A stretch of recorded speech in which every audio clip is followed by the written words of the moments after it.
Next anime on the list is 86. What'd you guys think about the 86s?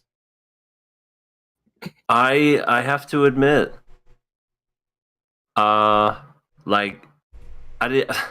There was a huge dialogue diarrhea dump of information where literally they were just spewing it all at you at the beginning. I want to say like halfway through the show, once it finally got past what's our main character's name, Lena. That's her name? Her name is Yeah, well it's Veldalina, but she goes by Lena, I guess. I thought it was Melise. Vladilena. Oh, Melise, yeah. Whatever. It's Valdalina Melise yeah, is her like full name. well, it's But Vladilena. Major. Yeah. she's Vlad the Impaler. Vlad the Impaler, yes. So I liked her character because we saw literally just how much she just kind of like throws herself out there, puts herself on the line, and I mean, she doesn't really do any fighting. And I guess I should say before I get to like her character in general, I thought it was a very interesting and very neat kind of contrast between military grunts and military, like commanders that are sitting behind a table and computer just leading the charge. Like these grunts, I mean, given it's against their own will and they they really don't I don't what constitutes less of a human. They look human to me. I don't know. Maybe they're like they went to jail or something. I don't know. And they just have this huge disdain for people that I guess like control what they do, because everyone like in the media in the public thinks that they're drones when they're really manned by people. So I also thought that was kind of an interesting little twist too. And I don't know, like overall it's just a lot of a lot of explanation. It was mostly focused on Lena at the beginning, and then it kind of touched a little bit about the grunts at the end, I guess the 86. But I figure that next episode we're going to learn more about them. But overall, it was interesting, very interesting. Reminded me of a show called Blue Gender. And I think that's because of the mech stuff and the whole military feel. If you've never seen Blue Gender, actually Blue Gender would be a great show to talk about on KOA. It's a little older. I think it's from 2003 or 2000. It was actually Funimation's first dub that Laura Bailey ever did, by the way. Just saying. And many people their first dubs, but it's a show basically about it's a mech show where people fight against insect creatures that have taken over planet Earth, and it just reminded me of this because of that military setting and the way the it kind of uses the mechs, which by the way, usually I still think there is still a stigma around mech anime and mecha in general. I think that's just because of whatever the fuck was going on in that genre from the late 90s until probably the mid 2000s. Oh my god. How many Gundams did they fucking make? Well, the thing is, the Gundam stuff was fine.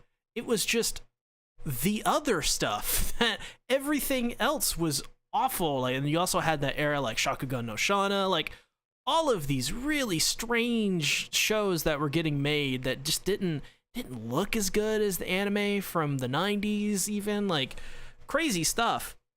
And like I still feel that way about the show, even though I liked the mech stuff. It wasn't even that bad. It was just there. But like the fact that that era of anime happened still is affecting me in the year 2021. It's amazing. But like on its own merits, I like at the end when the soldier guy kills his comrade because he's dying painfully, and he takes a piece of the mech with him. I thought that was a nice little touch to humanize these soldiers beyond just being, soldiers. So that was really cool. I like when Vladilena was behind the computer and they were telling her, they were like, nobody lasts at that job. Usually people commit suicide at that job because it's so bad. Because all you do is hear people die. And sure enough, first day on the job, she quits.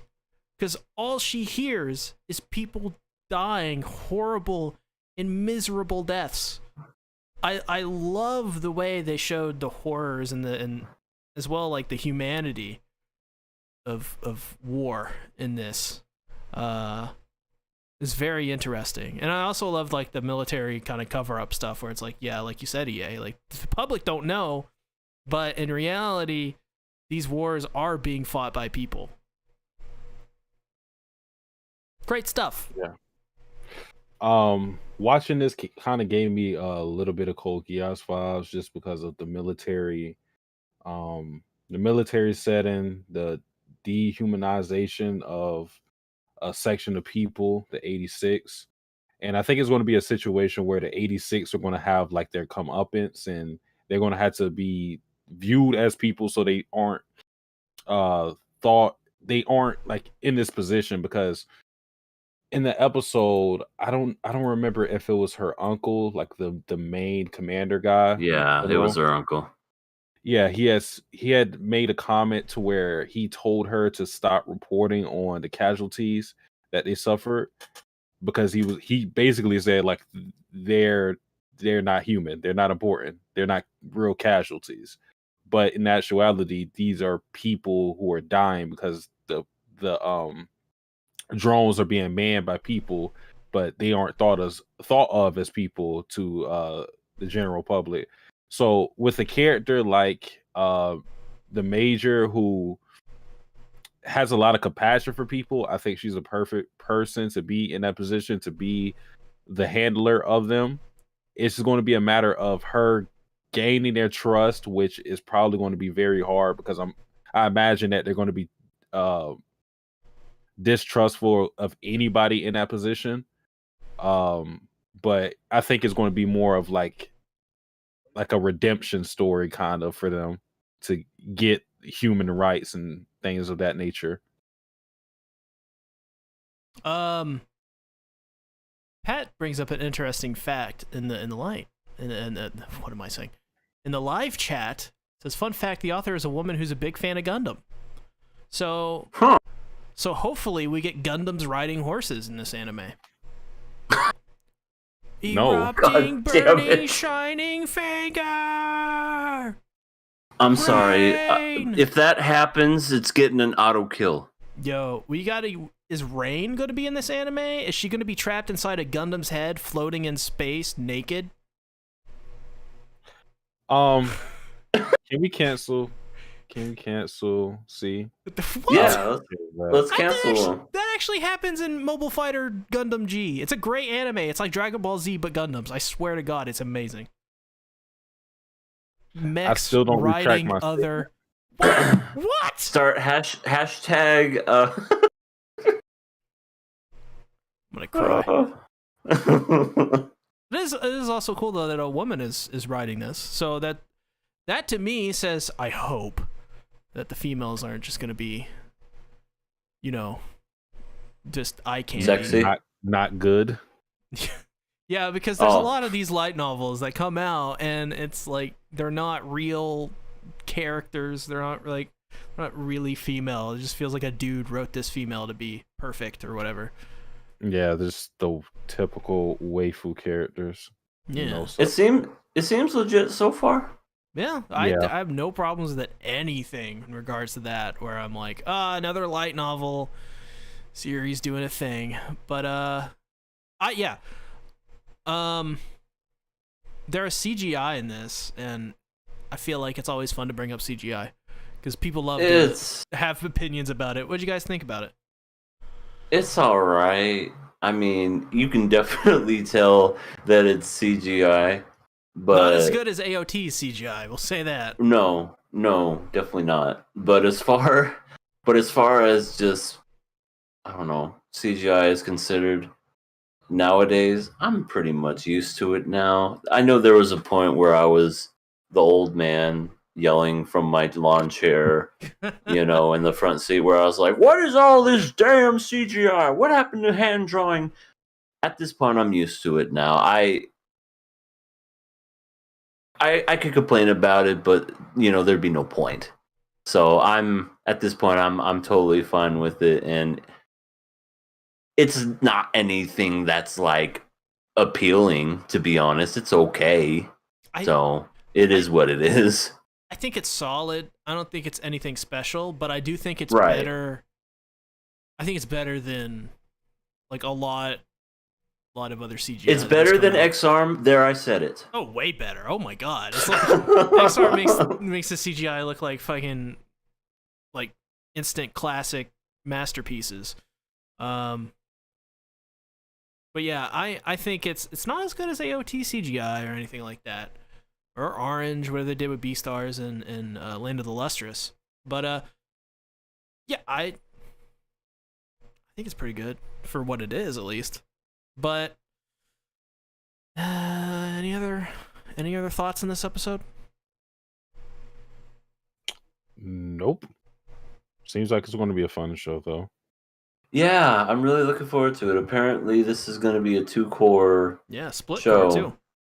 Split core, I mean. So we get a break. I see a lot of animes doing that now, which is, to be honest, I think it works in their favor. You get the build up, then you take a little break, and then you come back to it the next season, and you're just like, okay, this is just what I remembered. Yep. Pretty good stuff. Catching up with the chat a little bit. Don't want to ignore you guys. Some Super Bleach says 86 is basically X-Arm Season 2. That is not correct. What does that mean? I don't know. Gimme Inkadu says, it ain't no 69, that's for sure. Are we talking about Akane Sasu no Shoujo? 696.9. Yeah. Pat says, based on the first episode, 86 should be adapting 6 volumes. The first 3 for the first core, then the last 3 for the second core. Then a horrifying thought, MF Yippee Ki says, imagine if X-Arm did a season 2 and they increased the budget by 100-fold. So $100? They just get $100 this time? I mean, at that point, freaking Hollow's just funding the damn season 2 at this point. Pretty much. Quip Gaming said all the people where Elena was had the same hair color. The people in 86 had other colors of hair. That's another thing I noticed, forgot to bring up. They all have the same bluish, whitish. Is that why they're considered lesser than human? Because they just have different colored hair? I think so. I think it's one of those. I mean, that might be part of it, yeah. Huh. Yep. Interesting. I didn't even notice, to be honest. Well, we know how we know how racism is solved in anime. We're gonna have to get a founding titan and a titan of royal blood to make contact. New episode of 86. Do we hate it? Like, we hate everything. I like it. No, okay. Sorry. I was paying attention. This is one of the shows that I have more, but this one I enjoyed. I really I think I like this show. Yeah, this gives me mid 2000s vibes, but in like a good way. Okay. With this show, like I said before last podcast, it kind of reminds me of Code Geass in this setup. I don't think it's going to end up like Code Geass, obviously, because of the main character and how she's built. But I do like the main character. What is her name? It's like Milize. Hold on. They call her something else though. It's something shorter. Linda. Vladalina? Lena?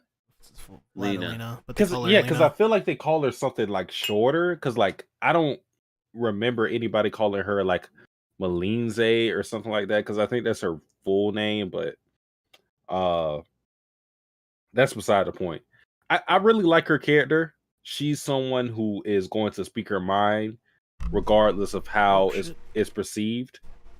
She went there talking to the recruits, and then she kept emphasizing that the people that they keep describing, or how to describe the war as no casualties, we're working with autonomous weapons, and you know how they don't perceive the 86 as people. She like drilled that in her ideology of these are people. There are actual casualties happen. Regardless of if you acknowledge that or not, there are people dying. And I like how she used her position. That was another thing that I liked about her. Um, like she used her standing, because we know like the general is her uncle. She used that to her advantage, and she like spoke her mind, because if you wasn't in her position, if you were a little lower in a hierarchy, you will probably get fired for some of the stuff she said.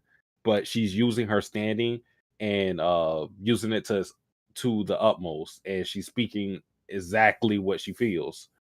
And she knows she has her uncle to fall back on, so I like that about her. Shows that she's very sly and crafty. But it'll be interesting to see how the 86 and her continue to interact, because they probably never had any type of general like her. She's very unique. I don't think anybody has like the same mindset as her. So I want to see more of them talking. I want to see them face to face at some point in this series. Is this gonna be like the anime version of the movie Her, where he's gonna or she's gonna like fall in love with him or something? Please no. I don't think so. Pretty sure there's a romance tag on this. No. I did notice all the people look exactly the same with the hair. Someone Yeah, brought same that hair, up the eye last color. episode, and I was like, "Oh, they do Yeah. all look the same." I would have never have noticed that. Somebody said in the chat in the last week's show, but it's something I just blanked on. But it seems like the reason for that is because the people with that kind of hair are considered just more high class people, and the people that have different color hair, like black hair and red hair and whatever we saw in this episode, are people that are just not as privileged. To put They're frankly. not humans, apparently, even though they they're look not even exactly human. the same as humans. They just have different hair color. Crazy. That's very crazy to me, because it's like like I understand that's how the government views them, and a lot of people are going to adopt that. But it's like a lot of these commanders are hearing these people scream as they're dying. They understand that people are in these tanks, whatever you want to call them. It's kind of crazy that they can dissociate with like reality and uh their views on the 86. It's like it is no way that you don't hear what you're hearing and say, "Oh no, that's not a human. That's just a machine." Look, what? Does a machine scream? Oh yeah, all the time. Well, with Vivi, machine scream, yes. Sure. You're getting a little ahead of yourself. But yeah, that whole dynamic is really interesting. It made me think like maybe there's going to be some sort of plot that happens where they kind of try to, well, I mean, I guess it's kind of already happening, but they try to get that mindset of these people not being human like out because of just how toxic it is, and maybe she grows closer to this group and like leads them to victory every time or whatever, and less deaths happen, and maybe there's more progress made in that regard, and I don't know.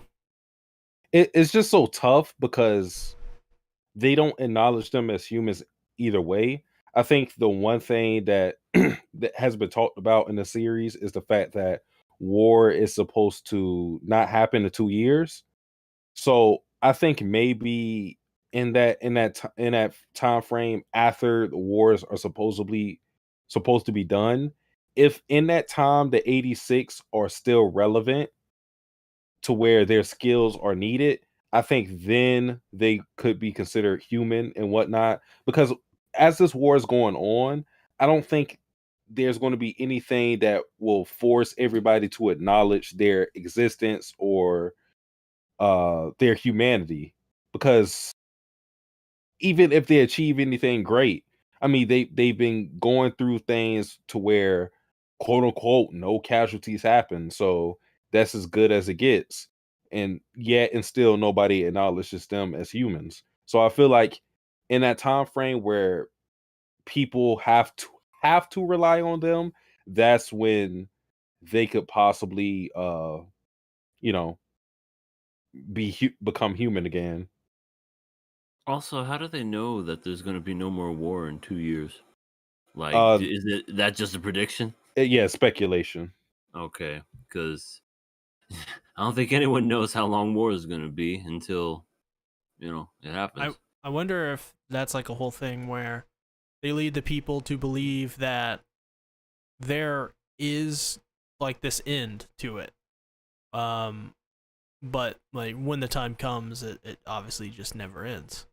It just keeps going, Right, and that's right, and kind of then maybe what they'll spurs the they'll tell. change. I want to say they'll tell everybody everything's fine, everything's great, but the 86 are still fighting this war. It'll probably be an endless war at that point. They'll have to Crazy. release a new anime called 87. Oh no. Haha! The year I was born. We also don't know how what is this guy called? Is it the Reaper? Is that Undertaker. Undertaker. Undertaker? I was okay, Undertaker. Tag We team match, also playa. we don't know how he drives the handlers crazy because we know that they've all died and some of them have been driven to suicide. We don't know exactly how he does that, and I think that'll be an interesting mystery going forward because we'll have to see Lena deal with that. As far as everything is presented in the story, you know, the 86 and Lena are on friendly terms, but we understand that's just on the surface because I remember their first conversation as Lena was talking to them, they drew a picture of a lady as a pig. So that just goes to just show you how they treat the handlers and how they think of them. So even though Lena has been nice and has been understanding and whatnot, it's a history of distrust that I don't think can be erased just because one person is nice. Like that's why I feel like they had to meet face to face at some point um for them to clear up some issues. But again, I want to know how the Undertaker and how he gets people to go crazy. I wonder how that's going to affect Lena or if it's going to affect her at all. Well, what's gonna happen is Undertaker's gonna hit Lena with the Tombstone Pile Driver in a Buried Oh Alive god. match, and then out comes Brother Kane. No. It's gotta be Kane. Peace. Oh Lord. Keep rolling, rolling, rolling. Oh no. Oh God, no. We don't need Limp Biscuit Taker. That version of the Undertaker. Oh Lord. Just some comments that I think are interesting. Nick Tram says, "I still feel Lena's speech is gonna blow up in all their faces." I don't remember what her speech was. It's, I don't know, something about the 86s are humans too or something. I don't know. Yeah, it was that one. Scarlet Disaster says, "I will not get mad if a romance happens, but I wanted to have room to grow and not rush. And yeah, blue-haired persons are like the aerial persons. The rest is inferior, similar to an German ideology." Ah, the blonde hair, blue eyes, which is kind of ironic because every American in an anime has blonde hair and blue eyes. Bintaro. That guy. Fucking American. Pranav says Legions has a 6 years of lifespan. An Empire fell 4 years ago, so that's why they think war will end in 2 years. There's the reason. There you go. And Nick Tram says, I'm suspicious of the Legion time frame. Why can't they rebuild their losses? Yeah, it's point. definitely not going to play out how they feel it's going to play out. It can't. Yep. Well, I mean, all their problems would be solved if they would just believe in the MILFs. But here we are. Do we have mills? I don't think any. They're all in the military, and yet they're all teenagers for some reason. Yeah, Lena's like, what, 16, She's 17? like 12. Oh my god. Wait, what? I don't. Some I don't crazy ass know. genetics. Maybe you never know. I mean, their hair and all look the same. They could be really young or really old. I mean, they could, yeah. Oh, wow. Hollow What? donates $100. Says, now Holy I don't have crap. $100. Take my money. Jesus Christ. That is Hollow, my there's not a fucking season lord. 2 of Yeah, we're not talking about XR. of X-Arm. I'm glad he donated now because I don't feel like he'll like my comments on Vivi. Oh, fuck. So we got the money, so I can feel free. Say what I say. Let's tear into this. Oh lord. Well, thank you, Hollow. We appreciate that. Yes, thank you so much. EA appreciates it the most, though. Yeah, I do. Final thoughts on 86, if any? I'm enjoying this so far. This is definitely, well, it's one of the surprise animes of the year, but I think there's another one on this list that's more higher up in my opinion. But 86 is pretty good so far. I don't know where they're going with it, but looking forward to see what happens next. Give me more righteous leaders that are outspoken and are awesome. Give me more. Oh. Dining? Yes, I am. Look at the chat. Whoa, wow. shit. What the fuck? Holy crap. What's going on today? Yeah.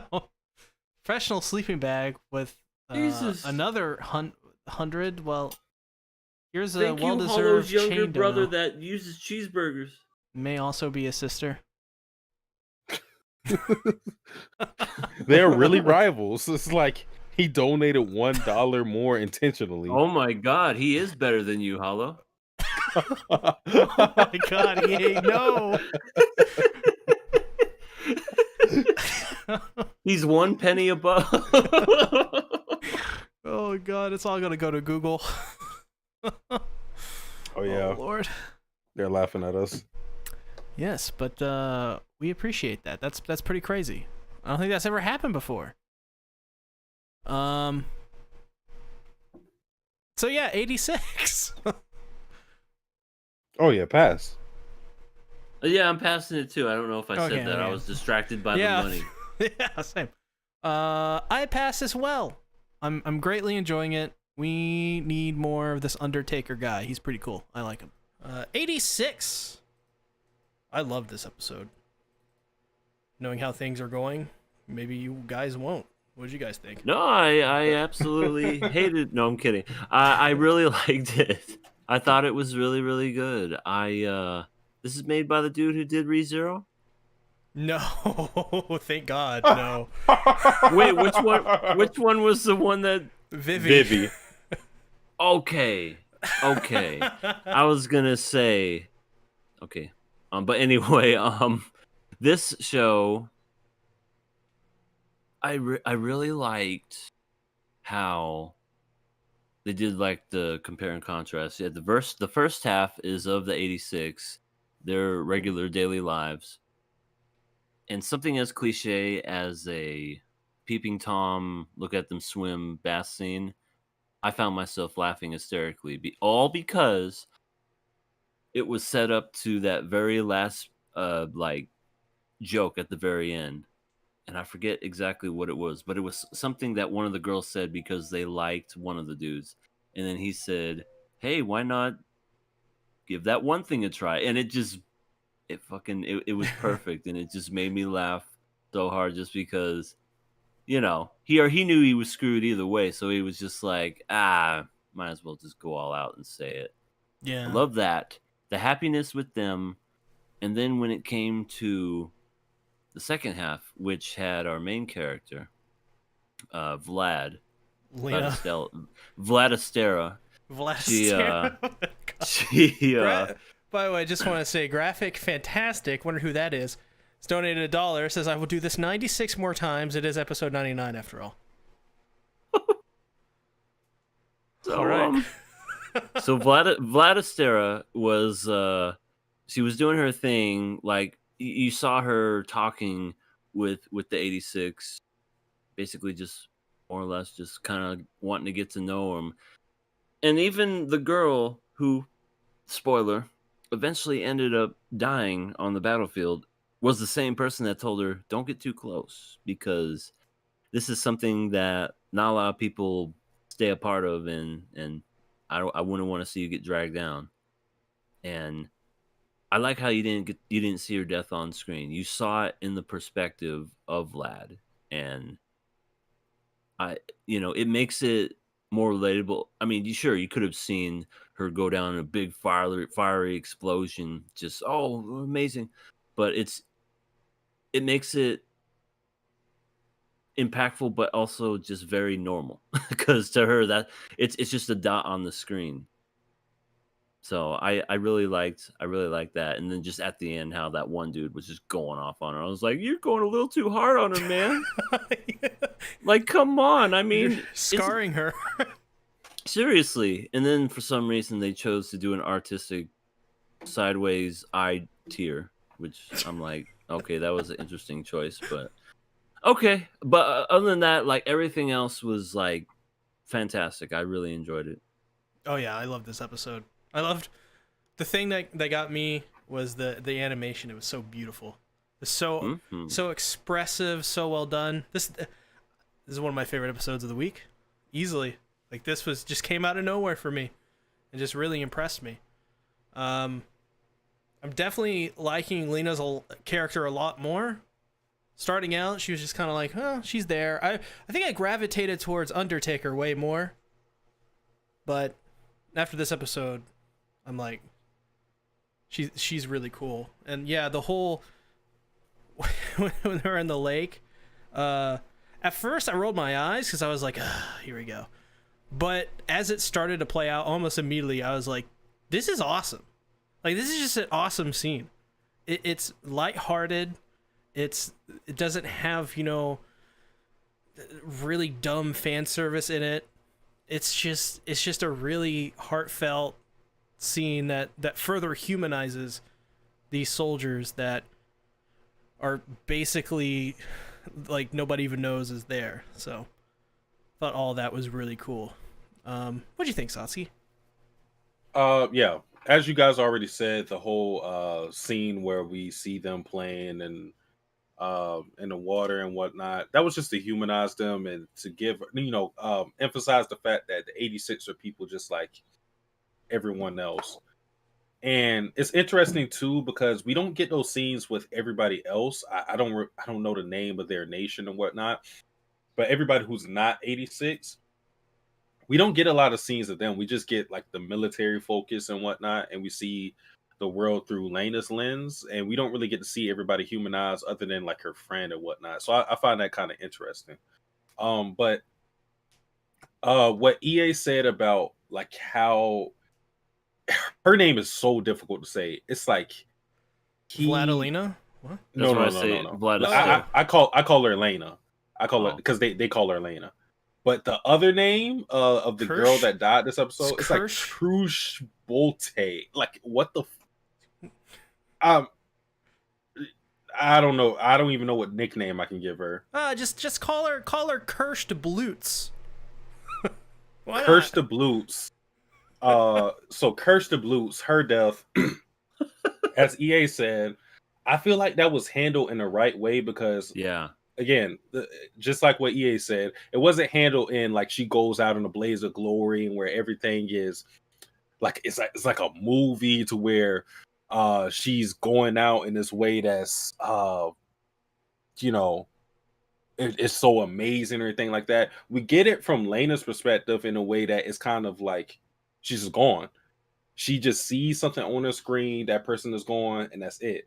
And I feel like that perspective was important because it immerses her, it immerses us in her mind that, and this is not what she thinks, but at least this is how the other 86 views her, in that she's not personally connected to it. So like with her death, there was a disconnect in between how the 86 feels and how she feels. She can feel sympathetic towards them, but it's not going to have the same impact as it would the 86 because they're personally talking to her. They see her face. They know her. They probably know her real name. As they said in you know, in the last thing that guy was spouting at her, that the fact that she never asked them their real names, it's more personal with them. So I think because we saw like we saw within the episode, we saw two different perspectives where we saw Lena's perspective and we saw the 86 perspective on things. So I think with her death, just getting Lena's perspective, again, emphasized how she saw things. It's kind of like, okay, she's gone. On to the next thing. That's pretty much how it is. Yeah, yeah. Uh, her death reminds me a lot, actually. Just going back to that, of how they handled Vin Diesel's character's death in Saving Private Ryan. It just came out of nowhere. Oh, I thought you were about to say Fast and Furious. But yes, my God. Same. Okay, continue. Yeah, it just gets sniped. He just bleeds out, and it's like it happens. It's like one of those things of war, where war is unpredictable, and Yeah. 1 second like they're there, the next second they're on the ground bleeding in front of you. Or in her instance, she simply just gets stuck. That's it. I mean, that's all you need. Yeah. Your death doesn't have to be dramatic to be impactful. Yeah, yeah, definitely. You just need to be creative with it, I think, and make it mean something. Holographic donated $1. Says, Ben, please make a donation goal for episode 100. Is he just commenting through $1 super chats? I think he is. He's just throwing it around at this point. Oh my god. Catching up with some of the chat here. Robwad Karma says, I loved it, but still need more world building and the story to move forward already. For now, I give it an 8 out of 10. So people really seem to be enjoying it. Addie says, the girl who didn't want to step into the water got stuck in the wetland. Pretty ironic, isn't it? Oh, yeah, that is ironic. I didn't even think of that, but Scarlet Disaster says, weirdly, I liked the bathing scene because it was interesting for me to see such a cliche scene, usually made for the male audience, seeing it portrayed by a female writer, and for me, she nailed it. Yeah, it's just cool. It wasn't. that is true. It wasn't boobs flopping everywhere, which is, I think, something we are tired of on KOA when that shit happens. I mean, we're not Speak for tired yourself. of it. We're not tired of it that way, but like in terms of like ruining a story and just not needing to be there. Yeah, we're kind I of. think Ohio. it all depends on how you do it. You know, Right. if it's coming, Yeah, if it's in a window show where- bobs. Or if it's that's fucking witch I don't bobs know what pulling that shit show- out of her cleavage. I don't know what that show Ohio. needed. It probably wasn't a bathing scene though. But yeah, I think it just depends on how the tone of it. And, you know, I think we all recognize when we saw that scene, it was there to make us care more about the 86. Yeah. So it's fine. For sure. Pat says, fun fact number 2, the author is a fan of garter belts, the belts that hold up the stockings for Lena. Source volume God. 1 afterwards. She's a fan of panty and stocking? Panty and stocking garter belt. No, not garter belt. Fly away. Yeah, garter fly space away. belts. The actual item. When are they making another season of that? They'll never will. Yeah, they won't. Addie also says she is a big fan of Gundam. Damn. Someone gave us a dislike because of that. I'm sorry. It's fine. Arthur Shi makes a great comment. 86 by Teppei Nagatsuki. Oh, I also want to say like? it would probably be bad if it was written by Teppei, It would like... be lollies turning into planes. Yes. It would be a bunch of fucking lollies, evil lollies. That's what it would be. And they're all annoying.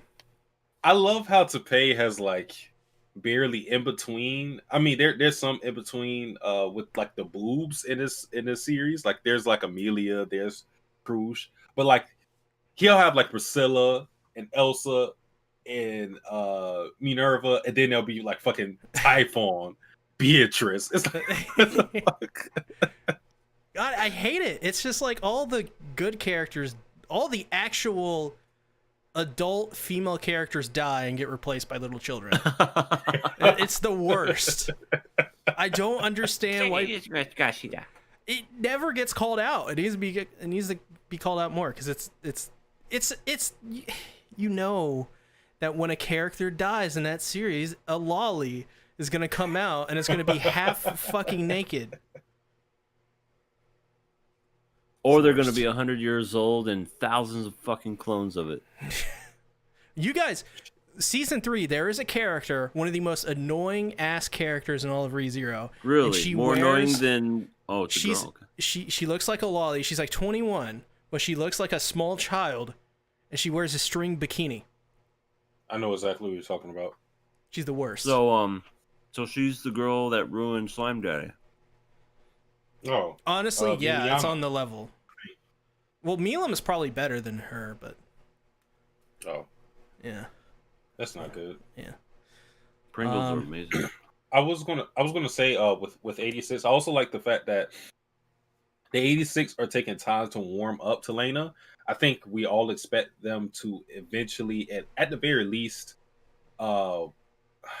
be on friendly terms with her. They don't have to be like actual friends with her, but right now they're still in the space where they just don't they can't connect with her just because they live in two different worlds. And as I said before, the last podcast we did, I think it's going to take Lena meeting them in person for them to actually start respecting her, because they like when normal time when it's normal times, when no one is dying, when everything is cool, they'll talk to her, they'll be very cordial. But when it's a situation like when a death happens, you see how they treat her. So I like the fact that they're kind of antagonistic against her. It makes sense considering her upbringing and their upbringing. Oh, Jesus fucking Lord. Liliana has donated $5 saying, "It is I, Liliana." That's the character I was talking about. Oh, shit. Are we going to die? Who? No, she's a child. You just like kick her or something. I don't see no donation. She plays a loot. Oh, it happened. It's through Streamlabs. Oh, I'm sorry. For some reason, it didn't pop up. Oh, whatever. Just flicker in the forehead, just like all lollies, you know. No, I don't know. You have experience in beating lollies, EA? No, just flick them. That's the thing. Whenever someone's really shorty, you just flick them in the head, and then they go 1,000 feet. Liliana is the definition of flick that girl in the head, please. Okay. Yeah, you're gonna want to shotgun that lolly. Rochambeau. Oh my god. Scarlet Disaster says, I care a lot about the characters with this episode. I want to see them all happy, but the end scene really shows how the relationship between Lena and the team has room to grow, and I'm excited. Super Bleach says, I think I completely missed the character death. I have no idea who you guys are talking about. Anyways, this is the first episode of 86 that I liked. We're talking about black-haired girl who was, I think she's the one who threw the knife at that one guy. Yeah, Suguha from SAO. Yeah, the cool one. The very cool one who didn't want to get in the water with everyone. They mentioned her death at the very beginning of the episode. They said her name, but we didn't know who that was until like later in the episode where they name dropped her. And so at the very end of the episode, we heard her stuck. We heard her stuck, and then we heard her death and whatnot. Again, we didn't actually see it. It's just kind of like you got to piece everything together. Robot Karma says, also besides B-SARS, is this the best CGI we have ever seen in anime history? I think that... What? I think that that goes to, what is it called? Land of the Lustrous and B-Stars. But... Yeah, wait, they're saying, is this the best CGI we've seen in anime? I don't know, they may be replying to somebody. I'm not sure. I was like, hell no. Hell no. Scarlett says, and I don't really exactly who died. And I think that was the point. Because of Lena, the audience really didn't have the knowledge of the 86 characters. The death only means something for them. All right. I thought this is a great episode, as I've said previously. My thoughts on it are that I may actually do weekly coverage of this series, because I actually really like this show now. Like, it's right down my alley of shows. It's just, like I said in the previous weeks, it just feels like a blast from the past, but in such a good way. And it's also nice that it's written by a female, I think, because it's just not...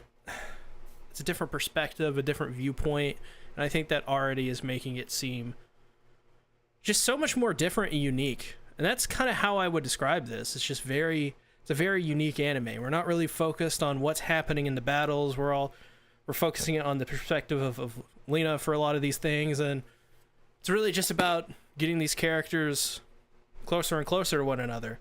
So it also seems like in the next episode she's gonna be learning their names too, so that's gonna be fun.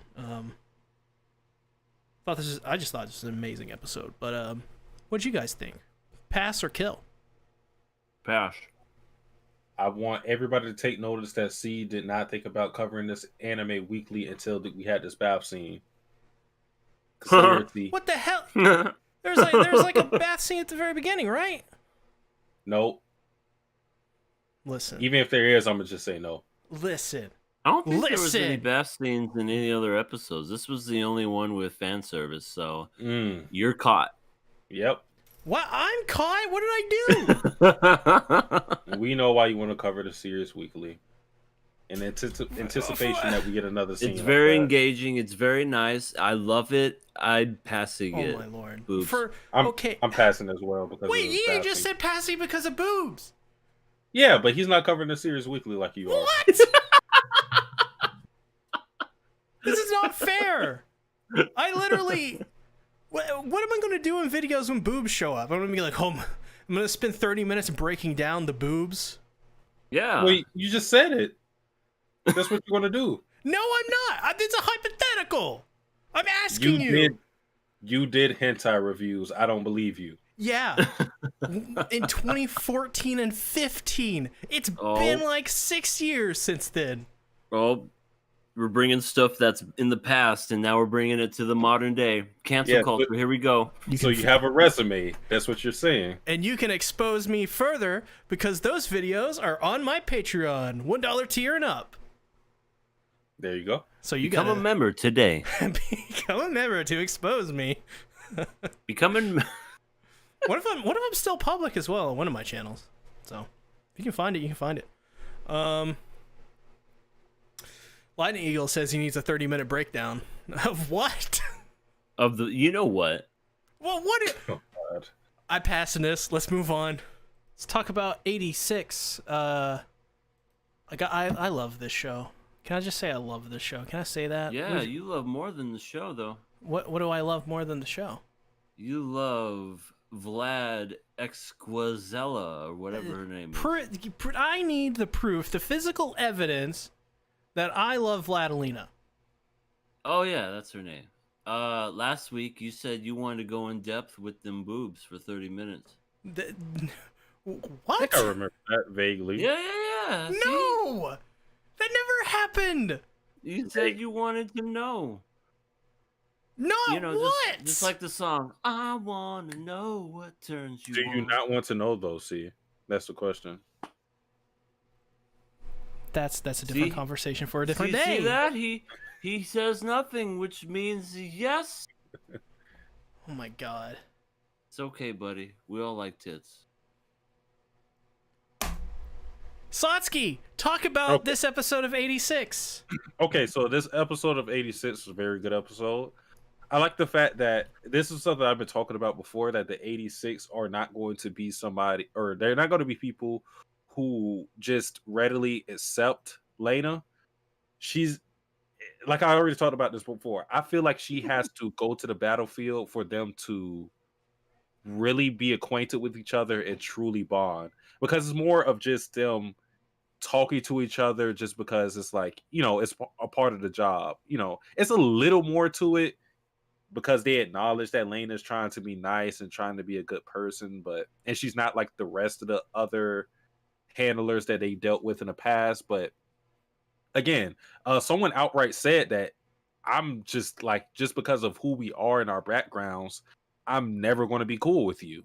Like, we can have this professional relationship, but that's as far as it'll go. So I like the fact that was like clearly stated in this episode. We saw Lena try to deepen their bonds by learning all their names, and eventually they all consented and they gave their real names. So that was a good scene.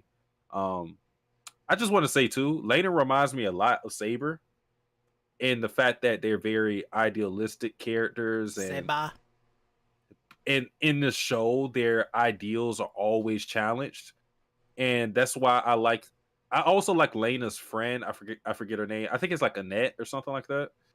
I like her role in the story, not really her character because we haven't been seeing too much of it, but her role in the story seems to be like a balance of realism and just being friendly with Lena, because she always tells her like how everybody else will see her, but she'll deliver it in a way that she can absorb it without trying to like directly fighting her. It's like a friend breaking bad news to you. Like, she'll look at some of the things Lena is doing, is like, this probably is going to look good. You're probably not going to be successful in this position. You probably should get out of the military. And, her being her friend, she can say stuff like that and it reaches Lena. So I think her role in the story is very important. But yeah, those are my takeaways. Dude, let's go to Japan. I just saw this ad about, and we should go. I think it would be fun. There is nothing in Japan for me. What do you mean? You don't want to go for the food and the fun stuff and the you could get yourself like an Asian honey whenever everything's all said and done. This is true. I could get me an Asian honey, but What the fuck is happening? I could also get me an Asian honey in America. That is cool. Well, see, now if you went to Japan, you could take her to America. Just say, "Look at me, I'm American." She'd be like, "Ooh, so kawaii. Yeah, take me with Number you. one hamburger country. Nice. Yeah, but anyway, we're talking about. Oh God, I'm faded. The show. I'm gonna try to put my thoughts together. Hold on. Okay. You had So- a minute to do that. Yeah, I know. Well, I saw this ad and I was like, that looks so much fun. And I got distracted, and then I read holographic saying EA's in different dimension, and then Lightning Eagle quoting me saying, "Okay, buddy, we all like tits." EA right now is talking in hieroglyphics. Like we can't understand it right now. I don't. So basically, the show's good. What happened in the show? She was talking to him, saying that she wants to know their names. She's like the movie. She wants to know your name. Whoever hasn't seen Your Name, it's a great film. Watch it. And then I think they don't like her, but they at least are like, okay, we'll chit chat with you because you're not so bad. You're cool. And All I right. think there was a cat in there. Didn't they call the cat Whitey? They all have different names for the cat. Right, they call him by the color of his fur. And I noticed the 86, don't they call the other people white pigs? Yes. Yeah, it's kind of racist. Yeah. Aren't they also white? No. I mean, the white hair, I think, is what it is. Yeah. It's Yeah. not. I don't think it's indicated of skin. It's just like Right. It's the hair because they're supposed to be pure because it's all bullshit. Anyway, a great show. See, I know you have feelings, but the show is good Yeah, too. I do. Yes, I do have feelings. Thank you. For me, I agree with God. Satsuki in saying Hard. in saying that I do think this is gonna eventually. I blame Satsuki. I often get blamed. You told me to bring the drinks, and I was like, I guess it's a special occasion. I'll do it. I guess it's. You know what? I could have said no. I'm sorry, Ben. I'm gonna. What the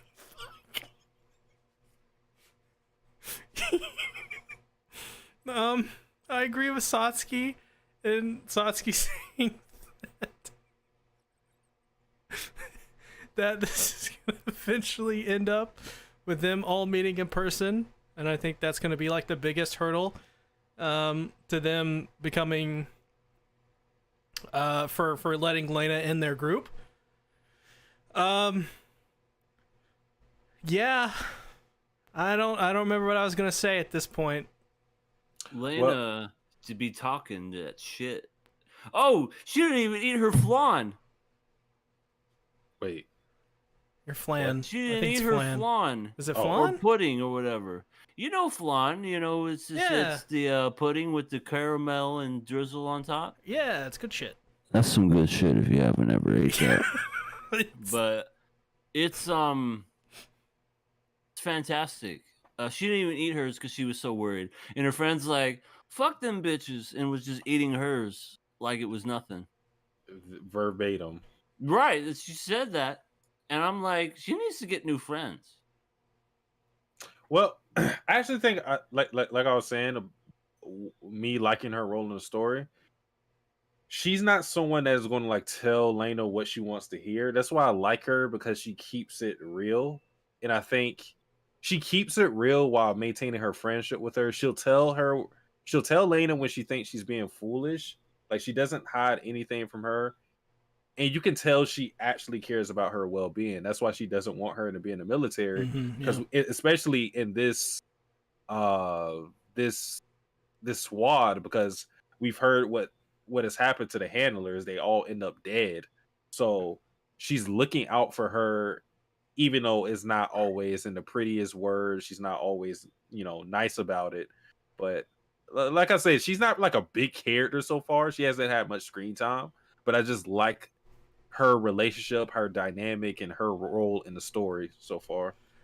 I think because of all that, in the last episode, I think she made pudding as well. In this episode, she made the flan, and I think that's a really nice another way to show through visual storytelling and not just through her actions as in form of words that she cares a lot about Lena, because what she's putting into these foods is like really authentic foods, and which also I think adds to the world building too. So it's like, a 2-for-1 because apparently, I guess eggs are very hard to come by. So she's Really? just in like these little snacks. She's like, treating her to something special, and I think that's another way to show that she really cares about her. But I actually really like those scenes with those two as well. I think those scenes are the scenes I look forward to the most because it really grounds Lena back down to reality. And I think it's just really cool to see Lena interact with characters that are like in her own hometown or whatever. Mm-hmm.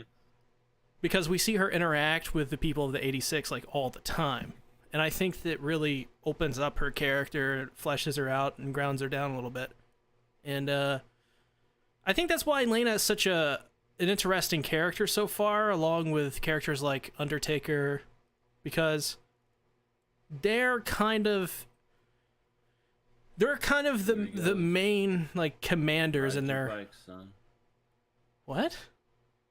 I'm sorry. I just saw my son riding his bike. I'm like, there you go. Ride that bike. Oh my God. Are we talking about no, you're still talking about 86, but right. I was born in 87. Just a reminder, people, we have 3 shows to go. I don't know what's gonna happen.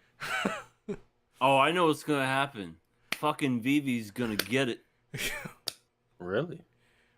Tier is good. Fruit Basket's good. Vivi, on the other hand, I'm gonna I'll save my words for when we go next. We know what you think. No, you don't. You don't. You just said I'm gonna she's gonna get it. I'm gonna go more in depth. In a different way. I'm gonna go more in depth in this show. The show, Vivi. Listen, I thought you meant in like a Krillin way, like Vivi can get it.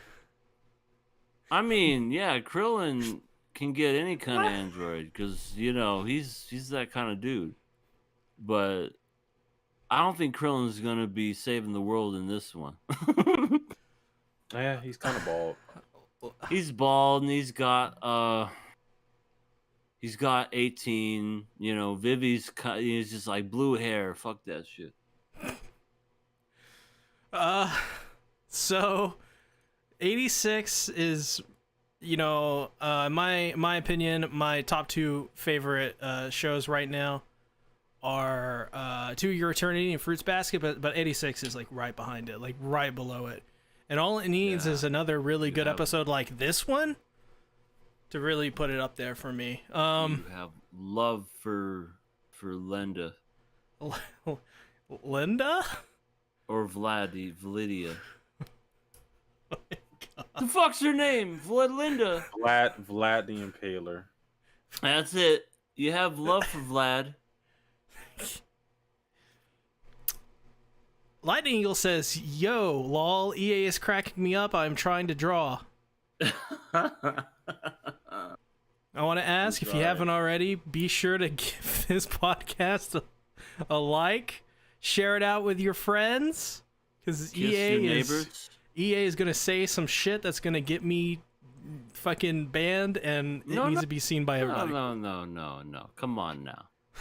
We haven't got to Vivi yet. All right. So that's where it all goes down. Yeah. Holographic says EA needs a play-by-play for each second. Each second of what? Of existence. Billy says EA should make a habit of getting super drunk for KOA, even though it'll most likely kill him. Wow. That is so mean. Man. Holographic says, didn't EA have like one bottle? Oh no. Listen, Holographic, listen. This is, if you go online to your website, it's called Still Reserve. To his website? Spike Punch. Yeah, he has his own. Fuck it. It's 24 ounces per can. And now I'm on my second one. So I'm going to be drinking 48 ounces of 8% alcohol Still Reserve Spike Punch. So get wrecked, son. Oh, okay. I don't know. I don't know. He's making it seem like I'm only drinking like a little bottle. It's not true. Mace Windex says, "Why is it April and not May?" I don't know. I guess I forgot to change it. You should change it to super badassery. That month has not been invented yet. He's about to invent it. Oh, I think the last thing I want to mention is the fact, or Lena's father, because we saw his death in this episode, or a little bit of it. We don't really know the details of it, but his death is very suspicious to me. They said that he was taken out by enemies, which would make sense since he was on the battlefield. So it would make sense that he, died in the crosshairs of everything. But given that who he was also a person who echoed Lena's ideals with, caring for the 86 and treating them as people and teaching people the true history. I feel like it was an inside job, and they took him out because they didn't want him to keep spreading those ideals. Bastards. That is something that probably will happen to Lena, which will maybe force her to kind of live in exile with the 86. They're gonna take away her. They're gonna take away her garter belts. You're gonna have a widow there. See, What are you talking about? I'm talking about you love her. My lover. C loves Lena. Yeah, he loves her. Here we go. It's good. We're killing our passing this. Sounds with my hands. Oh, I will not dote on any of these characters because it seems like I have like the luck of death. Any character I love will probably die eventually. I know which one's gonna die. Oh, yeah, Elsa. I have an Elsa, right? It's So when is the podcast ending? This is the last episode, right? This is the last one. This is all downward spiral. EA Sports and $4.99 for the next phase. Hollow, I'm a cheap date. What can I say? I'm passing it, so I guess we're all passing it. Oh yeah, I'm passing it. Oh, Hollow yeah, sure. said, I never see it. So again, Hollow. I've told people this. I'm a cheap date. Nobody. I don't have to spend that much to get drunk. I just take a few shots, and I'm good. That is a good thing, though, Hollow. You would want to be a lightweight. I'm a very lightweight. People put a lot of stock in being a heavy drinker and being able to like drink a lot without being drunk. But would you really want that? Would you want to pay for drinks and drinks? And Fuck because the goal is to be intoxicated. So right, I pregame it before I go out to places. oh shit. Holy shit! You're like an alcoholic? I know only when I'm gonna go out and have fun. When obviously when I'm working, I'm sober as a bird. But when it comes to this, I mean it's 100 episodes. Come on, Come on, man. let's get those donations. Come on. It's just what he wants is the donations to buy No, more I alcohol. love being with you guys. You're my friends. True. But I am donations, your friend. you're my best friend. Gonna hug and roll around, kissing it, go to town. Bill says every time you guys talk about this anime, I think about the Green Day song. If you don't know Is Green that a Day, good thing? There's a Vivi song called Green Day? no, there's a Green Day song called '86. I said fucking backwards. Hollow says you want more donations. God damn it. Are Let's you talk not about- entertained? Let's Give talk me the donations! Let's move on to 86. Yeah, your favorite. Oh my god. This is ridiculous. I am not going to analyze her boobs. Why not? Well, I don't say, don't you like him? Oh my god. Well, I'll take the opportunity and fill in the role for C. I don't like Lena like that, so never mind. Me neither. She was eating this time around. Yep. She ate a freaking strawberry something. like a cheesecake or something. I don't know. Yeah. But anyway, what was I saying? What else happened in this episode? Oh yeah, there was that freaking scene of. I was so confused by that scene. Like, was it the robots that were making those god awful like noises and voices, or is that in Undertaker's head? Oh, okay. Okay, yeah. That part confused me too. Because I was just like, are those the robots fucking with them just to like get under their skin because they know that there's people underneath, in the exterior or interior, or was that just Undertaker? Because I was so confused by that. I think it's both. I think it was Legion that was doing that, because he goes on to describe how all of the Legion's operators are the previous operators of the Republic, that they just took their damaged brains and basically uses them until they rot. So yeah, that's putting those context clues together. That's what I kind of got, is that it's from Legion, and they're doing that specifically as a tactic against the other ones. So See, I think it's both. I think it's Legion doing it because they already said like they pretty much are like they're pretty much like refueling by taking other like damaged people and using their literally using their brains and whatnot. But I think the reason why other people can hear it on the battlefield is because of Reaper, because they're all connected to him on the same line. That's why Lena was able to hear it, and that's why Reaper told her to disconnect, and it cut off. So I think I don't think like Legion can just send out these signals to where anybody can hear them. I think if you're not connected to Reaper, you probably won't be able to hear it.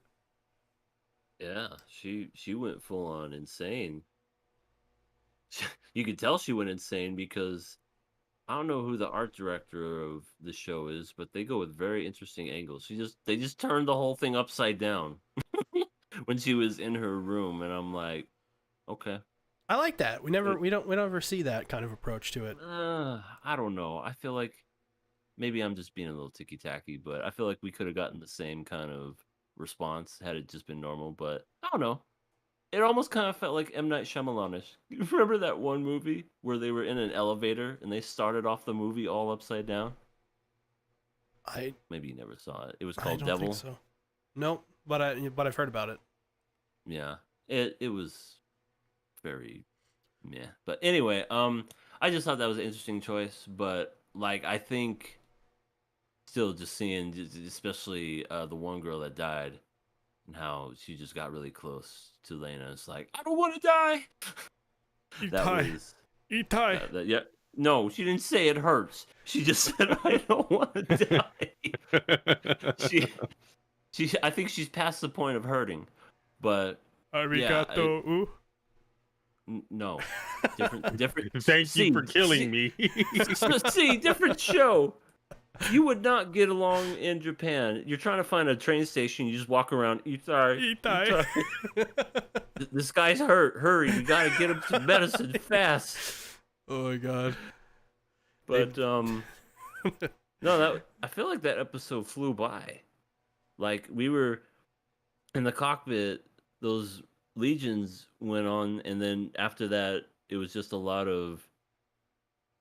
Oh yeah, then I'm so sorry, I forgot. There was the scene at the very beginning when we found out that wasn't the dude that Undertaker said the name last week. That was somebody she knew when she was really little and got saved. That was the same person, right? That was his brother. Yep. Yeah. I thought that was interesting. No wonder she feels the way she does toward the 86. She got saved by one of them, so of course she's gonna feel passionate about it. Yeah, that's right. Yeah, that's true, but I think it mostly goes on her father and his ideals because he was also the same way. Because in that conversation, I was expecting her to be very scared of him because of who he was, but it wasn't there. Like there was no fear or anything like that. So I think a lot of her personality is attributed to her father. Yeah, that's true too. That's a mixture of both, I think. But yeah, Yeah, I think more or less like Ray saving her kind of confirmed her beliefs yeah. and it enhanced them. How old is this lady? Is she also in middle school? I hope not. Oh my god, no. She's in her 20s. She's in her 20s. Oh, she is. See, I never know how old some people are in animes. Middle schoolers look like they're 50, and fucking this girl who's in her 20s, she could have been in high school for all I know. I don't She know. could But have okay, been. She could have been 12. she could have been fucking 12. You don't know. Oh wait, maybe she's younger than that. Hold on. Okay, we're doing some research. Oh my god, we Some gotta get extensive- EA's Hold on, math out here. guys. We may have to cancel C's video. Oh, how old What is video? she? Apparently boob one. she's 16. Oh, Dude, that no, she's not. She's not 16. She doesn't look like you she. gotta Apparently- use. Not just that use I EA math care. and you'll be fine. Not that I care. I'm just pointing out, just general that. Come on. Dotski, how old is the voice actress? Oh god, are we doing this again? Yep, we're doing EA math. Ah, who is the voice actress? It is Ikumi Hasegawa, and she is age. What's the age? Oh my god, they don't even show her age. It just says May 31st. I don't know Alright. how old she is. Well, she's celebrating her birthday very soon. So happy birthday, voice actress of Vladilena. Just question mark, question mark, question mark. We Hold don't up. know. Hold up. Now my chat, because of you degenerates, my chat is now condemning me for something I never did. They're saying, "Uh-oh, get the FBI ready." I never said anything about Vladilena. I mean, to be fair, I don't think we paid attention enough to the show. They may have said her age, but I don't think we all knew it. So, we make mistakes. She's barely done any voices.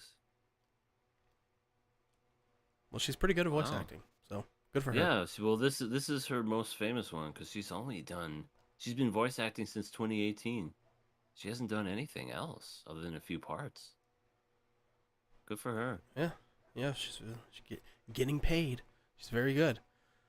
Oh my god. Ugh. I don't even know how to even say that name, but this She was person born in says, 86. Perfect. That settles it. "Does it? You guys are so It's ridiculous. it's okay to love her. I didn't say I did. That's the issue."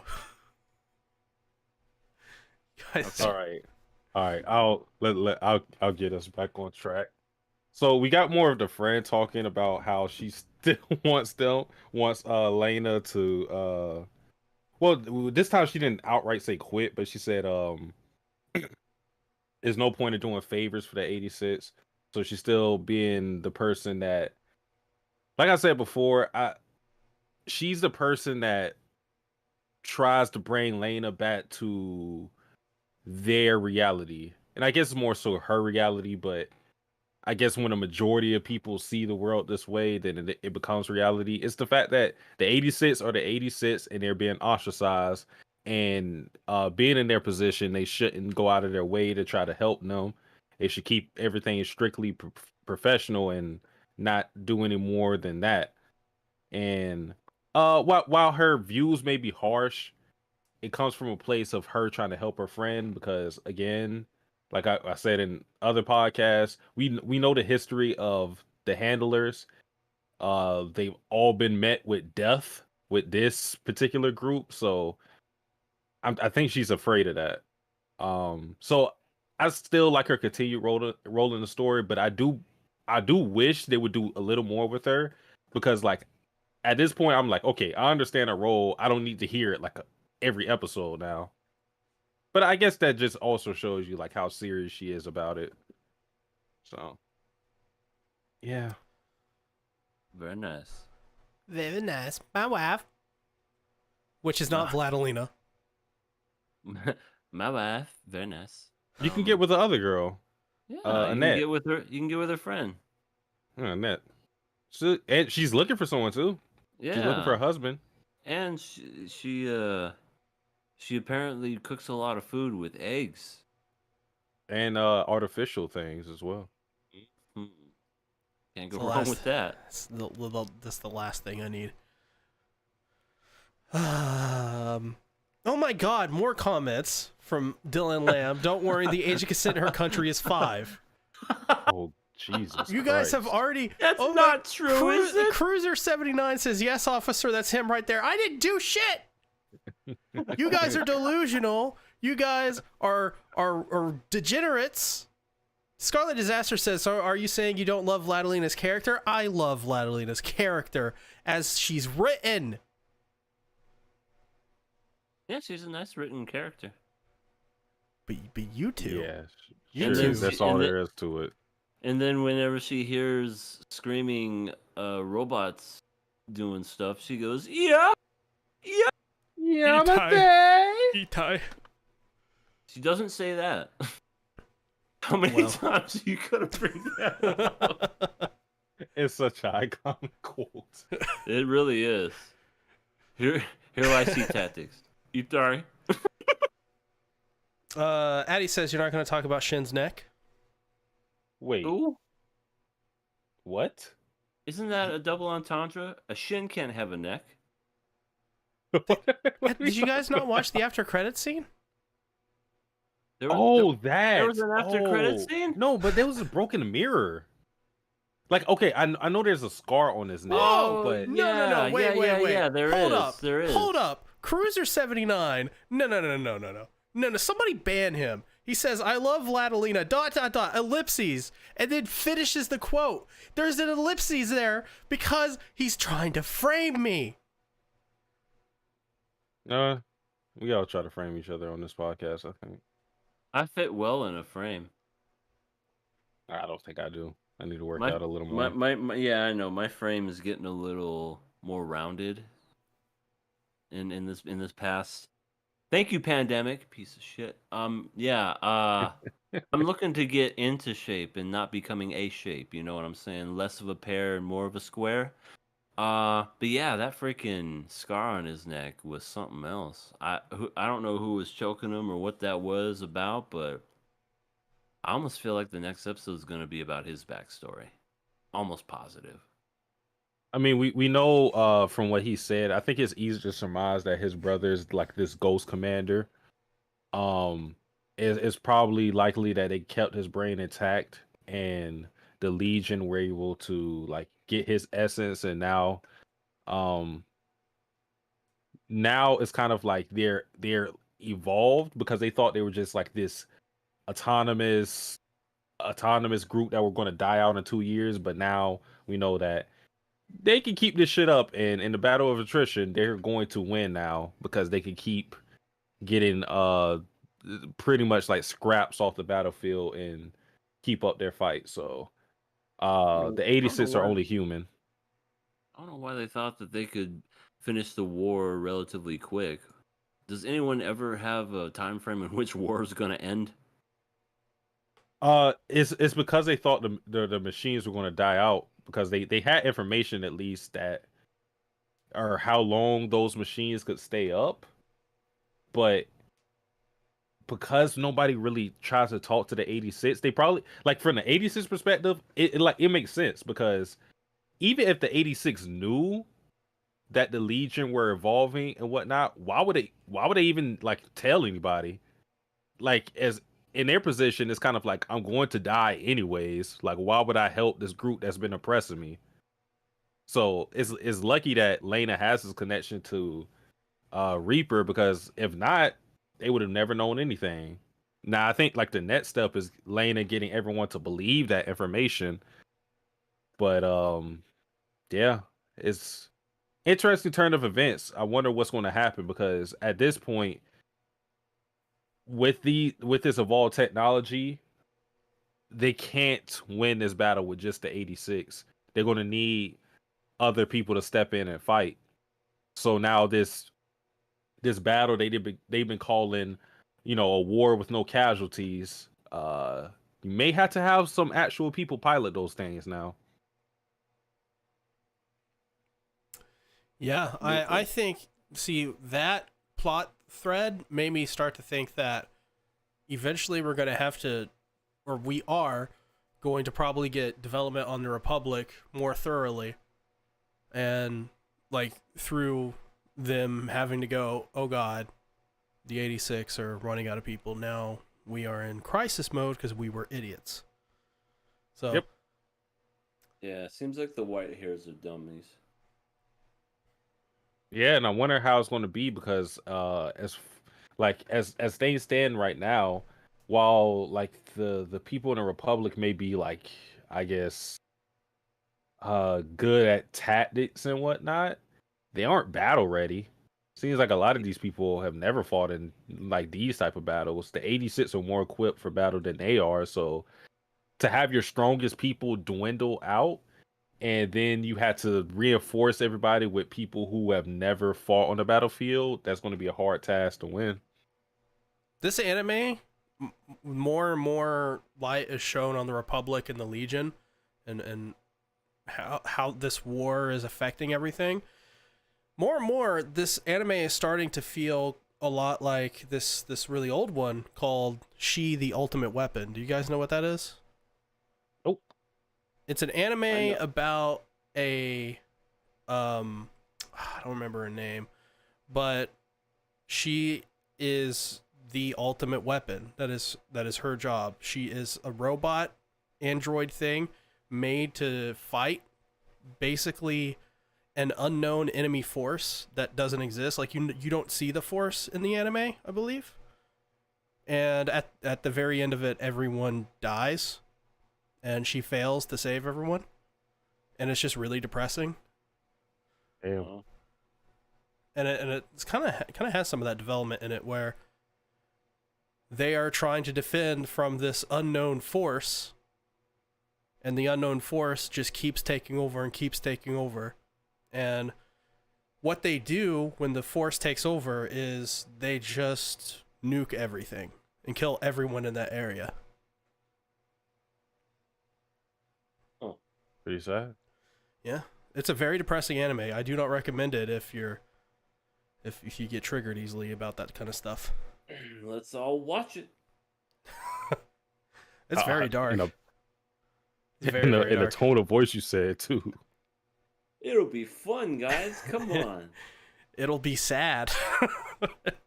And none of, like, I guarantee you guys wouldn't like that anime. I had trouble getting through it because it was just so dark.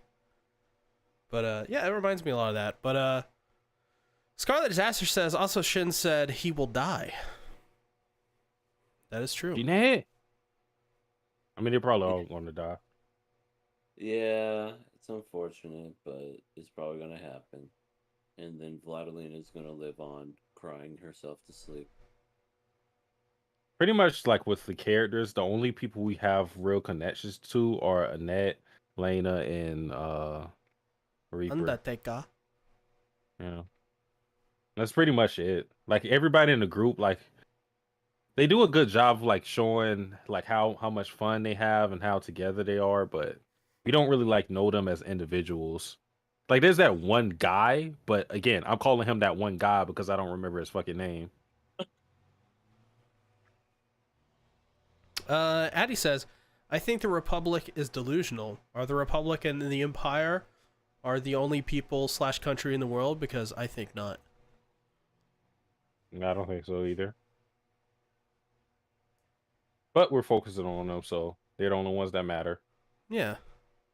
We can worry about Paradise later. Oh god. I wonder if they would ever remake Attack of the 50-Foot Woman. What? This is a random thought. Well, when you were saying like a giant woman fighting, I was thinking of Attack of the 50-Foot Woman. A chick from Resident Evil? No. It was a B movie in the 50s. It was so bad, made during the time of those weird black and white films that were all about aliens and stuff. It's a real movie. It's called Attack of the 50-Foot Woman. Don't ever watch it. It's terrible. All right. Okay. Good to know. Okay. Just random insert thoughts about this. Okay. I'm sorry. My mind wanders sometimes. Yeah, I thought this episode was pretty damn great. I pretty much liked everything about it. This show, I thought this episode was pretty much the best episode so far. It's pretty good. Yeah. They need more scenes of them taking showers. What? Hmm. Why can EA say that? But when I even say like anything about Vladilena in a positive light, it's immediately I'm a pervert. I mean, he didn't say specifically that Vladilena. That is very true. I just said more scenes. Got to get cleanly. Mm-hmm. It's ridiculous. Why do you need to watch an anime person wash themselves? Because, we gotta make sure that the 86 don't lose their minds. Just like my God. Vladilena. Oh my God, are we passing this? We're passing this, right? We're passing it. Oh yeah, I'm passing it. I'm watching Attack of the 50-Foot Woman right now. Do you see the trailer? Let's talk about this time for reals 86, which, You people- love Lena. Stop. God. Oh my God. People, I'm really angry. I'm getting mad. Okay? People saying, still saying that I'm into Lena. And let me ask you guys. Proof. Where is it? Is there any? All right. You don't look need at the proof. Yeah, I want to say, look at the community tab. You posted a picture of her in leggings. Doesn't count. Don't look at it. Doesn't count. Not real. I can't help it. It's like the sun. You can't look away. Wait, what? Yeah, you can. No. The sun will blind you. You can't avoid it. You can't avoid it. I'll say Okay, that. yes. The sun's always there. You can't avoid it. Sometimes you look up and boom, you get a bunch of sun in your face. Listen, you cannot, like, my community tab is alternate universe, okay? It does not count. It's different. So It's you're saying you don't want to bring back Vivi? I'm saying, Wait. what? I don't want to bring back Vivi. Yeah, why are we talking about Vivi? Sorry. I saw your post and it reminded me of you wanting Vivi back. I'm confused. Okay, well, this episode of 86 Lightning wants you to join. This episode of 86 was pretty cool. What do you guys have to say about it? I don't remember it. That's All right. oh fuck. I was trying to leech off of you guys' opinions. I don't remember this episode that well either, but I'll talk about some of the stuff I remember. But fuck. God damn it. I have notes right here. Let me start it off. Let's see. Like, he was a kid and he was small and God damn it. Oh my god. You're actually correct by default. She tries to eat something and her friend's like, "No, I didn't use real eggs. You suck." And you know what, to be honest, I think this episode wasn't that engaging. Cuz I really don't remember.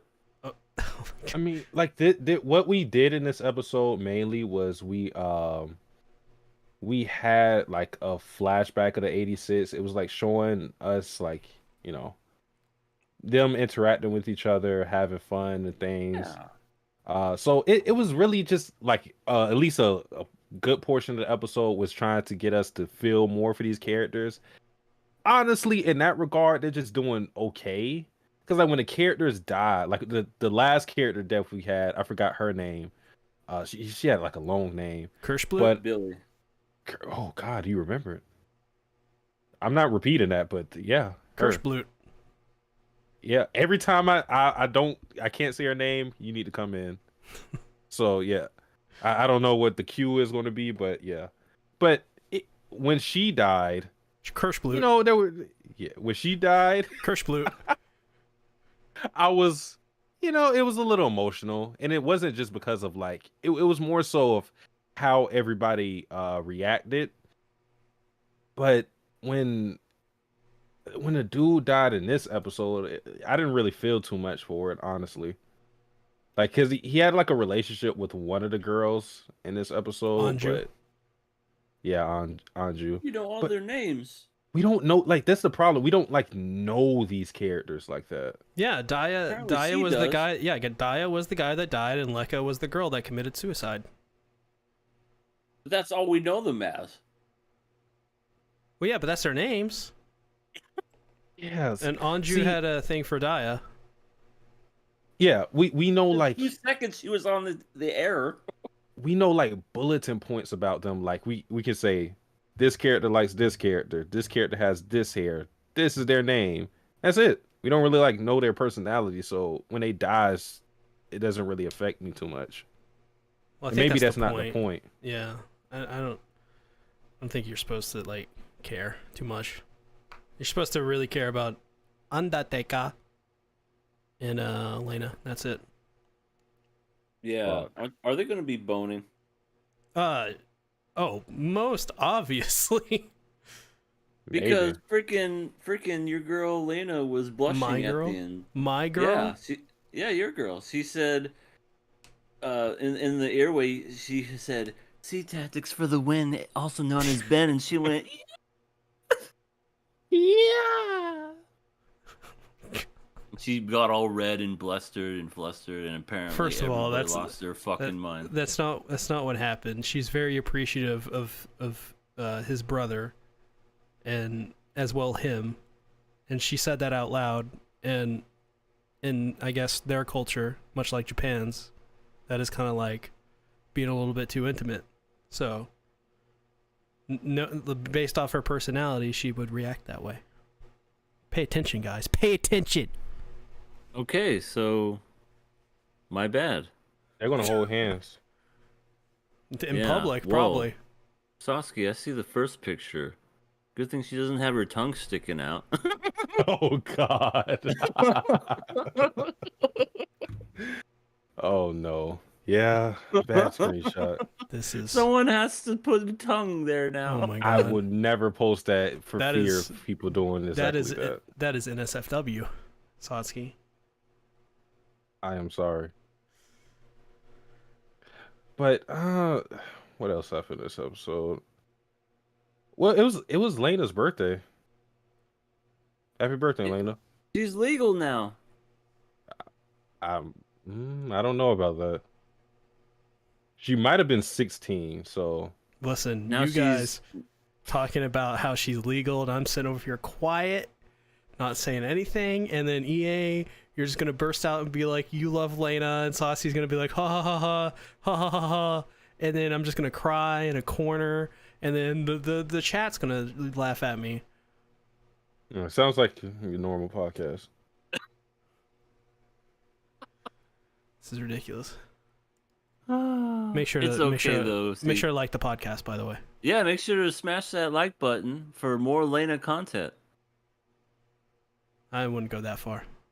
Okay, for more regular content that does not involve Lena whatsoever. Yeah. I guess like one another good thing about this episode is it's funny to call this a good thing, but when one of the girls was about to get defeated by the Legion, she decided to take her life and shoot herself in the head, and it just shows like the conviction of everybody to not let them get more in their arsenal, because we know if they take the head, they take the brain, they get Yeah. stronger and stronger. So I mean, that's probably like a nightmare. Like they don't know what happens after their brains get harvested. So it's probably yeah. they probably It's- would rather make sure they don't, live some living hell or anything like that. Yeah, it's cool just how like that's like an unwritten rule between each other. Like, I don't think there was any instruction from anybody for her to do that. It's just like at first she shot at it, And then, when that wasn't working, she, last resort. Cut my life into pieces. This is my This last is my resort. last resort. Suffocation. Nope. Okay. Another thing that happened in the episode was Lena was trying to get, I forgot, she was trying to get some weapon to help them, and the guy is just like, typical racist. We're not going to help the 86. And at first he was like, he what did he call them? He called them like machines or something. And it's like, man, they're really like hammering in the fact that everybody just does not consider them humans. Right. We get like a reminder every episode.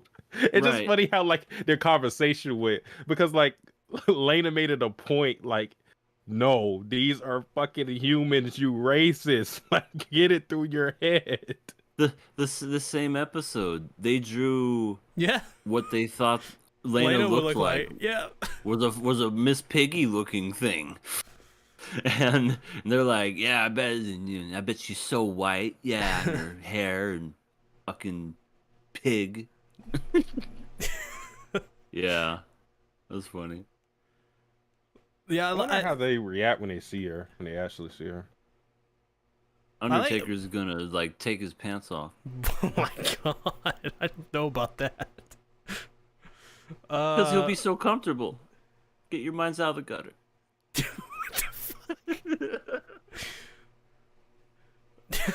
I don't. Oh my god. Oh my god.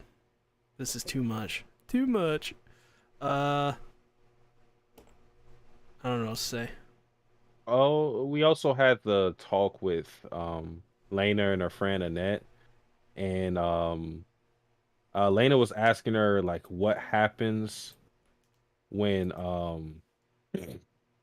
the pair rate, the thing they have on their neck or whatever, like what happens when it affects their mind. And they said something like, I forgot what they said they did with the what did they call them? They're not handlers, the processors. I think they said like they'll probably like kill the processors, and then with the handlers they like transfer them to a different unit after checking them out. So it's like in their mind, like if something were to happen to these people's mind, due to the pair raid thing tool, they're just disposable. They're just gonna throw them away. So, further in the whole point that the 86 are not human in their eyes.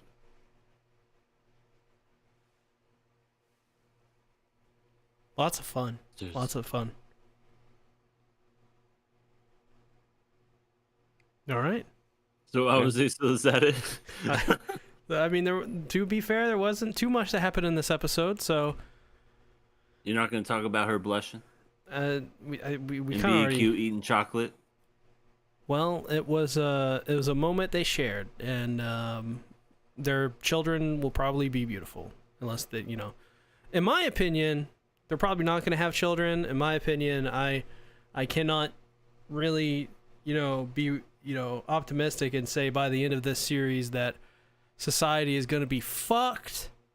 So, because like at the beginning of the episode, we saw like a glimpse of what it's like outside of the Republic, and it's not good. Not good at all. It seems like whatever Legion has done, they have absolutely dominated everybody. Lightning Eagle actually brings up that his brother was the one that saved Lena, which I think we theorized that last episode or something like that, or maybe it was confirmed. I can't remember. That's another important point to bring up, especially with Lena's development, because Lena probably feels some sort of I don't know, like she has to probably stick with this guy because they're related. Do they know that they're related? Oh, they do. They know. Okay. They know. They had a conversation about it because this is the he asked about his brother. So yeah, it definitely seems like that's going to be very integral to their relationship in general. But yeah, they're going to smash. Well, I guess that's another thing too, because since he asked about his brother, and Lena had her version of him where he's like this kind dude and everything, but we saw in the flashes of Kirschblut. no, not her. No, that is not what I was going to say. With the Undertaker, he had a very different version of his brother, where his brother, was trying to kind of murder him. Yeah, well, I mean, it's like it happens. That's how brothers play. Yeah. Listen here, you little shit. You give me the Nintendo and I don't murder your ass. It has happened about 12 times to me. But with a PlayStation 2. Oh, well, that's fine. Nobody cares about that. I killed a bird once. Oh my god. Oh wow, Akito? Did you kill Kurino? What was that noise? He just died. So like Kureno got his revenge. Kurino had it coming. Addie says, Lena is lonely, so yeah. Well, and the people She's in a the lonely 86 lieutenant. are lonely. Yeah, Everyone's lonely? and there's got to be another way to pay for this pizza. Oh my god. Dude, what the fuck? He fucking shows up with a pizza. It's the first time they see each other. And it's like the pizza is leveled with his crotch. And she's like, what? What the fuck? What is this? Ma'am, you gotta pay for this pizza. You want this pizza with extra sausage? I've seen that. A pizza with extra sausage? Yeah. Yeah, well, nice. Is it good? No comment. I'm a fucking 12-year-old.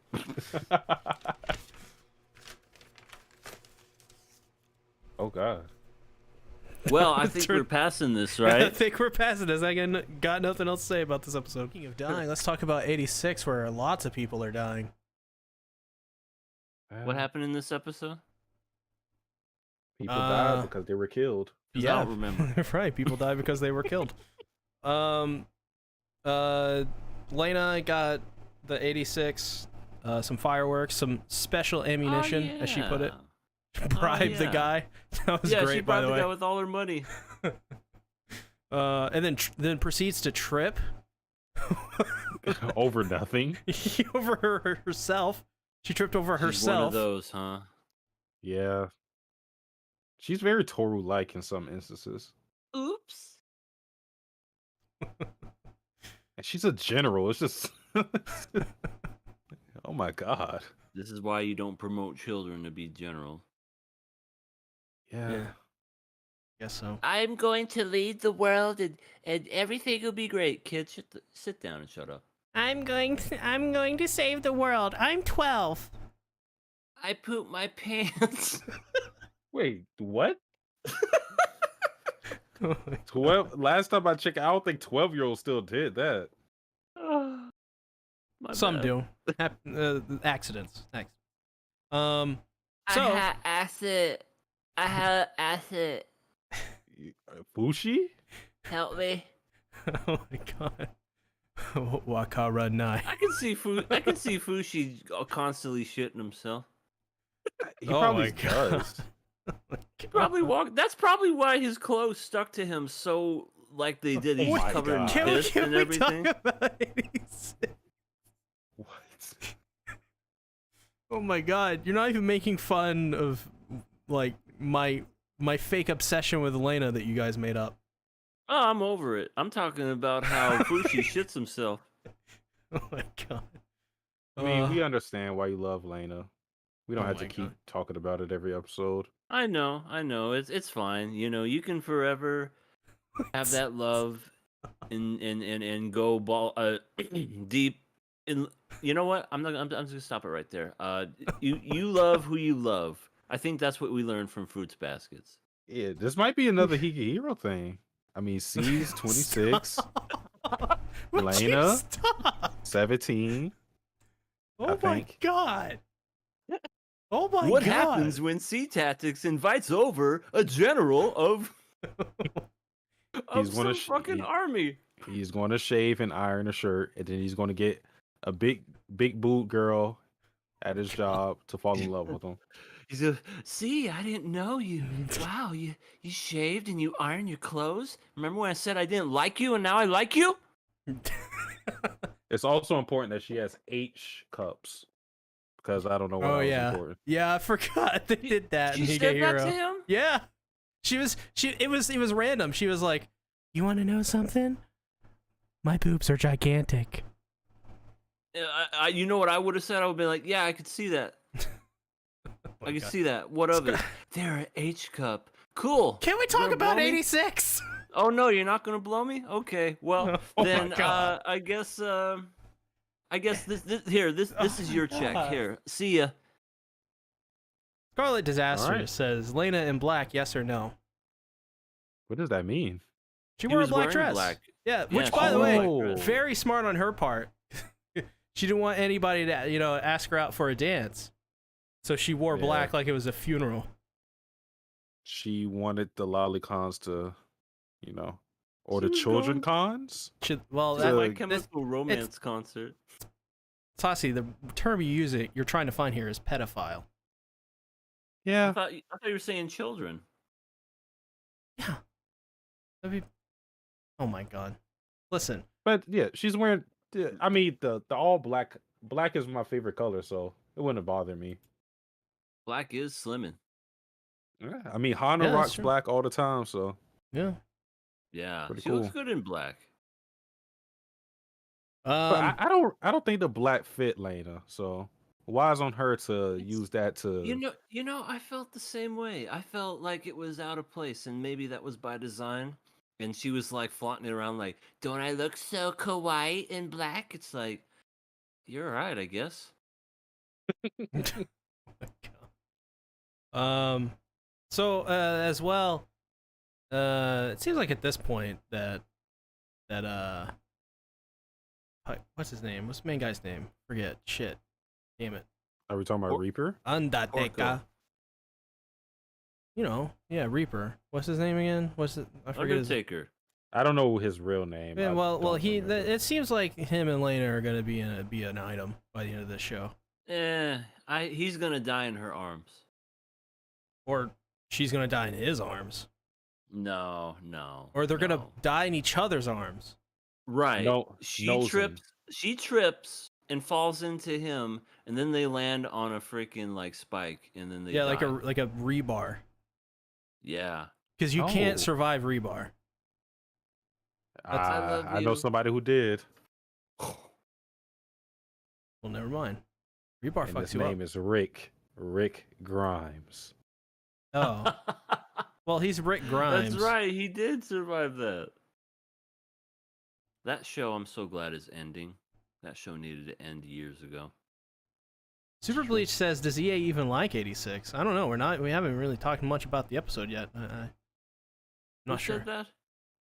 Super Bleach. Why does this? Why do you sound like you're about to like fuck them up? No, I was confused. Okay, I see it now. Super Bleach.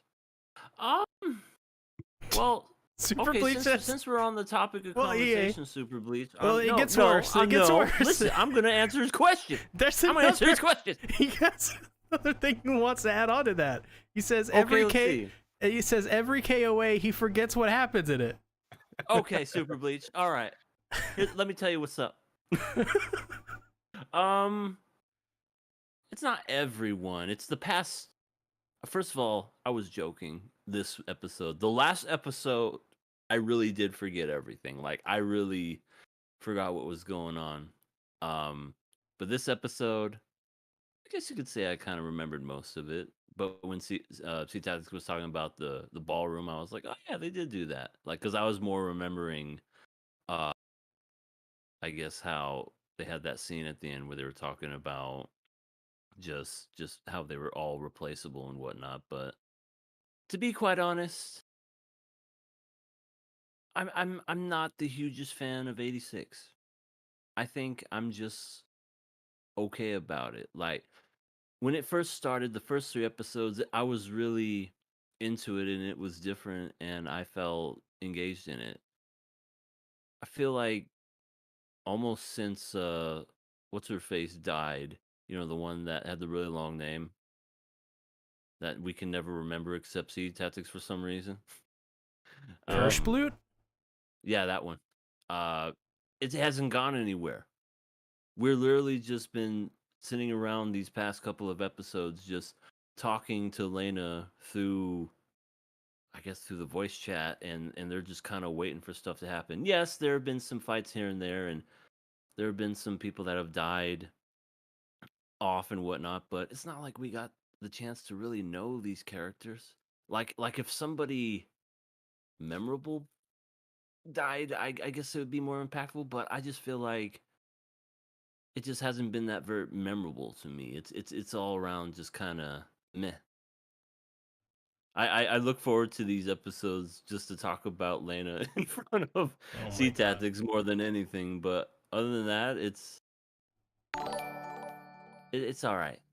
Oh wow, Kenny donated $10. Says Miura smiling from above.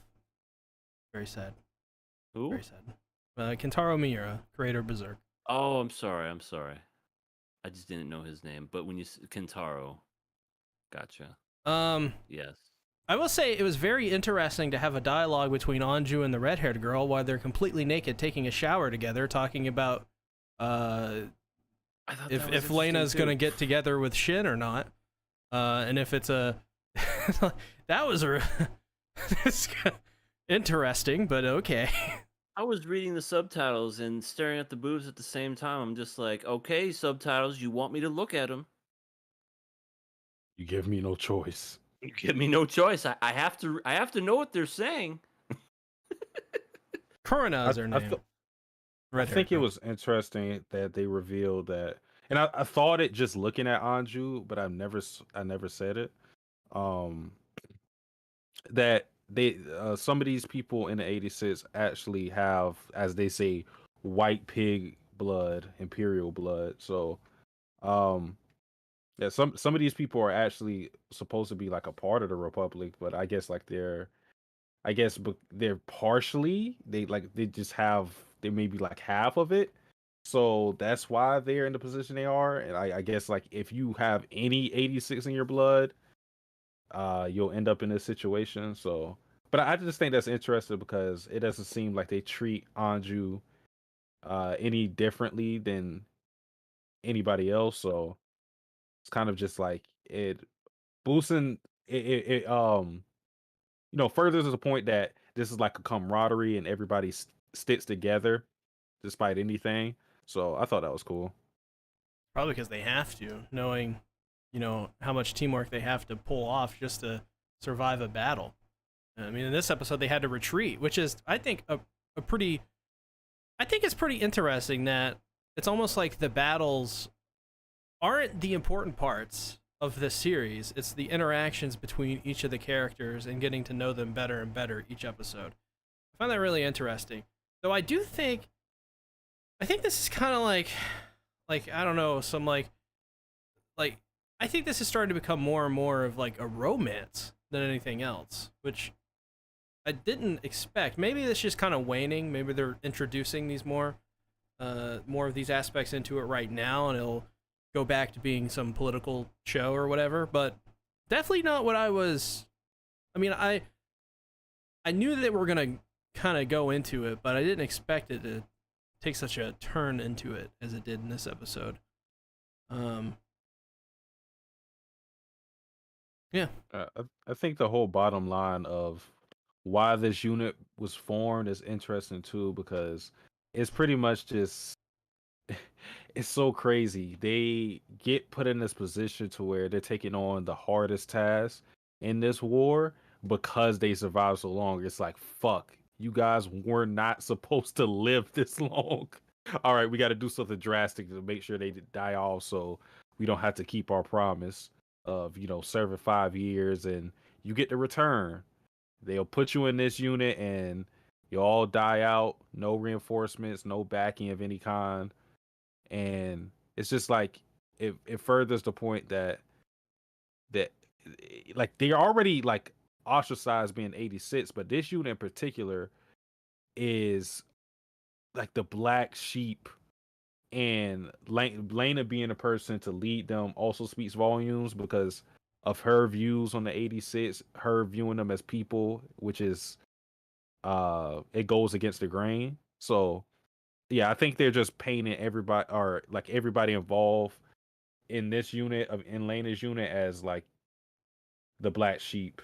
So PCJ27 says no, in the shower they were talking about whether or not they should tell Lena and that they're meant to be executed. So yeah, I guess I wasn't paying much attention to that scene. I wonder Yeah, why. me neither. I wonder why. We were watching them bathe.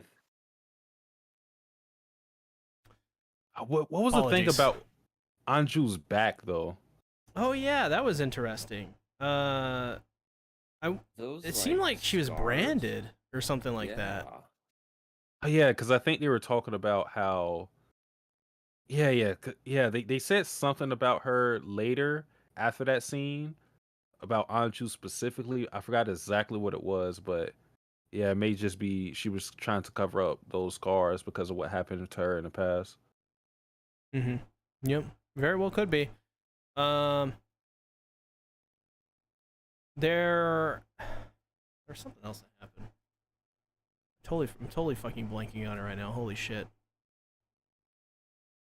I don't know. You guys Well, go on. we with also some have point you the Reaper. For the first time, didn't hold a conversation with Lena at night. He was asleep. So like we didn't actually see him, but that's one of the few moments where we saw him, or we heard that he was vulnerable. You know, because he's been pretty much like the Iron Man of this group, just not Iron Man, a superhero, just in the metaphorical sense that like he is the Rock, he is the person that seems like He's Dwayne nothing Johnson? affects him. He's what? No, he's not Dwayne fucking Johnson. Said he's He the could Rock. be. He is the Rock. All right, not the wrestler. Yeah.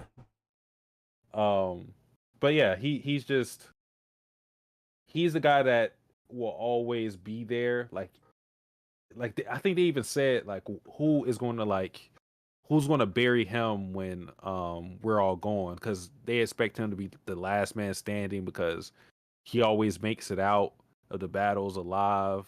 Like, you know, he's their leader. So it was I think it was cool just to see him finally look human, even though we didn't see it.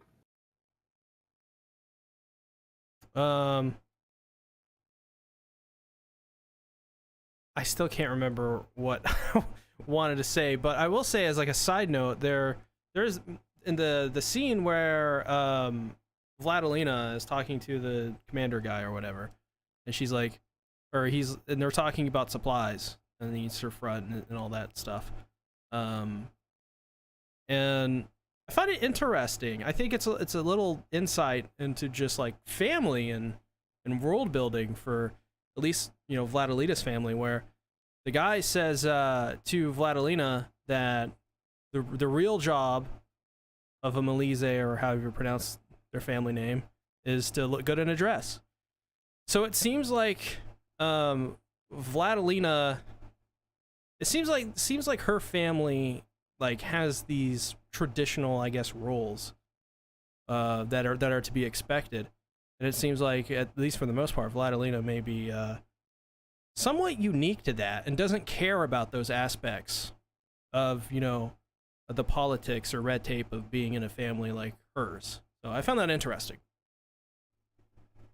I think we would be more interested if they get more to the politics of the relationships with 86 and they call it Alba, Mm-hmm.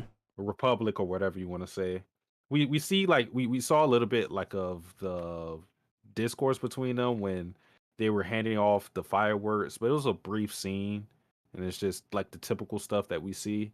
But I wish it would go more in depth with it, like because I think the scenes that were really interesting was Lena like fighting against the world's view that the 86 weren't people. Like those scenes I really liked. Yeah, for those are sure. good. Satsuki, What are you giving this show? What are you giving this episode? I am passing this episode. Yeah, what about you? I'm giving it a courtesy pass. I mean, it seemed like after the credits they have this big, I don't know, like weird looking mechanical beast coming out. Did you hear the sound design with that thing? It sounded so cool. I'm giving it a pass. I still enjoy I'll the give show it a pass. quite a bit. Not because of Vladilena. Let's talk about 86. All right. Cool. DA, you said you really enjoyed this episode, apparently. I did.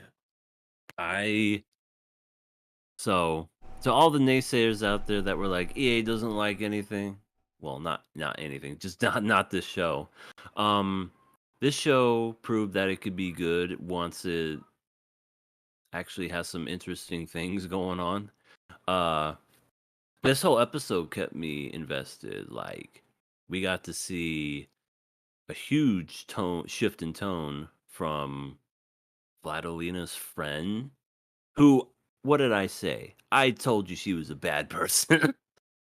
I said she was awful. But she's just a different type of awful too, like, because she was friends with these young kids who were 86ers, and I forgot how exactly how it went, but like people noticed that she was friends with people who were 86ers, so then she had to be basically racist too. So now she's like, "You're the same as me." So she wants to basically say, "Vladalena's you're no better than me because I'm a terrible piece of shit." So that must mean you're a terrible piece of shit too. But it's just like, I don't know. I feel like she's that whole conflict, and it was just interesting to hear because they also were talking about how they experimented on the 86 and how they were literally they admitted to, yeah, we're sending these people to their death to commit genocide essentially. Just so yeah, so that perked me up right away. I was like, okay, this show got a lot more interesting. One of the hugest things that happened in this show that was really good that I appreciated the editing was whenever you saw the 86 and how they were like doing flashbacks and memories of everyone that was there, and then it slowly faded, and then now there's just 5 left. That caught me by surprise because, to be honest, I kind of forgot how many people there were from the start to now. But then how it just kind of, they're like, well, there's 5 of us left. I went, whoa, there's 5 now. It just caught me by surprise, and I absolutely love that. I thought that was a great a use of editing, and yeah, and of course the after credits scene was spectacular too. I'm just when you say you didn't notice any people were left, I just got like this image of like we have like the cafeteria full of the 86, and then there's like this cane that just yanks one of them into the shadows, and then you're just like, wait, what happened to that one guy? It seems like we got enough, so let's just keep doing it. And it just repeats itself over and over until you notice, wait, did we have like a whole cafeteria of people? Yeah, at some point there was a whole cafeteria, and then they were just like, well, there's only 5 of us left, and then they just kind of like signed their names on the building, and because they knew they were going to go to their death. Wow, holy shit. I love the conversation between Annette and Lena.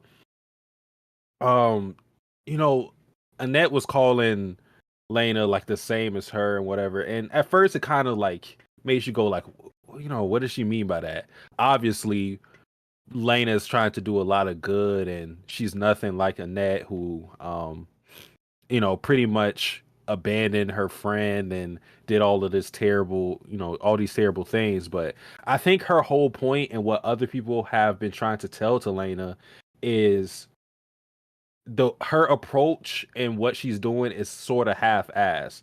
She has good intentions for sure. We all know that as viewers. but other people view it as half-ass is because she's trying to do good while also sitting at the comfort of her desk to where she can give these orders, watch people die, and nothing's going to actually affect her personally. Obviously, emotionally it affects her, but there is more she can do. It would probably take her life and her career and other things, but there's more she can do. There's more she can do. And I think that's the point that Annette was trying to make, is that she could have done more to help her friend and other 86, but she didn't want to risk her life. She was selfish. And I guess she was trying to also connect that to Annette or Lena. So I understood her point there. Obviously, to the degree that they're selfish is very, very vast. But nonetheless, I understood the point. And then she said, "I never want to see your face again." Yeah.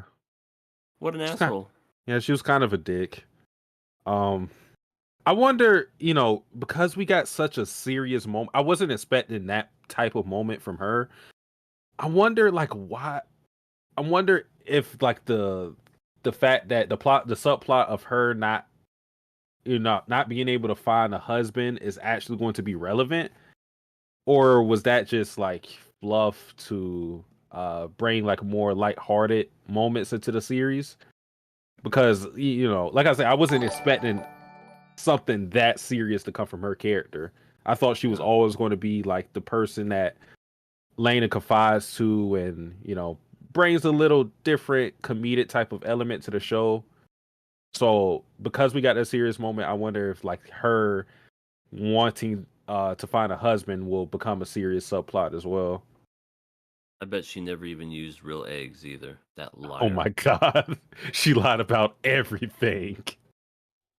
Yeah, she probably never even used real eggs. She was just always saying, "Oh yeah, it's totally good." Nope, all lies. Imitation eggs.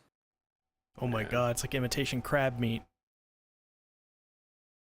Never had one. It's. I think. Go ahead. No. I was just gonna talk about imitation crab meat. You go on. I was gonna say, I thought this episode was interesting because it kind of gives you that notion that these people are kind of trapped in their beliefs, and some of it is not even like really their beliefs. It's just the public opinion that has to be adopted by them, or they're going to end up in a bad situation because Annette's father was somebody who wanted to actually take that kid in, the 86 kid, but he kind of bended himself, and Annette said that she kind of gave him an excuse not to do it because she was saying she didn't like him, how that person wasn't her friend, and yada yada yada. And that, like I said, it just kind of, it gives you that feeling that everybody has to believe that the 86 are bad people because the government has deemed them as such, that they're bad people, and if you don't follow that, you're an outsider, and you'll also be ostracized just like them, and nobody wants that. So it really drilled that in with her story. So I like that. The Eldian Devils. Yeah.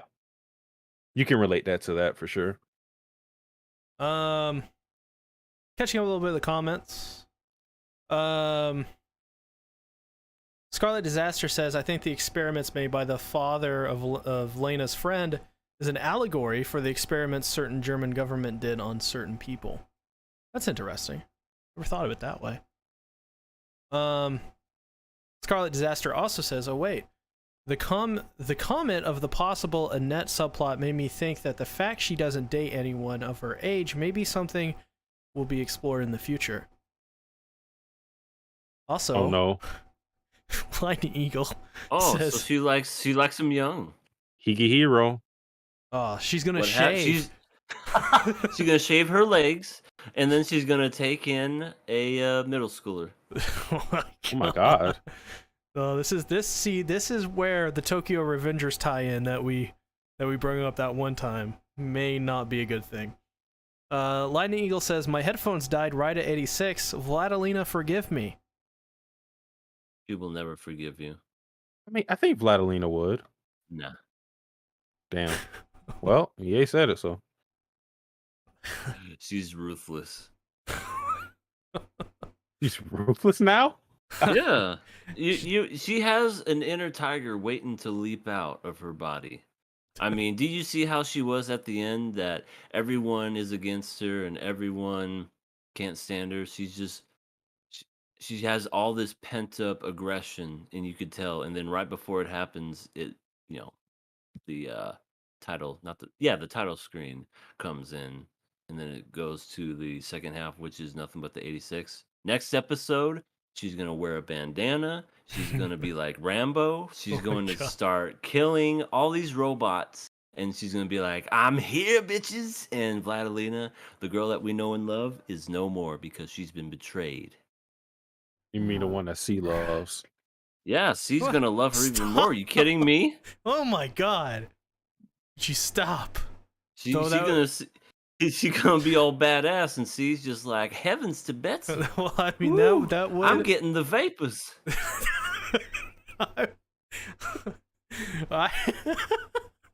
I mean, to be fair, my kind of girl is the girl that can kick my ass, like Spike Spiegel. So There you go.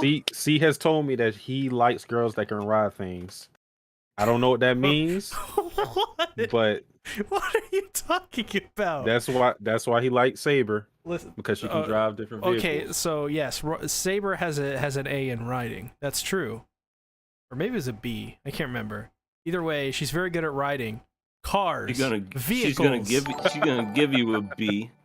Oh my god. Wait, what? oh, I got it. Oh my god. Listen, all I'm gonna say is, yeah, if Vladilena shows up with a bandana and a fucking M60 shooting it with one hand, yeah, okay. As she's screaming. Then she has your heart. I'm cool with that. Like, all right, sign me up. I'm gonna search for badass Vladilena. Hold on. You might get spoiled. Yeah, probably don't want to do that. I thought this episode was pretty good. The thing that kind of stuck out for me was really that fuck. I forgot. Saucy, continue. Okay, It definitely stood out. I got my you. mind went completely blank. I don't remember his name. He's like the main general guy, angry always. He's the one who's talking to Lena often. And it seems like he's in a higher position of power than her. But she had a conversation with him, and they were talking about, or Lena was trying to get the 86 off of this death mission, the suicide mission. And he was like, no, we got to make sure they're all dead. And he kind of just had like a heart to heart with her, where he was being honest, where he pretty much said, yeah, they're destined to die. They're meant to die. That's just how things are. We have to pretty much make these guys the villains and like kind of erase our sins by killing them off so they can't talk about what we've done. I think what he said, I'm looking at the screenshot, he says, if what we've done to the 86 gets out at the end of the war, the Republic will become a parrot state? Whatever that says. Pariah state? Pariah state. And remembered forever as oppressors. So it's just, it's so crazy. For them to not be known as oppressors, they had to further oppress the 86. Like, that's so crazy to me. Well, you actually went into what I was going to talk about. So you kind of, you stole my own thunder because I'm bad at remembering apparently. But I think, I wonder, besides basically what you said, which is what I was thinking, I wonder, to add on to that, I wonder if they're going to, like Lena's going to be like, all right, we kind of have to revolt against this to try and get some kind of fair treatment or something change. Because if she's going to people who have power to start to make that change and nothing's happening, well, there's only one place left to do that, and that's from within, which at that point, it's not going to be good. If you have your own people, fighting against you, the people that are on the front lines fighting a never-ending genocidal war, like it's it's kind of fucking crazy. And I can't help but think like that may be the direction they go in. Which, if so, then wow. Yeah, I think she's eventually going to have to leave the Republic because, as it stands right now, she has no one backing her, and if she wants to actually change things, she's going to have to lead these guys. Is she like Annette said when they first started arguing? Let me see. I have the screenshots. She says, "What are you going to do? Find someone important and yell at them? Nothing we do matters." So she was just kind of telling her how futile her efforts will be because nobody's going to care. Nobody's going to try to stick out their neck and invoke change when they know that they can be at the end of the blade, directed at the 86. So I think she's going to have to group up with the 86 and try to spark some sort of change. The only thing that's working in her favor is the fact that we know that there's good people that actually care about the 86, like Annette's father, but some of what's going on with them is the fact that the government deems them as not people, so people follow that. So if they were to overthrow the government in some way, then they could change the public opinion on the 86. It's not like people hate the 86 because they actually think they're despicable people, or they don't even think of them as people. It's just that's how things are in the world, and they got to kind of change that public image or opinion. Yep. Amen. Pretty much. Amen. Yeah, I'm really interested to see where that heads. Like that's probably my favorite thing about this show is just the political intrigue of it all, and how this country works, and the 86 works, and how it all, how does it benefit them or whatever. Like, I always like that stuff. I think that's what makes this show really interesting, in my opinion. Because without it, I mean, what do you got? You got, like, West Side Story, pretty much, so. With all the snaps and everything? Yeah, like, just all of them. Continuous snapping. But to be fair, West Side Story is the shit, so. That's all I got.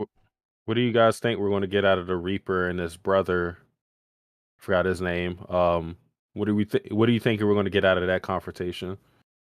Reaper's gonna have to kill his brother that's in the head of a machine, which is so messed up. Can he do it though? They only have 5 people as it stands. Oh, Well, yeah, he totally can. Yeah, I think he's gonna do it. Either that or Rambo Lena will. So one of the I two. definitely think they need more than what they have. Oh yeah, I forgot. They told Lena to go away, like to go to, like, I think the eastern border, so she doesn't hear any of the fight. See, this is what I'm talking about. She is secluded from everybody. Everyone's against her. Who else but Rambo Lena? She coming. Rambo Lena. Yeah, I do think she's going to be on the battlefield because that was a lot of their beef with her too. It's just that she's not there sticking out her neck, and it's kind of hard to take orders from somebody who, isn't bleeding the way you do, isn't suffering the way you do. She gets to stay from her, from the comfort of her own home, eating chocolates and shit, and while people are dying. with real eggs that maybe or may not have happened. Yes, with real eggs. And special ammunition. Oh, I thought you were Yeah. about to say special explosion. People have some special ammunition over here. Like I've been hearing fireworks for a while. Well, Is it something about Florida where they just celebrate Memorial Day weekend like really super special with fireworks or something? we forgot one important aspect of Yeah. that, Kid Rock. I did? What about Kid Rock? Yeah, doesn't everybody in Florida like Kid Rock? I don't know. I'm not much of a Floridian. Because apparently to the world, all Floridians are crazy. And I don't think I'm crazy. Right, guys? I mean, you like a lot of crazy women. I want to say you just like crazy women. There's a difference. That is true. Lightning Eagle says, yes, I made it. Yes, will any of them make it? What? It was just me. It's Is cryptic. this another prophecy? Oh my god, the prophecy of Vivi. Oh shit, I mentioned it. Why did you mention it? I just said, is this another prophecy? I didn't mention what this prophecy was from. Well, I gotta say, this is my favorite episode so far. Agreed. I'm gonna give this a pass. What are you guys gonna give it? I've restored my faith in '86. I'm giving it a pass. I'm waiting for Rambo Vladilena. I am passing the show as well. Yo, children, let's talk about 86.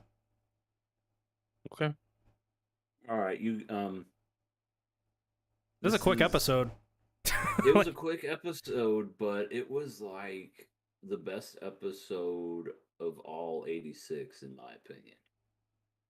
It was fantastic. Like I thought everything was good from like I think it's the first 12 minutes, like it's the first half. The whole battle, the music, the fact that they used the original ending while they were in mid-fight, and I don't know, just everything was just perfect. And What? didn't I call it? See Tactics, didn't I call it?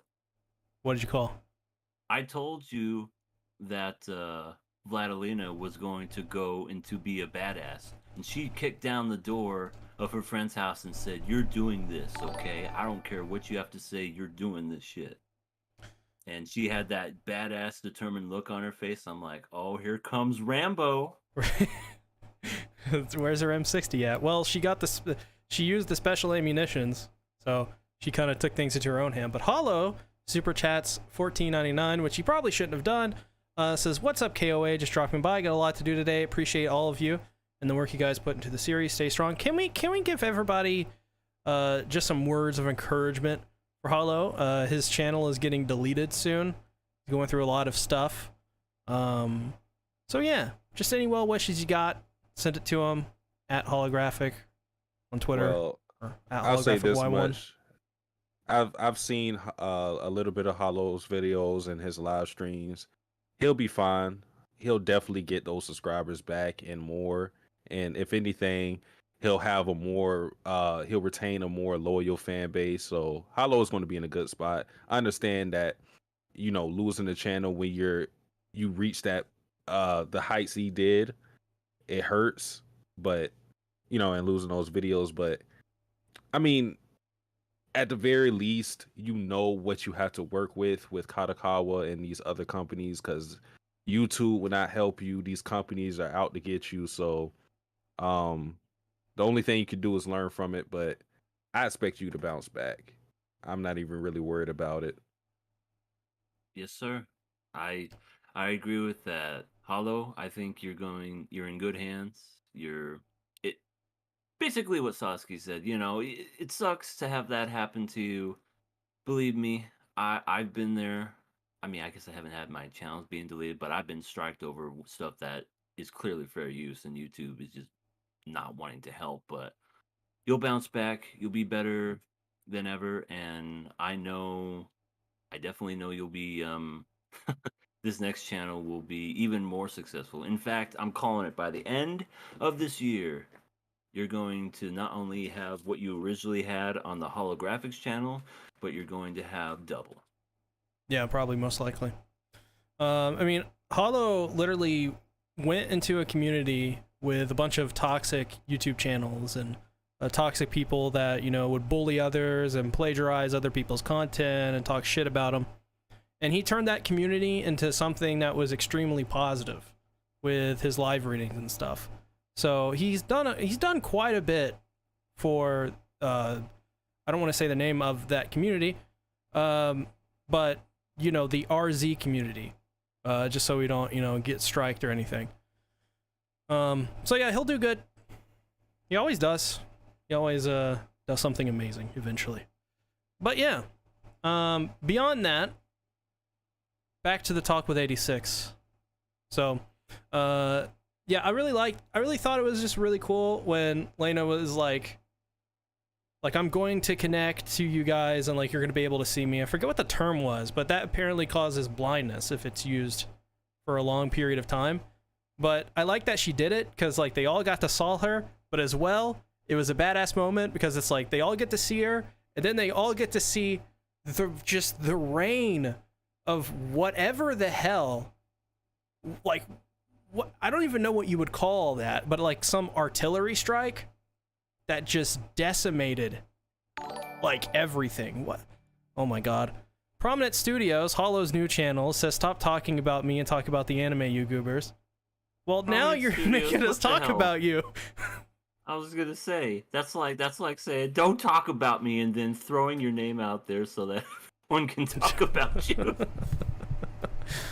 Just don't do it anymore, guys. Come on. Hollow's a Sindura. He is. He really is. It's He not really like I is. was like wanting you guys to talk about me or anything. We should all praise Hollow for what he's accomplished. Yes, praise him. Praise Praise him the- hard. I really like that scene though, when all the artillery comes down and just decimates everything. That was just, it was really cool. It was really I cool. like the sound effect as well. It was a sound effect you weren't expecting, but it was awesome. It was like this clank, like this clanking metal, like heavy metal hitting other heavy metal and like dirt and just making this like deep guttural like punching sound. Like, oh, dude, that got me. I was like, oh, that's awesome. Yeah, that was pretty awesome. Like everything was done perfectly in the first part of the whole episode and all the way up into when he's, you know, fighting his, because it's not really his brother, it's a robot that took over his brother's brain, and he became the T-1000 for a bit. He had the same hands that were trying to choke him again. It's just like he just can't stop choking his younger brother. Scarlet- no matter what he does. Scarlet Disaster says in the episode of 86 we got Shin's brother using, I'm not going to say that because it involves the RZ thing, but to like let's say the invisible hands from fuck that series with the girl named Lucy. She's naked and she has all the hands and cuts people up.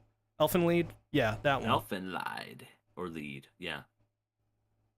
So yeah, That was not a good show. that was not a good show, and this is a much better show than that. I had rose-colored glasses the first time I ever watched that show. Yeah, this is a really got edgy me show. Yeah, and then when I took them off, I went, "This show isn't actually that good." Brynhilder, the sequel to it, like the pseudo sequel, like his next manga that he made after that, called Brynhilder in the Darkness, is even Oh my more God. edgy and awful. I read the whole Mongols, the invasion of the Mongols is happening.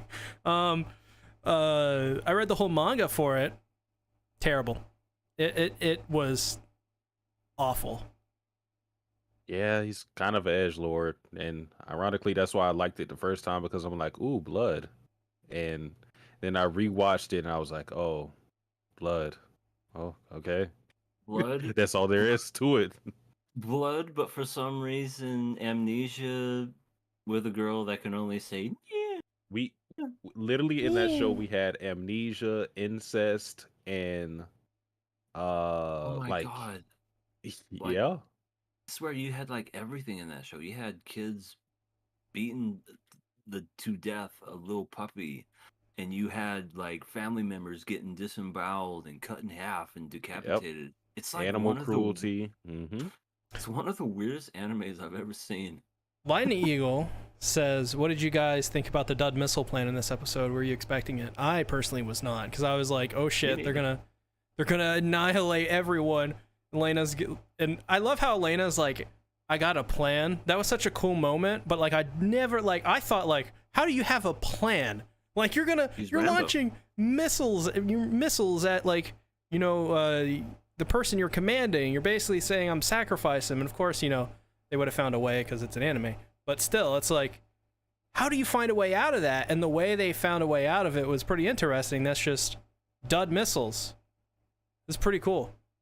When someone says I have a plan, I either look at it on one side of the spectrum. Either I'm thinking of it like I have a plan said by Dutch in Red Dead Redemption 2, or it's I have a plan like Armin. Either it's going to be really good or really bad. Hers lean more towards the Armin side, so that's good to see. Good plan, Lena. Yeah, it wasn't one of those make it up as you go type plans like Dutch. Yeah. Trust me, Arthur, I have a plan. I had a goddamn plan. God damn it, Arthur.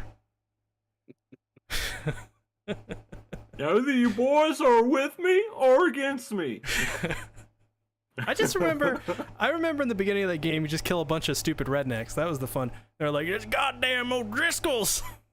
Yeah, it was a gang fight, then it turned into so much more than that. God, I love that game. Oh, man. I think what I want to talk about is more so, we had the whole emotional thing between the Reaper and his brother. I forgot his brother's name. But I think, you know, I think him taking off that scarf is symbolic. And it feels like the 86, at least that little group that we had, they're going to go their own ways. I wonder, where do we go from here with that group? Will they be characters that we don't see for a while, then they return later down the line, or like what is Lena going to do now? See that? And Yeah. This is the perfect time to focus on Lena. Yeah, she should face a lot of repercussions for what she did. Because I don't think that's something that she can just sweep under the rug. Yeah. Right. They were supposed to annihilate all the 86, and now they're gone. And I guess they're not really dead, but they're disconnected from her, and she probably can't ever speak to him again via comms. Yeah. I also like how they didn't tell her, just to so you know they don't get her in trouble or anything like that. That was so it completely separates her from everything, and it makes it surprising. Lightning Eagle says, "I was happy to see Lena push Annette, or as he says, Annetto." Netto. Yeah, that was a pretty cool scene. She was badass. Yeah, she knocked on her door while it was raining. And I liked it being symbolic too, because at first Annette was like sheltered by the rain, and then Lena kind of forced her into it, like showing that they're going to be, I guess they're going to conspire together, you know, because Annette, her connection with the Reaper is the reason why she felt the need that she needed to help Lena out.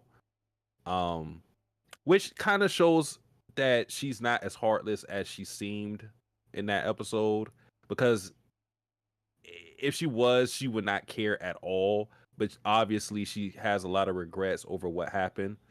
So she has a heart, but she's kind of a bitch. Yeah, she really is. It almost makes it feel like, do you think she would have even have helped out if she didn't know it was Shin, aka Undertaker? No, she wouldn't have. I I think didn't she think made that clear. Yeah, she was just like, I hate him, I don't like the 86. It was Shin. I want to help. All of a sudden, it was a change of tune. Yeah, she's kind of a bad person, but I guess she's a reflection of the society. Exactly. Yeah, I don't know what's gonna happen. Where was Lena running to?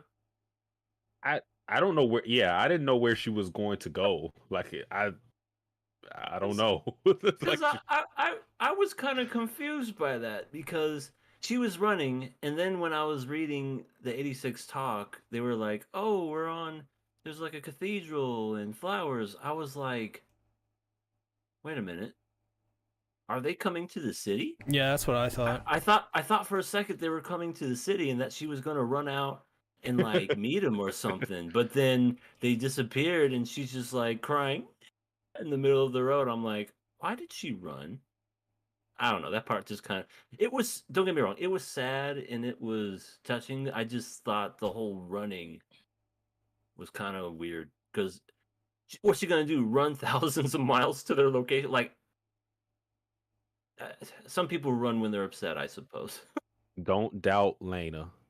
Dude, If anybody can do it, she can do it. Dude, Oh, okay. she fucking ran though. Like she was Tom Cruise running, and not only did she look good while she was running, she ran for like fucking ever.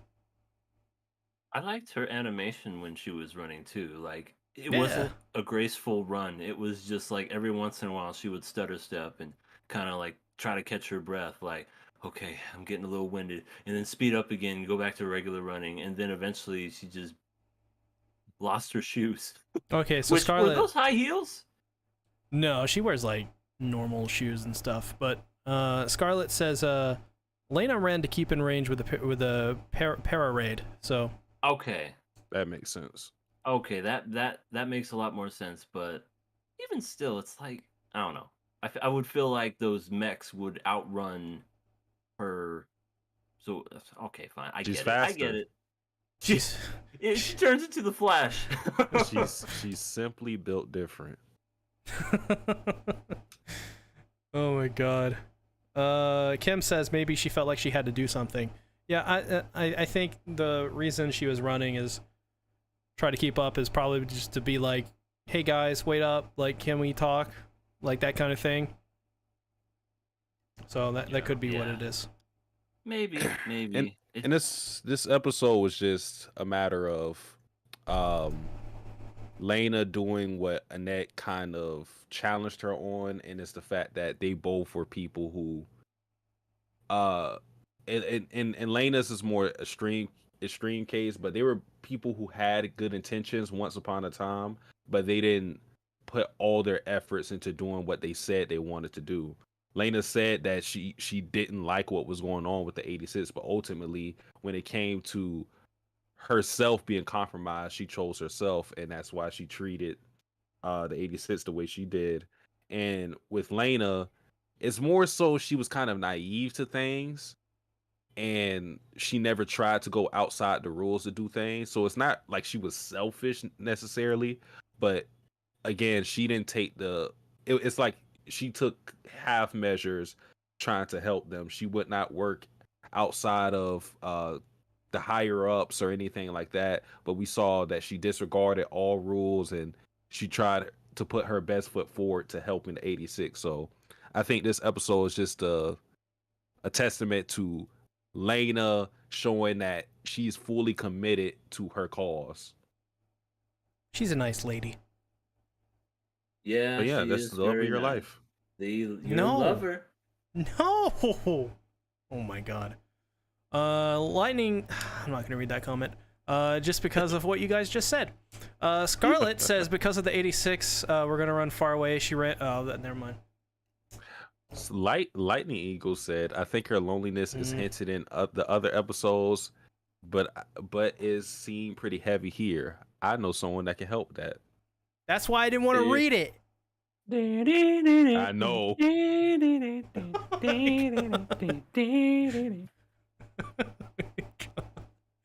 Hi, my name's Ben for the win. Also, wait, no, I said that wrong. Hi, my name's C-Tactic for the win, also known as Ben. What's your name? Oh my god. Well, we have 16 concurrent, which is the highest so far in this podcast. We're doing Yay, abysmal yay. in views this week. Not sure why. I guess it's just the day or whatever. But if you guys can, Dog days of summer. yeah. That's a good point. It's summer now, but yeah, if you guys could share it out on Twitter, Reddit, your friends, your friend who's probably driving a car right now. No, that's kidding. Don't do that. Your parents. Your parents. You could share it to your parents. Share it out to the people you love. Tell them, hey, there's a great podcast. It's called KOA. It's about anime titties.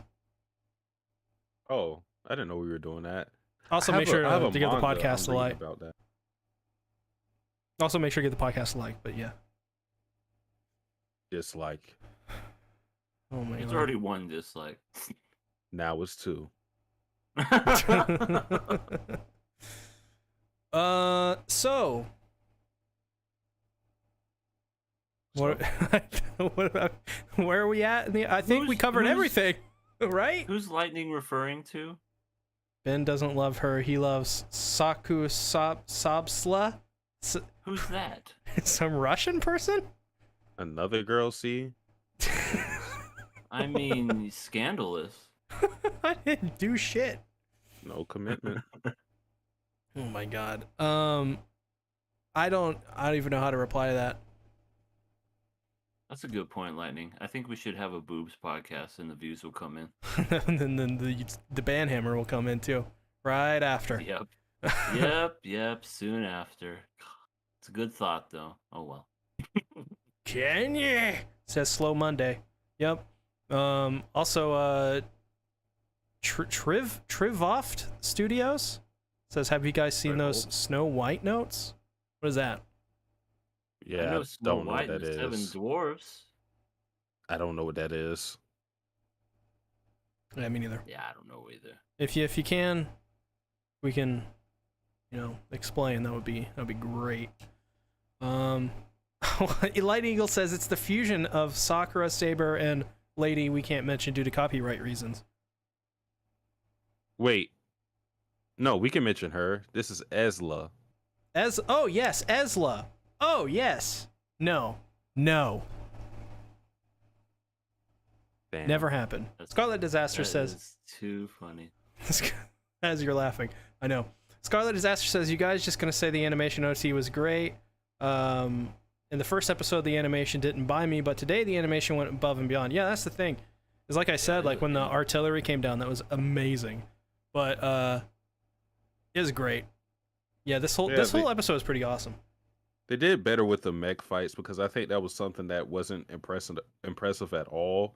It was there, but it wasn't really focused on until this episode because it kind of had to be since we had the Reaper versus his brother. We didn't really talk about him, but how did you guys feel about that? The conclusion of his character With the brother? Yep. I thought it was, it was a nice little ending. It technically the brother was already dead, but now he can finally rest in peace knowing that he doesn't have to have that pent up anger anymore. And, his, Shin even sobbed for him and whatnot. So it was just, it was a wonderful ending. I thought it was really, really good. And I love how they used the ending song for that. Yeah. Versus the very end. Because the song that was at the tail end, when you just saw the 5 birds flying off, symbolizing the birds left their nests, gonna go see the world and do all that. That was a beautiful score.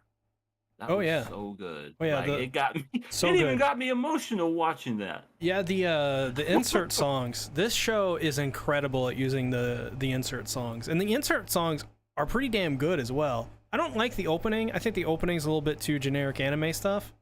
But dude, that ending song, whew, it's fire. Yeah, but I guess to answer Saxi's question, yeah, I thought it was a really good overall ending arc. Bittersweet because there was no saving him because he was already dead, but still good overall. Yeah, I like the way that concluded because I like the way it used the hands, and I like the way it used the imagery we got from the previous episode of him using his hands to lift up Shin, and he's doing the same thing at the at the beginning of Shin's life, he's holding him up in the air, supporting him. And now he's doing it in the same way, but to end his life. Though this time it's Shin who's now grown up and doesn't need his brother anymore. And so you kind of have a moment where Shin, he doesn't need him anymore and just kind of, just ends his life there. Like how his life should have ended in the middle of that war, but sadly didn't happen. This is a very touching moment, and I like the way it was handled, both visually, and all the metaphors and stuff, but as well, just all the writing for that moment was really well done. And yeah, probably just that. I think that moment in general is the best moment of the series so far. I also really liked just how Shin had those memories of his brother, and he saw pictures of his brother and how his face was crossed off with like just those dark scribble lines all across his face. But then when he had that piece with his brother, those scribble lines disappeared and it showed his face. Because when you're angry at somebody, you're always going to remember, especially when you're mad at them, you're just going to remember them as being this horrible, awful person. But then when you remember the good times and you go, okay, my brother was never this bad, you kind of peel back that mask and you see, Shin saw his true brother's face again and was like, that's my brother. Not the one that was screaming, I'm going to kill you, the one that basically said his goodbyes. And yeah, that's what, basically just broke him down. It was so great. Good episode. Yeah, like I said, this is just my favorite episode of 86. How could you top that now? I don't know how else they could top that. Well, what do we have? Two more episodes left. Okay. Yeah, 2 episodes. So I feel like what we're going to do is like maybe have some more drama with Lena and higher ups. Maybe she even gets demoted or transferred somewhere else. I could see something like that happening. And then Lena and her friend kiss. Yo, wait, hold up. Theory time. Theory time. Hold up. What if the what's left of the 86 infiltrate the Republic of Sang Magnolia? Yeah. Yeah. Something like that could happen, but I don't think it's going to happen in the next or the last few episodes we have. I cry. I feel like that's too big of a thing to happen with 2 more episodes. Lightning says, Lightning has been pretty well behaved this stream. Usually Lightning is just trying to always troll me or like say I love Sakura or something. Lightning is a great guy. Oh my god. Yes. Can we not give Lightning props? Shout out to Lightning Eater. He is a fantastic dude. Lightning says, I think Shin knowing his brother didn't hate him was touching. When you see the shock in his face, I want to imagine he finally heard his brother's true words right then. That's pretty, yeah. I agree. Kenny says, painful memories are easier to remember than the happy ones. Just like how you let Zeke get away. Yeah, Ab. So I'm gonna kill that shithead. No, I think he was. I think he was referring to what I was mentioning about Shin's brother, but. Oh, I thought he was mentioning Zeke, but okay. No, I really don't think so. But I that's absolutely true. Painful memories are more easy to remember than the happy ones because it's just, yeah, it's the truth. It sure is. All right. Killing or passing? I think this is a pretty good pass. Oh yeah, good pass. I'm glad I stuck with 86, and this is becoming like one of my favorites of the season. Pass for me. All right, I'm passing as well. It's pretty great. Not because I love Lena, because I don't. Let's talk about the dead bodies. 86. Oh, yeah. Oh, the song. No, the By Korn? anime. Oh, okay. So this is Not okay. all at once. No, I guess not. What the Yeah, fuck stuff was happened. that? Stuff happened in this anime. I'll get it started. I'll get it started. It sounded like a turkey. That was my laugh. He is like, this is my life, and you treaded upon it. How dare you make fun of my laugh? See, It just on my side it sounded like I am going to cry, like you say all the time. I cry. I cry at $9.99. I cry 6'9". But let's see. In this episode, it was basically a lot to do with the 86. Your girl was not in this episode at all. No wonder you don't remember. What are you talking about? Oh, can we not? Can we not? Can we not? You don't Okay. remember because you're like, nope, I don't see her. Fuck this episode. I'm killing it. No Lena, no memory. Oh my god. Okay. Listen. Best girl is actually Fido, okay? Freaking Fido, the damn robot, right? Oh wow, Scarlet Disaster agrees. Holy shit. No. Scarlet Disaster said Fido best boy, not girl. Wow. Yeah, you thought wrong. And then, Well, then we don't know. We don't know. Best android. Yeah. Oh no, I won't agree with that. oh, Okay, yeah. Vivi's best android. No. No. 2B is. 2B is the best android. What the fuck are you talking about? No, 18 is. Oh, that's a good point. Well, yeah. Well, there. I don't know. I guess they'd have to fight, which I'm all down. You know, they definitely need to fight. I'm down too. It'd be awesome. Okay. So yeah, this was more of a slice of life episode where I think what they said early within the episode was kind of indicative of what the episode we were kind of going to get. And that's, I don't know who said it, but somebody said to Reaper, like, are we going to go forward or something? And then Reaper was like, no, we'll just like stay where we are. And it's kind of like they were going to be complacent and just show their lives within this episode instead of progressing the plot. It's just that we just get to see these characters bask in their freedom a little bit.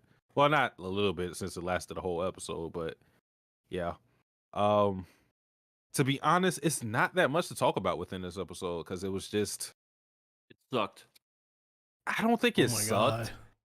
It was like the thing is when the credits started rolling and then we saw the things after that is when I started to tune out with the episode.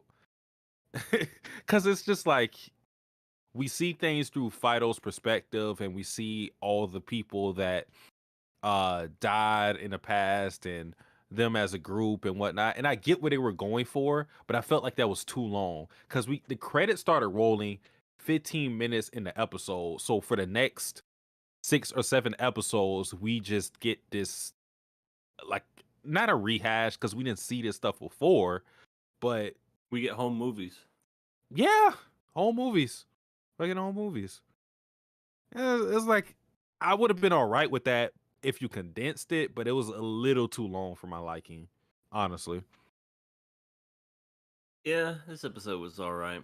I don't know. I think Vladilena is like the better kind of characters to like kind of focus more of the story around because she's more interesting in my opinion.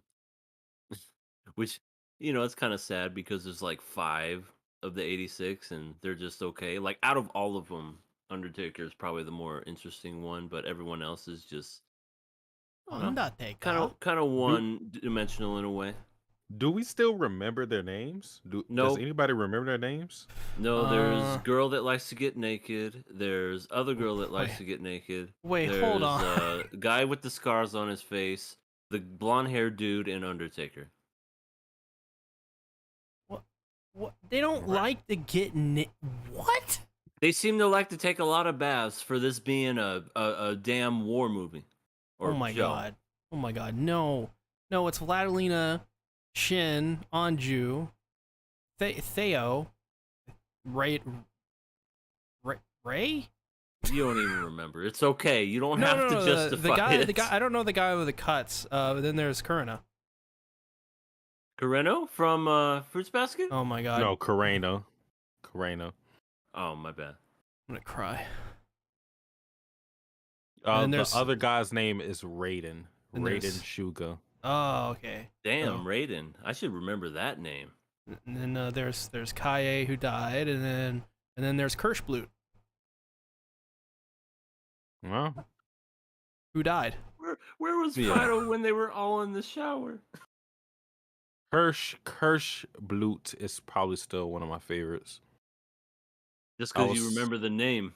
No, it's not even because of that. I genuinely like their character because she was, other than the Reaper, she was the only one who was inviting to Vladilena and was trying to actually talk to her. Other than everybody else who was kind of opposed to her. I thought she was interesting. I wish we'd have seen more of her. Yeah. It's a shame. Now she's in the... Her corpse is inside a robot. Seems like everybody's dead though, based on what the episode showed us at the end. Yeah, they all died. And what we learned at the end of the episode is Undertaker sure does know how to throw a freaking nut and bolt. Well, no. I thought what they showed was what they alluded to was the possibility of everyone dying, but Fido dying. Oh yeah, at the very end he exploded, right? Yeah. That confused the hell out of me. I was like, oh, we're seeing home movies. Oh, there he is. Oh, wait, is he on fire? What the fuck just happened? Wasn't exactly home movies, but Yeah, it doesn't confirm their deaths, but it w- alludes to it a little, just because one of them they for were... sure died. Fido's dead. Wait, okay, yeah, Fido's dead, but I Well, was kind you- of talking about the humans. Yeah, Oh. you see one of the them. the two naked girls, they're dead. Well, yeah, it's probably the redhead girl. I think she Poor died her. because you All she see wanted to do was take a shower. well, she got to take one, but you see her, well, you see a figure with I guess someone's committed suicide, or somebody got shot in the head. Wait a minute. Where was this? It was a flash. Somebody definitely died. Damn, So one of I them missed for sure it. died. I think it was falling asleep. I mean, I was too. Well, you saw the flash. Okay. Well, I mean, Yeah, they were Like, talking about how they were running low on fuel anyways. They already talked about how they were going to die. You know, they're going to these different cities and whatnot, but it's barren, and a lot of the places they still had to avoid the Legion.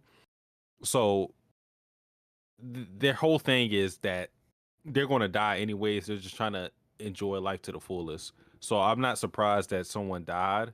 I don't think all of them are dead or anything like that, but yeah, yeah, if anybody were to die out of the group, I would expect Karena to be the one, either her or the blondie, Oh, I know who. whatever his name is, Theo. that guy. I know who's gonna die next. It's gonna be the blonde-haired that we know, our favorite show, Mommy. Wait, I'm so What? confused. Oh, Mommy. mommy from Ready She's gonna- Girlfriend. No. Yeah, I'm confused. What? You said favorite blonde hair. Madoka Magica. Oh, Actually, that I thought you were mommy. saying like a. I thought thought you we were were referencing a saying like bad a character. phrase. I thought you were saying like a phrase or something. That's we're her all name, new. right, Mommy? Yeah, mommy Tomoe. Sorry, I didn't know her last name, but yeah. She's gonna die.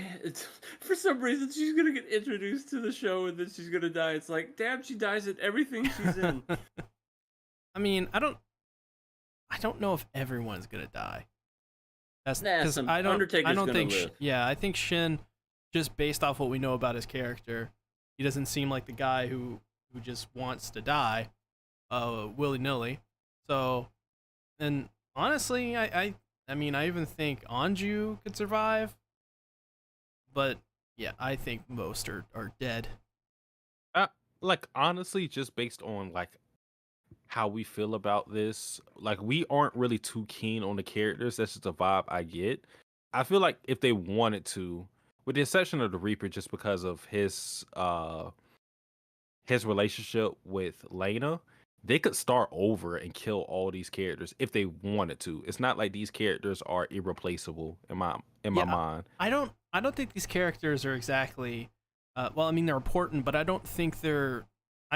don't think they're supposed to be anything more than kind of and I mean this in a very respectful way, but kind of just, salad dressing in a sense. I think this show is, as the episodes go on and on, it's very clear to me that this is Vladilena and Shin's show. Like they're the main focus.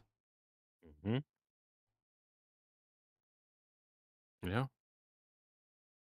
Oh, I guess what we learned in this episode, maybe we already knew it before, but Karena has a huge crush on Sheen. Oh my god, who wouldn't? Well, that's your guy. I'm more of an Anju type of guy, or Krushble. Kirschblut. Yeah, I like her. Scarlet Disaster says this episode made me download the light novel and read it. I'm in chapter 1. Hope you're having fun. And also gives us a helpful comment of who they all are. So Anj is the blue-haired girl, also called Snow Witch. Karina is the other girl, also called Gunslinger. Did you say Snow Bitch? Snow Witch. No, Snow Witch. Oh. Theo, or Laughing Fox, is the orange-haired boy, and Raiden, also called Werewolf. He sure does look like it. Eula Revenge says this episode sprinkled many hidden Easter eggs on what is going to happen in the future. I love shows like that. 10100 says they all die, and then Lena uses the communication tech to hear the voices of the 86 and turn them against the other bots. Speculation.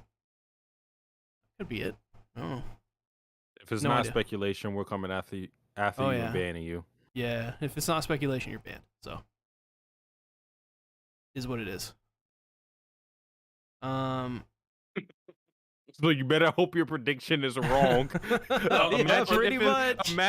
Imagine if it really was a prediction and we're just like, no, you're too good. Banned.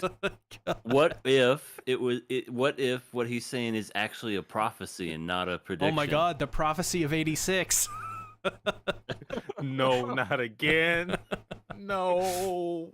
Honestly though, I'm really excited for episode 11. It's going to be the final episode of the season. It seems like this episode really built up pretty well to the next episode, and getting me like just figuring out what the hell is going on with that last scene with Fido, and seeing all those clips, I guess, of him like recounting his life before his death. It's so fascinating. Can't wait to see it. How much memory does Fido have? God damn, like he has. Oh my god, I need one of those. Well, he's an android or a robot, so it is what it is. He has at least 800 kilobytes of memory. Eula Vengeance says this episode is amazing for being an almost anime-only episode. It's 800 kilobytes. They made it an entire episode based on 2 paragraphs from the novel. That's actually really impressive. Showed how much the people behind this production love the novels. Yeah. It seems so far that the people making this anime really loved this series. And it definitely shows. But any final thoughts on 86? This episode is very lean. So funny. I'm just thinking about the fact that he said that this episode was based on 2 paragraphs of the light novel, and I'm just thinking about the Promised Goofy Land, Stop. which did like an episode on volumes. Wait. You didn't say it correctly. You're supposed to say Promise Never. No, he said Goofy Land. No. Promised There's Goofy more Land. to it though. Promised Goofy Land, Satsuki's fever dream. You gotta say it like it's a question, like you're like what? Satsuki's fever dream. That's a part of the title. I'm gonna do it again. I'll do it again. I just like Goofy Land. That that could be the full name, but the Promised Goofy Land is for short. I love We are going to make that damn shirt one of these days. I mean, it's gonna be hilarious when when it's made. The Promised Goofy Land. Satsuki's fever dream? And then in parentheses in really small print. Satsuki's fever dream. Oh my god, I love the Goofy meme with for Monica Magica with what's her fucking name? Long-haired girl. Homura. Homura, yeah. It's a classic. Gosh, Homura, if you love her, then you should go for it. Oh my god. All I'm saying is you just gotta do what you gotta do. Oh lord. So yeah, any final thoughts on 86? Episode is pretty lean on content. Yeah, it was extra lean, no flavor. So I'm waiting for the next episode. Hopefully, I'm gonna trust what people are saying in the comments that it's foreshadowing a bunch of crazy shit. So let's. I can't wait to see. I love that. But I was gonna say I can't wait to see it. So I'll give it a nice of a pass. Oh my god. I think this episode was a little slow, I'll just say, but I think it's fine, especially knowing that this is episode 10 in an 11 episode series. So I just want to see how this concludes. So I will pass it just based on that alone.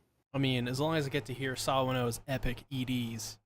Let's now talk about 86. Everyone died. Holy crap. Everyone fucking died. I did not expect that at all. I was like, what a waste. What the fuck? I told you guys this was going to happen. Listen, Satsuki. Listen here, buddy. Listen. You listening? Okay. Now listen. I didn't expect it. I don't remember you calling it, but then again, I might not have been paying attention. So if you did, way to go. What? You should wait, when did you say last week that this was going to happen? I don't know if it was last week, but I think my whole rationale for it was just the fact that Lena's our main character. They can restart this, or they not restart the story, but they can continue the story without these characters. So like the only person that I felt like could have survived is the Reaper. That's it. We don't really know much about these guys other than like the surface level thing. So I always felt like they were expendable. So for me, I was like, as long as we have Lena and possibly the Reaper intact, they can start over with a whole different crew. And then like the appeal of the story would be like like Lena with a new mindset. She's not as naive as she was. So that's how the story could continue. So I felt like they had a strong possibility of dying, especially knowing they went off the grid. They died for no reason. I'm sad. I mean, they're gonna die anyways. I mean, yeah, I guess. Still, made me sad. I mean, and now Reaper is gonna be part of the damn robot because he's got no head. Yeah, now she's gonna. Why did he blow his brains out? I actually don't know that.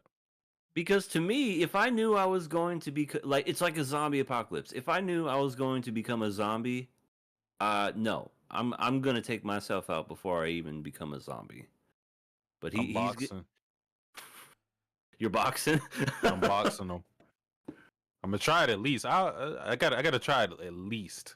Right, but if I knew, if I knew that everything was all but lost, then yeah, I'd still have one in the chamber. That would be it. Well, I'm glad to hear that you're not one of those guys in the movies or the shows where you hide your bites and you just try to live. Right. I never understand those people. It's just like, he's bit. No, I swear. What do you mean, no? I'm looking at you right now. You don't have an arm. I'm good. It's all. I've always been like that. Your blood is spewing out of your arm.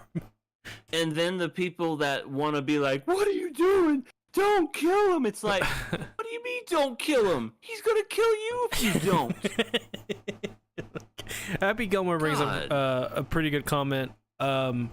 Says, honestly, them dying kind of fell flat for me. They could have just continued on foot in the forest where the Legion couldn't get them. They'd established they can fish. I'm sure they could have survived. I want to say about this, because I agree with that. this is something where I think this comment, like, I agree with it. At the same time, if you were this close to your squadron and this close to your group of, you know, your fellow soldiers and fellow man, would you not, as a soldier, go into battle and try your best to protect, you know, your one guy that's left, your best guy, your commander, essentially?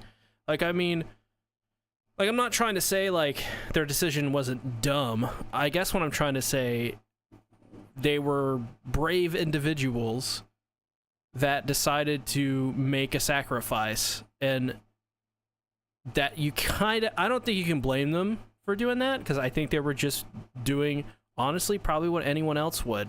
I mean, imagine if, like, it were your brother or sister that was in Undertaker's position, and you as a family could have said, all right, we either run away or we die trying to save him.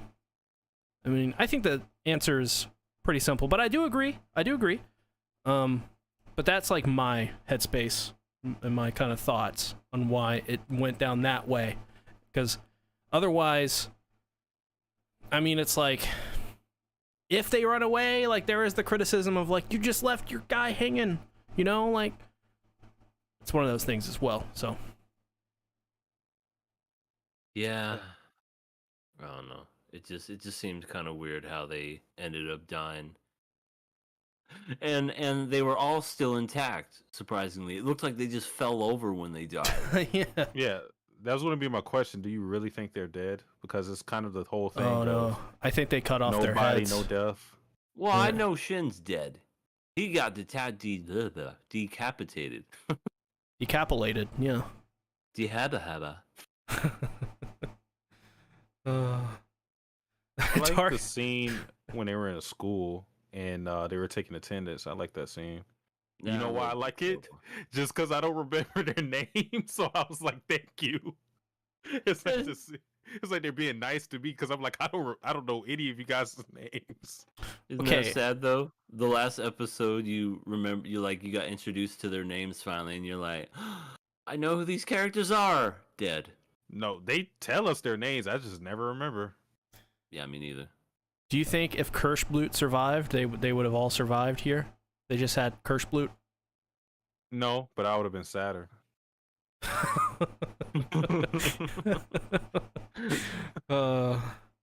Lightning says it seemed like the Legion had some idea where they were at the time. What do you guys think about that?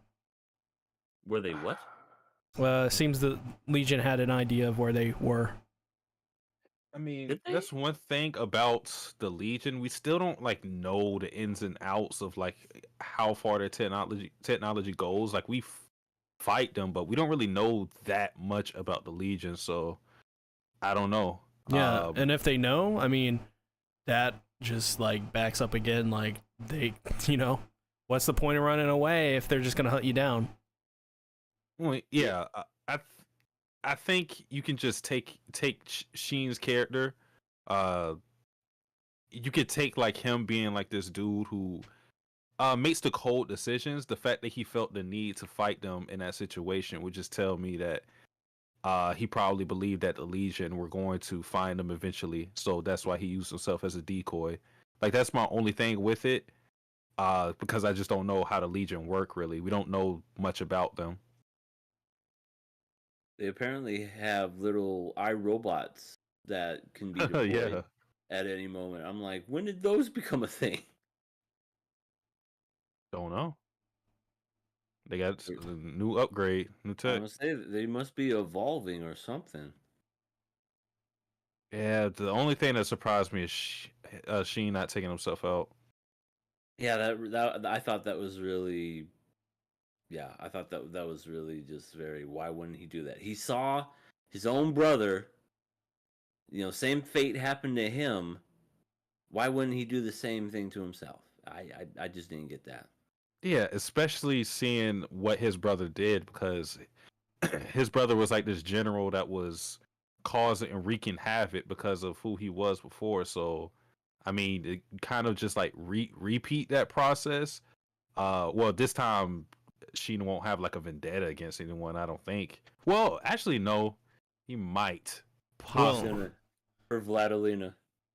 Well, Nicole brings up in the comments, says, is Shin gonna lead the Legion from inside to help Lena destroy the Empire or something? That's a good theory. I don't think that's gonna happen. Yeah, it's like, how is that possible? Like, they're kind of slaves at that point. Right. Yeah, and my problem with that is just like I'm not saying there's a problem with the theory. I'm just saying my problem, if that were to happen, is just the fact that he's never had a thought like that we've ever seen to even believe that's possible.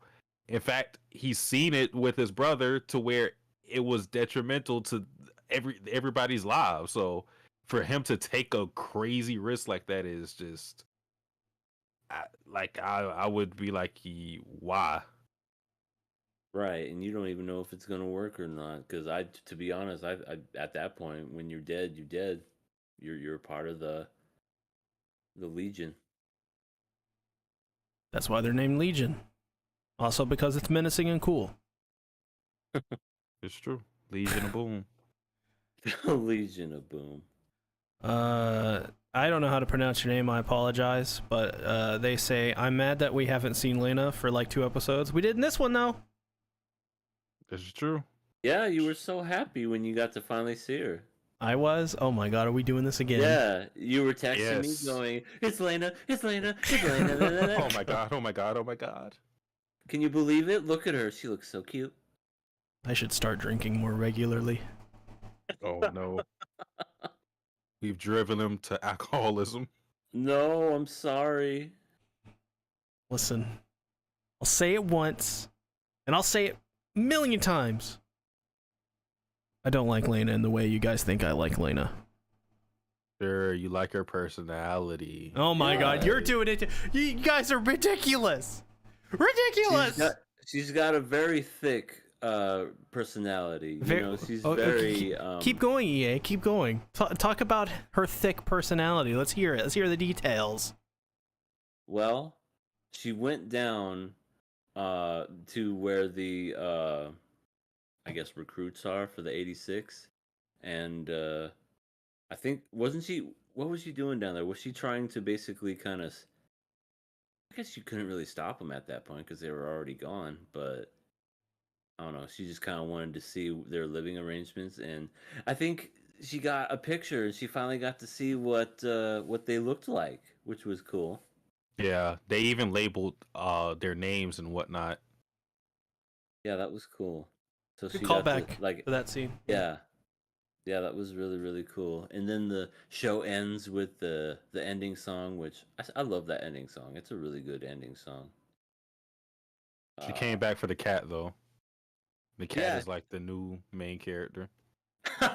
Yeah, that cat. I'm telling you, the next core of the season, the cat is going to be placed ever so gently on her shoulder, and then she's gonna be pawing at her, and it's gonna look so cute.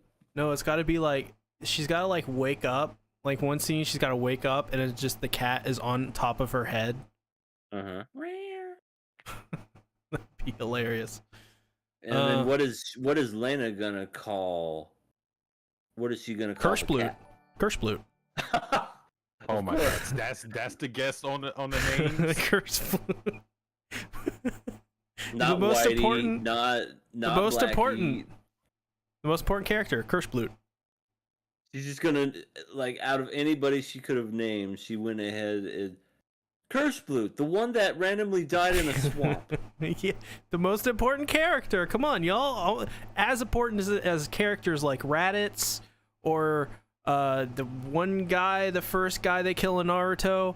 Look, so the guy with the giant sword. Yeah, with the shotgun.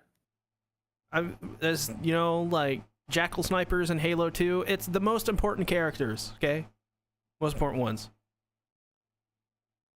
I mean, I don't know. I mean, if she might call them like eggs or some shit, just because she loves real eggs. That's true.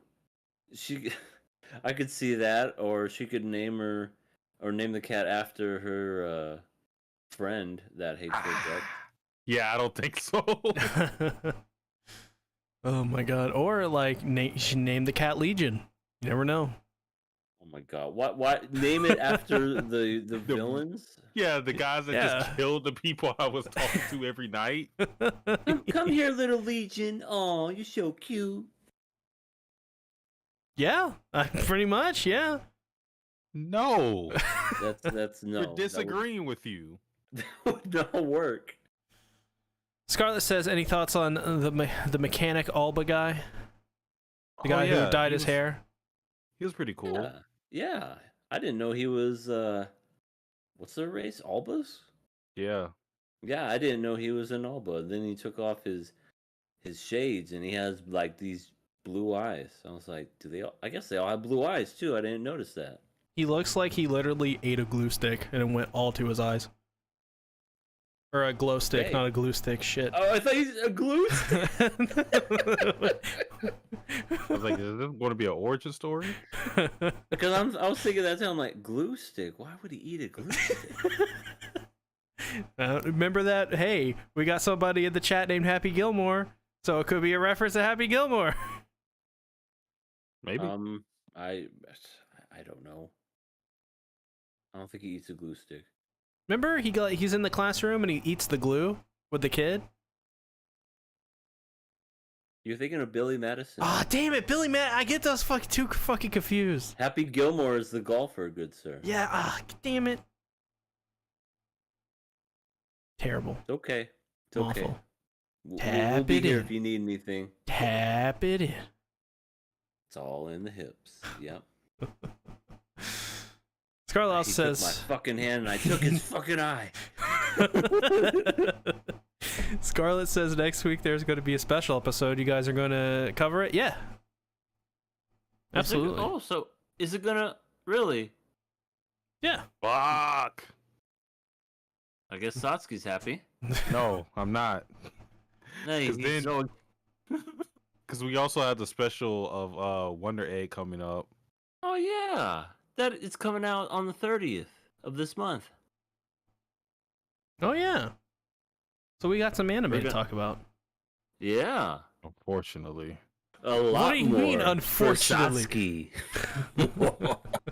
It's just one episode. Just an hour. I'm tired of anime. Oh my God. Good night, everybody. Well, 107 episodes. It was a good run. We had some fun. Yeah, we really did have some fun. All those drinks and all those times we just talk shit. Good times.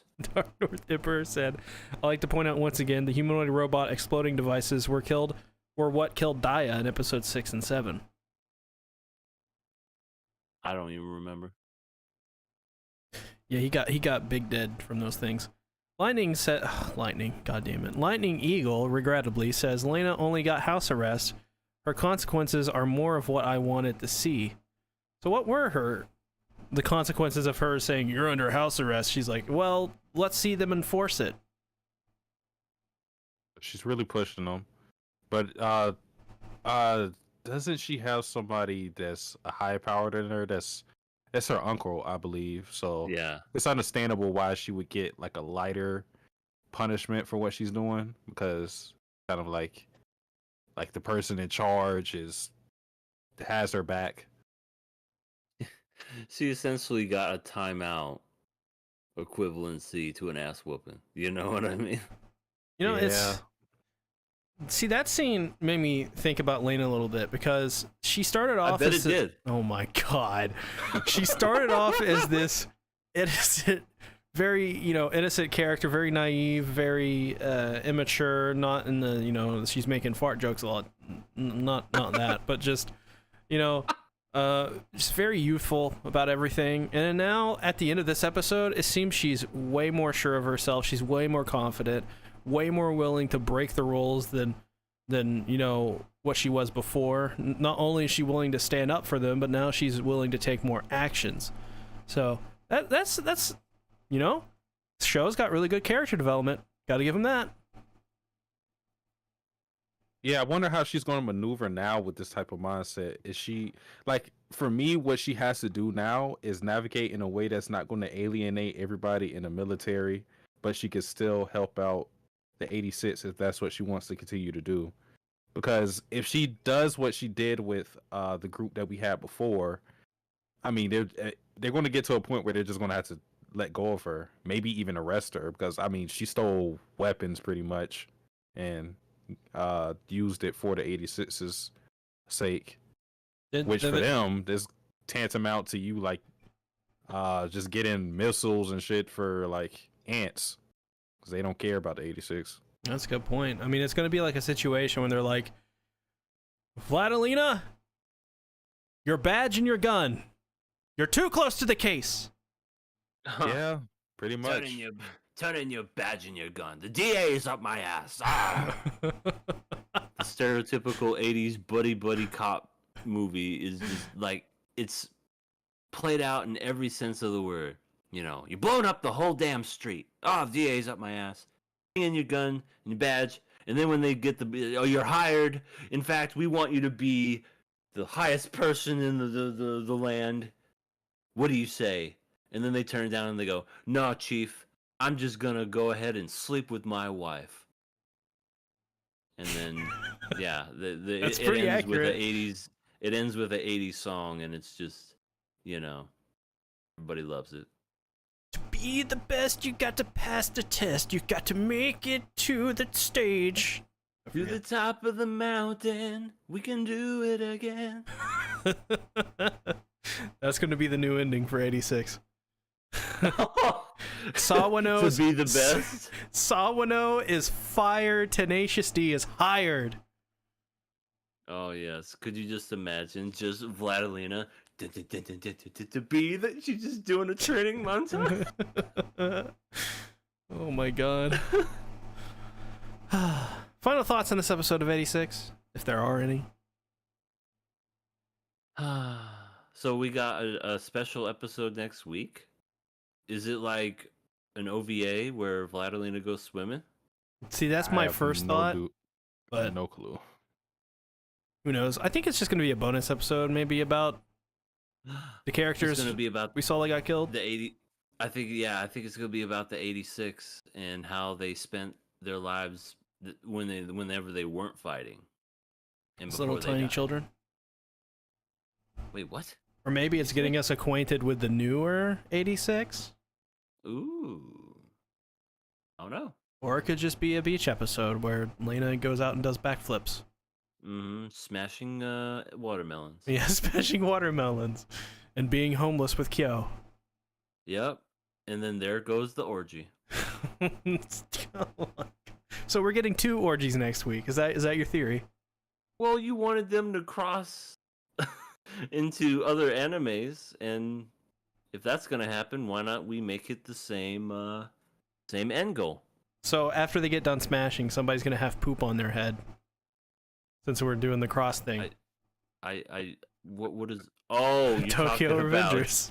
Tokyo, because I was thinking, wait a minute, what orgy does that? Well, I mean, you never know, man. It's just funny. That's the episode where it got killed. It's like once they did the shithead thing, that was the final straw. I mean, that was pretty insulting. I can't take it back after that. I mean, when I saw the poop on his head, I was like, it's gone.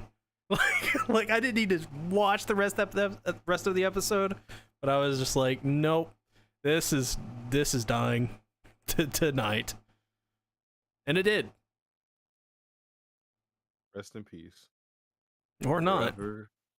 Forever not being remembered. And always remember, a way to a man's heart is through another man's penis. Okay. Sorta, yeah. Right. Passing? Yeah, I'll pass it. Yeah, I think so. I mean, why not? Okay. Passing as well. Talk about I've been waiting on this. I've been waiting on this 86. all day. I'm just gonna sit back. Yeah, go ahead and listen. you had the floor, C. What do you mean? You know what we mean. Go ahead. Present. What do you mean? Present the evidence. What do you mean? I mean, you're on trial here saying that you love Lena, and now you need to show us how you don't. I'm trying to remember, is episode 12 and 13 that we watched? Get on with it, motherfucker. No, I'm trying to remember. It's 12 and 13, right? Yeah, right? It's your ass. Yes, 12 and 13. So recently, as of late, there has been people that are trying to slander my name. And they're trying to say that I love Vladilena this, I love Vladilena that. And I told everybody, I said, tonight is the night. I'm going to prove it in a PowerPoint trademark presentation of why I don't love Vladilena Melise from 86. Now, I know many people, want to make fun of me because they think I love Vladilena, but I don't. As I behold, as you all will behold, the PowerPoint presentation. This I'm excited. is my PowerPoint presentation on why I do not love Vladilena Melise from 86. Created by C Tactics. Also, hashtag support the C Tactics. So make sure to give this a like. If you're on Team C Tactics here, don't want to be on that team whatever. So what is Vladilena Melise? Well, she's the main character of 86. She's born in the Republic of San Magnolia. She's Alba, and she's the handler of the former Spearhead Squadron. Many people will know at the ending of the last season, the Spearhead Squadron, headed by Undertaker, was taken out, only to be revived, as we'll talk about here in a second. Also, 86 supporter. It's a very important plot point that she supports the 86. And she's a sweets enthusiast because she's an anime girl. And they all love sweets. Now, let's get to know Lena a bit better. Lena's personality. She's very youthful and inexperienced. She stands up for what she believes in and will spare no resource, even if it means that it's for the right cause. As we will all remember in Season 1, Vladilena valiantly took a lot of, it was the mortars. Basically, Drugs. a bunch of, I don't think it was any drugs, but she used some of her power to stretch it a little bit. And she helped out the 86 at the end, even though it was for naught. The 86 still all died, only to be revived. We'll talk about it here in a minute. It's just great. She's, Lena's personality, very great. She also, has weak sides like showing up to meetings late with Annette. She gets embarrassed over borrowing all those military things, if we'll remember. She's just a very shy person, and it's Vladilena, not gonna lie, kind of great. But what I look for in a woman, a girl who, because this is important, because many of you people will say, oh, C Tactics, like, you love Vladilena, and they don't even know. They don't even have a clue what I look for in a woman. Well, here is your official listing, officially from me, confirmed by my sources, Barack Obama. Whoa. Why is that person naked? That's Vladilena, EA. Continue. She's naked. Why is she? I would say, why is she naked? The only graphic I had, EA. You could have found different. Okay. What was on my hard drive? So what do I look for in a woman? Bet. A girl who can kick my ass. I mean, Spike Spiegel had it right. He got it right in the 90s. A girl that can... Satsi agrees, right? I got Lena whooping your ass. I mean, we don't know that. With that red streak, she'll own you. But while I like someone who can kick my ass, I also like someone who's, you know, that can be sweet. It's nice to have a little, you know, first they're sweet, then first they're sour, then they're sweet. It's great. It's great, right? Also like girls with light hair. For example, like blonde, silver, and white. That's my hair. It's my hair color. It's what I look for, man. All this shit is literally Lena. I was Moving gonna on. say, everything that you're Moving on. reading is her. Moving on. You just described your I also- idealistic waifu with this slideshow. Also, I like someone who can be fearless as well, but also somewhat aloof and a little bit distant. You want them to be a little bit mysterious. You don't want to know what they got planned. You don't know. You don't know. You know. But you want to have somebody that's fearless because you want to have somebody that can not only kick your ass but also kick ass and take names. Also, people who stand up for what they believe in. This is a very valiant feature of a woman that would be for me. But also, someone who is idealistic, sometimes to a fault, but remains positive about the outlook no matter what. Do you not read what you are seeing? In what aspect does Lena does not embody the things that you named on this PowerPoint? Which point does she not follow? I also like a girl that enjoys eating lots of food. Something, you know, I like a girl that eats sweets. It shows that they're a sweet girl. It's really nice. So, moving on to my next slide. Now that we know all of this, so do I love Ladalina? I mean, I think it's obvious. You literally just named everything that she is. What do you think, Satsi? Yes, you love Ladalina. Chat, what do you think? Do I, you know what? I should have put up a poll for do I love Vladilina or not.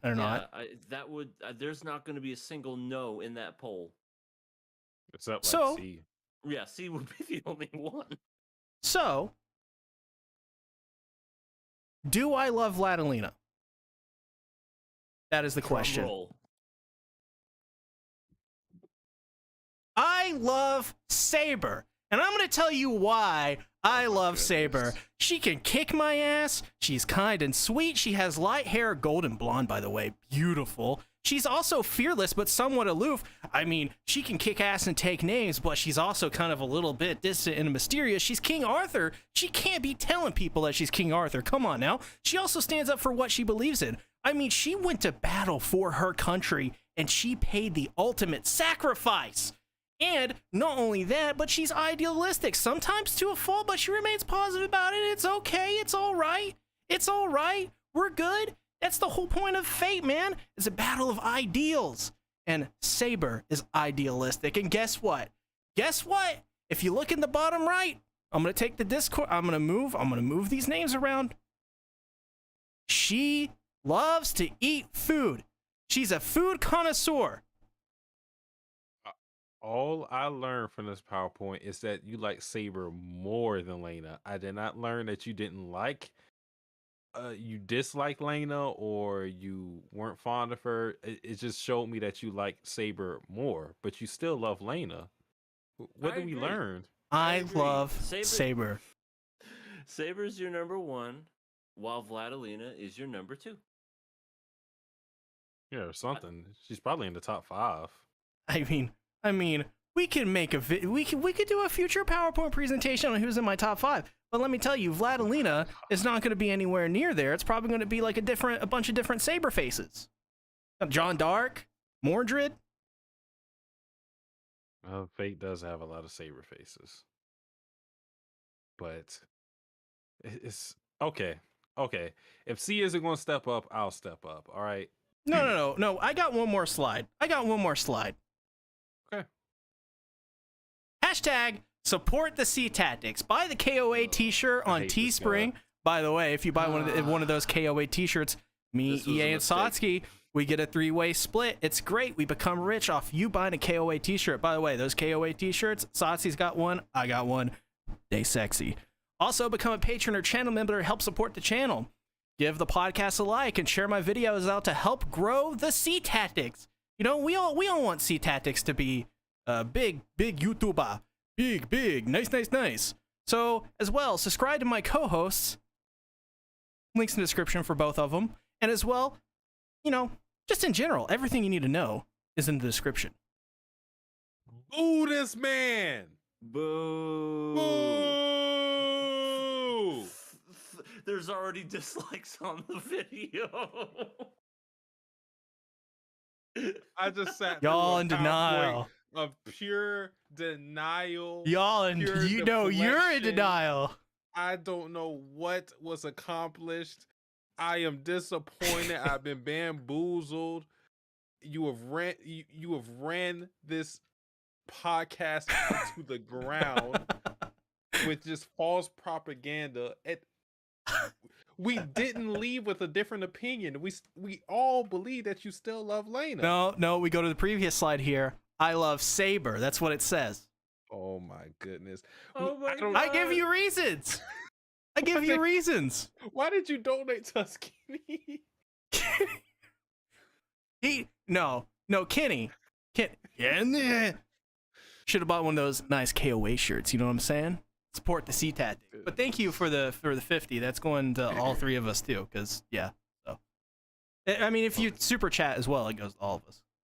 Okay. It is time for Satsuki to Yuka to stand up and make a make a statement. Listen, C may not admit it. I will admit it.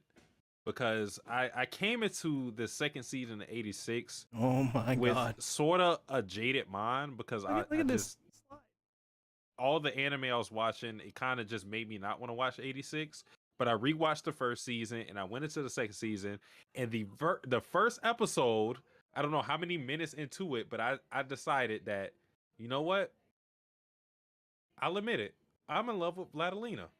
There you go. Satsuki. Satsuki, the Yuka, Satsuki the Savage, man. Satsuki the Reactor, Satsuki of the many names is in love with Vladilena.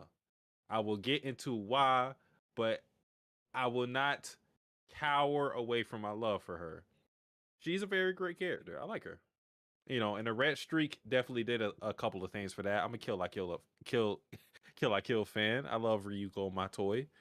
So the Red Streak definitely had an impact on that. But what I love most about her now is that she's not green anymore.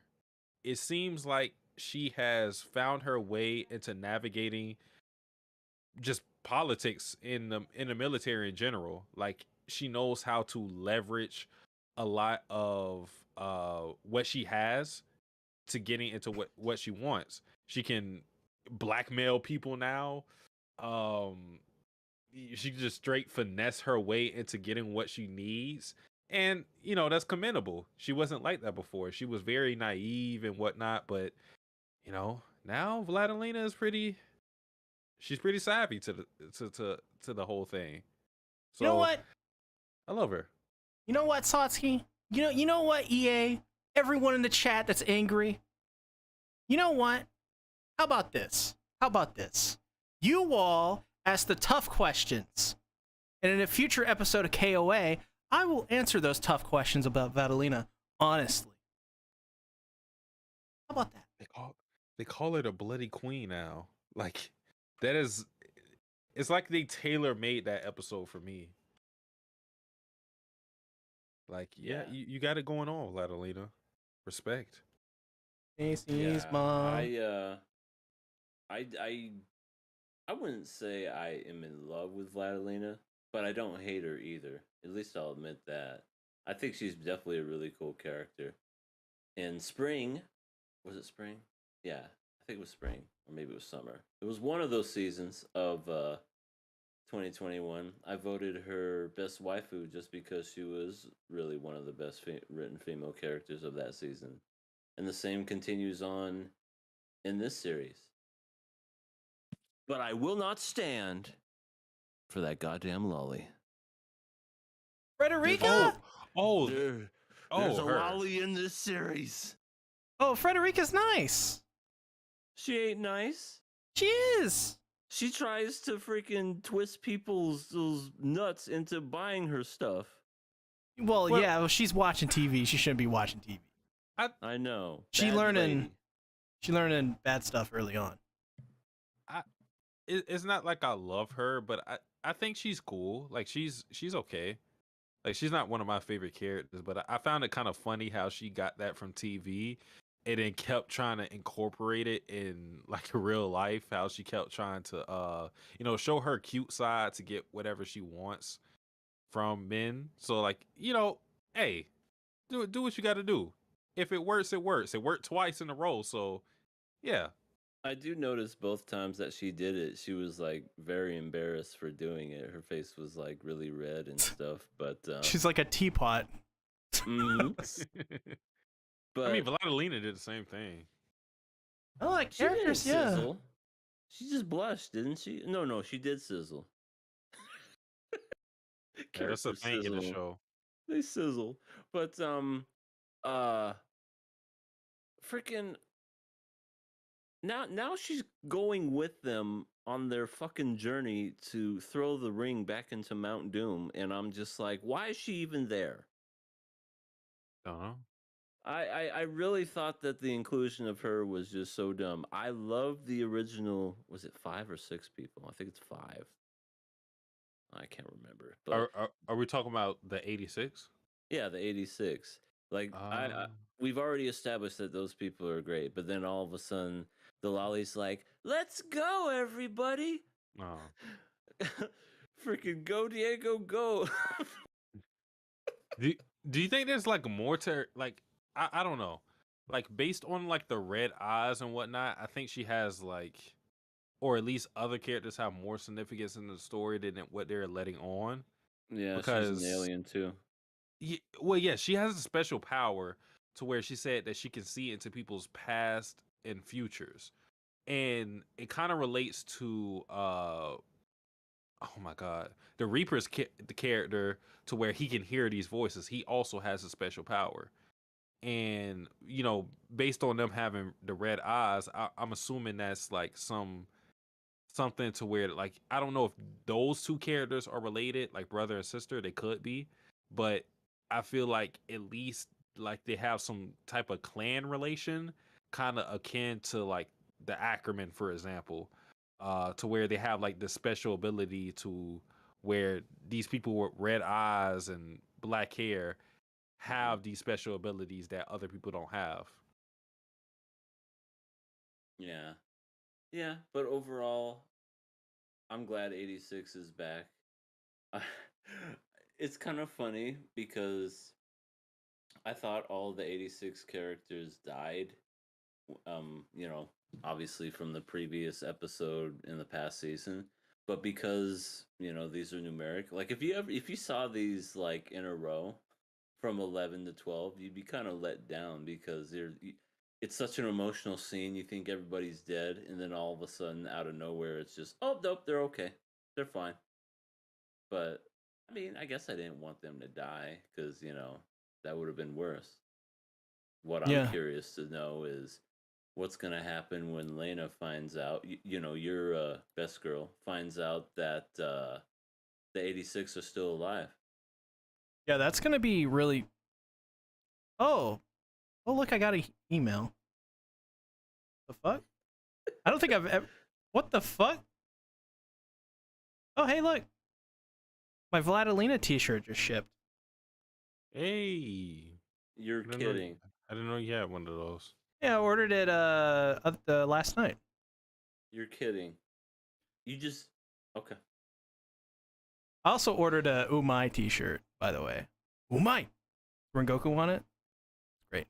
Anyways, You just did a whole PowerPoint presentation, and you're just nonchalantly, oh, I just got my Yeah, it's very my weird. waifu shirt is being sent in the mail. Very weird. It happens on this podcast, of all podcasts, but I mean that is what it. Like I bought it, yeah, yesterday. I mean, so it's a nice T-shirt. Nice T-shirt. Pretty great. Also, Rengoku. Umai. Anyways, yeah, I thought it was a really cool twist actually to have the 86 actually be alive, because I totally believe like their death was convincing because they got their heads cut off. So, I think this also has like their revival and I guess their survival, I would say, has something really to do with something they've been bringing up in the past couple episodes, and that is how these communicator devices work, and how they don't know much about them, but as well, like the secrets of the Legion itself. Like, why does Frederica have like these powers that has been passed down in her bloodline? Like, what happened to,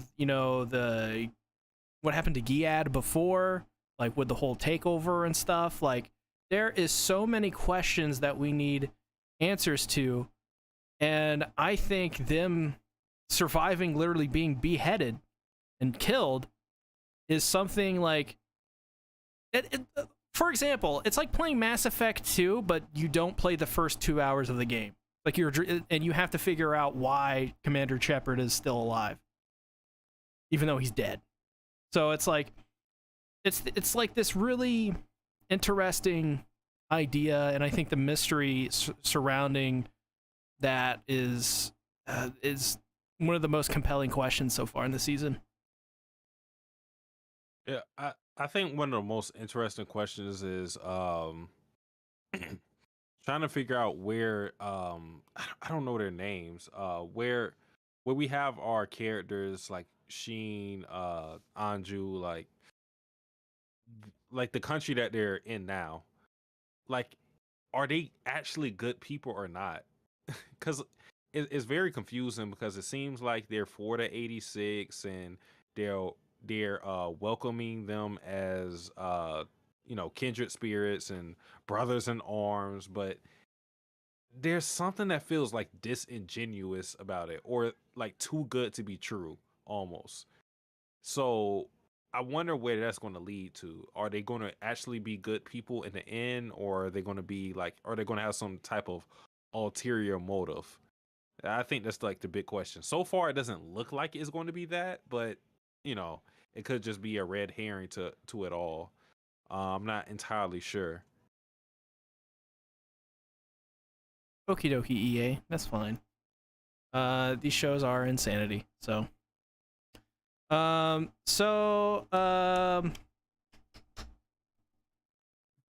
Hollow asks a really interesting question for me. FMK, Lena, Seba, Sakawa. So Looking up Sakura right now. So, well, Sakura Mato. I want to kill Sakura in this because she's like 15, but I don't know. She'd kill me, so it's like she'd annihilate me. Okay, Sakura. Marry Seba, smash Lena, and hope to survive Sakura if she lets me. So Okay. yeah. Yeah, Ernst is a very interesting guy. He seems to I just don't trust him, but at the same time, it seems like he is like a somewhat at least authentic guy in terms of wanting to give the 86 like actual like chances to be people. Yeah, I feel like it comes from a more like dark place. Like, he's not just doing it purely out of the kindness of his heart, but it is genuine in that he has good intentions. Like, I think the maid said something, and I'm not looking through my screenshot, so I can't bring up what exactly she said. But to me, at least, it alluded to the fact that he's probably doing this out of guilt because maybe something happened to his actual family or something. So maybe that's why he's taking in everybody and he's doing right by them. So, that would kind of explain things away, because as it is now, I just can't believe that he's just doing things because he's a good person. I feel like it has to be something deeper to that. Yeah, nobody does charity for free and because they want to. Unfortunately, that's the society we live in. Unless they really are like nice people, but nah, it's so that they get a tax write-off. It's a fucking anime. You can't be a nice person purely. Right, exactly. You gotta have. They're gonna go ahead and spend all their money and resources bringing these people back to life and saving them, and all because they want to be nice. No, there's more to it than that. Everybody's freaking disappointed in me for some reason. I just don't get it. I don't understand it. I don't. Should be. I mean, I stated my case, and like I love Saber. I mean, this has been well established, and I mean. Oh my god, you literally had a Subaru moment, or I mean, Subaru moment. Yes, not from the Katakawa properly. Yeah, this is a totally different Subaru. The car, not the person. Yes, the car that fell in love with the human girl. I mean, yeah. I mean, like Vladilena is the I'm just not going to say it. Frederick Grandison says as well, like, what do you think Lena's reaction is going to be when Shin and the rest of the 86 show back up? I think that's going to be a killer. Oh, you did? Sorry. I was just busy reading the chat of people hating me for some reason. Like, I'm right. Like, I'm right. Why do you hate me? Like, I don't know. No, I mean, well, I posed the question, really. It was just, that's going to be crazy whenever they meet because, yeah, because Vladilena thinks that they're dead. Yeah. So, I think it's more interesting to what they could potentially meet on the battlefield, because would they be on opposing sides or would they be on allied sides? Because this country, from what we know, is separate from the Legion. It's like they're also fighting the Legion, but are they opposed to the Republic? I'm not entirely sure. They don't really specify that too much. Well, what are we going to give these 2 episodes for 86? I'm hardcore passing it. Some of the highlights for me were definitely the introduction of Frederica, the whole stuff with the 86 as well. I mean, they dedicated episode 13 to them. That was really, really great. And Vladilena was a highlight with her stuff. So she's got highlights. She does. Yeah, that's good. It's a good pun. Can I say I still like Annette? Is that like blasphemy? I mean, that's fine. Yeah. Who's Annette? She's the one with the glasses, who was not a nice person. Oh,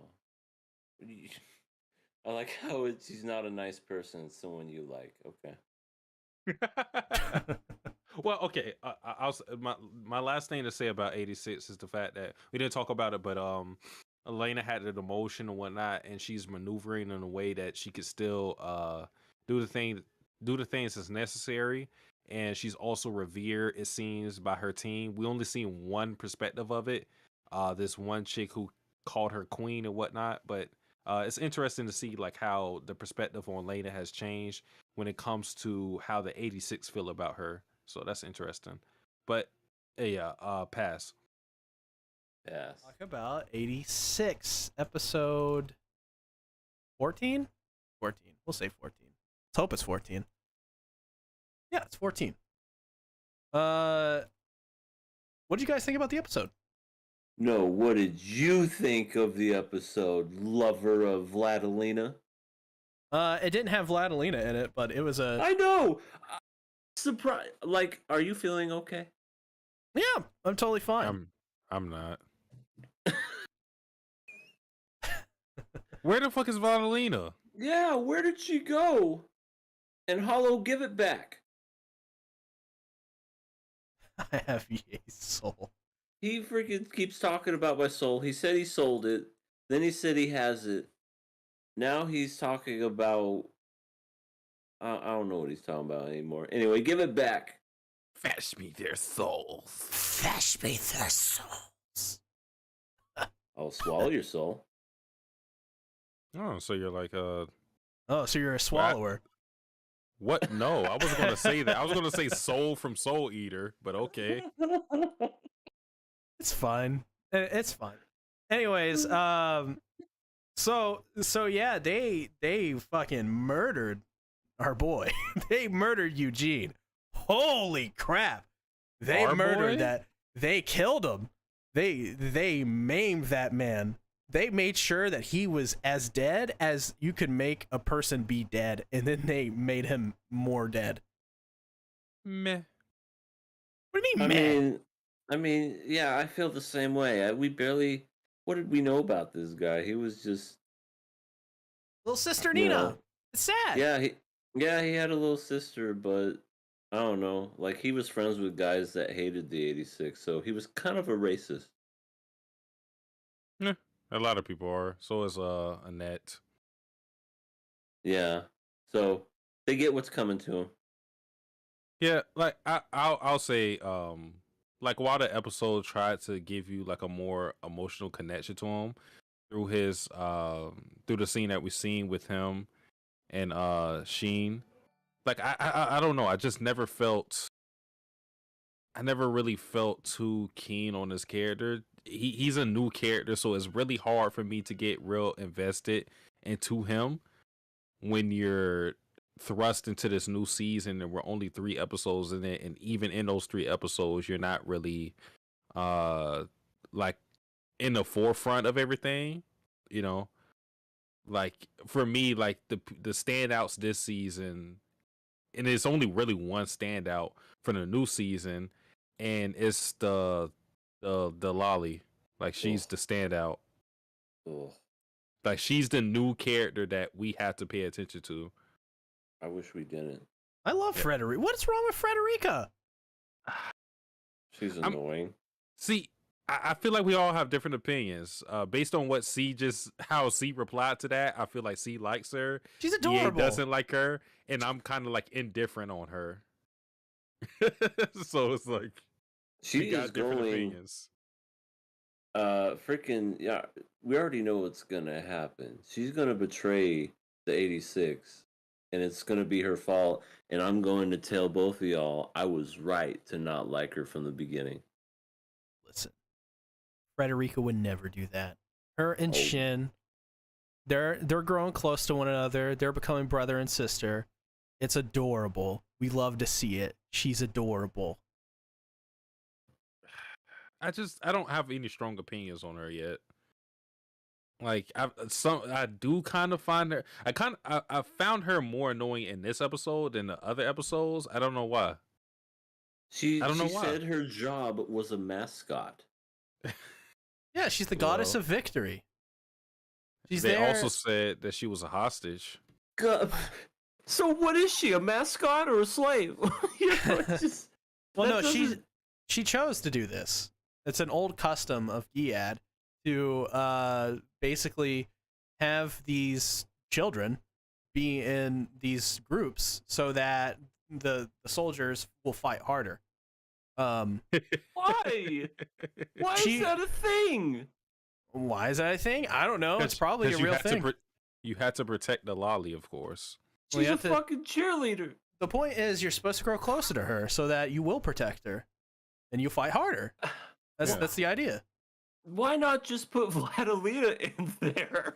See, like this is a foreign She's in the concept to Republic. EA. Like QRW6 said, EA never likes lollies. Check his history. That's true. That is true. That is true. Because why would I defend her? I just met her, and the only thing she wants to do is have me buy stuff for her. Oh yeah, I'm gonna defend everything in my body to defend her. Nope. What about Should. the Filoli? You should. She's adorable. The Filoli's the only one I've ever liked that's a lolly. And the only reason is because the nuts that were kicked Oh my by god! the spear hero. Spear guy, I Holographic. mean. Holographic donates $2. Says, I like to purchase Ben's soul. Hashtag tuna Ben lies. I don't know what this tuna bin thing is about. Okay? But I appreciate the $2.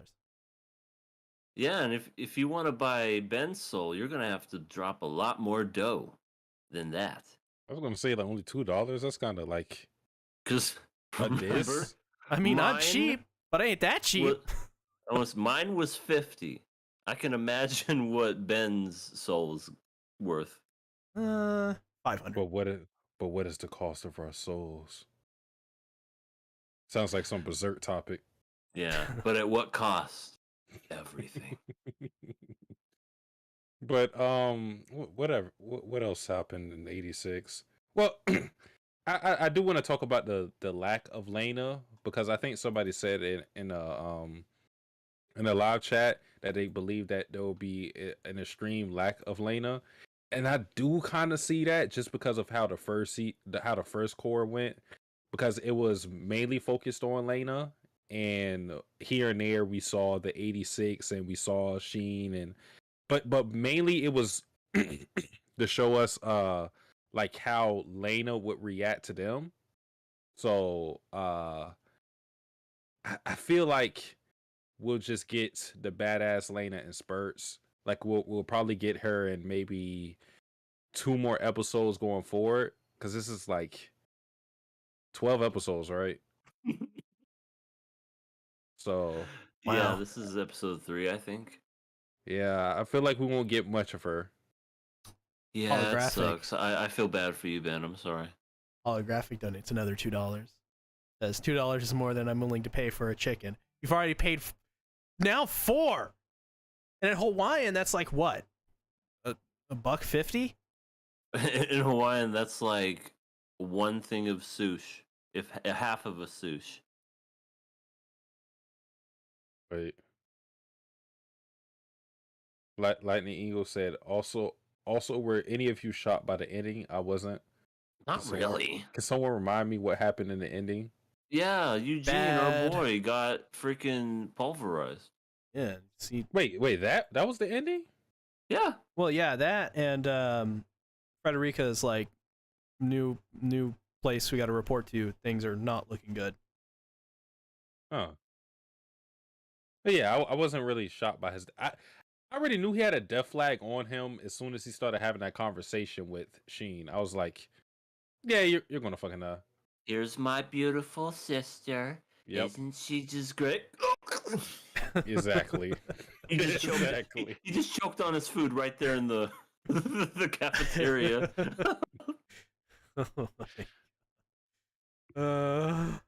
Apparently Lightning is in pain because there's no Vladilena. It seems everybody around me loves Vladilena, but I don't.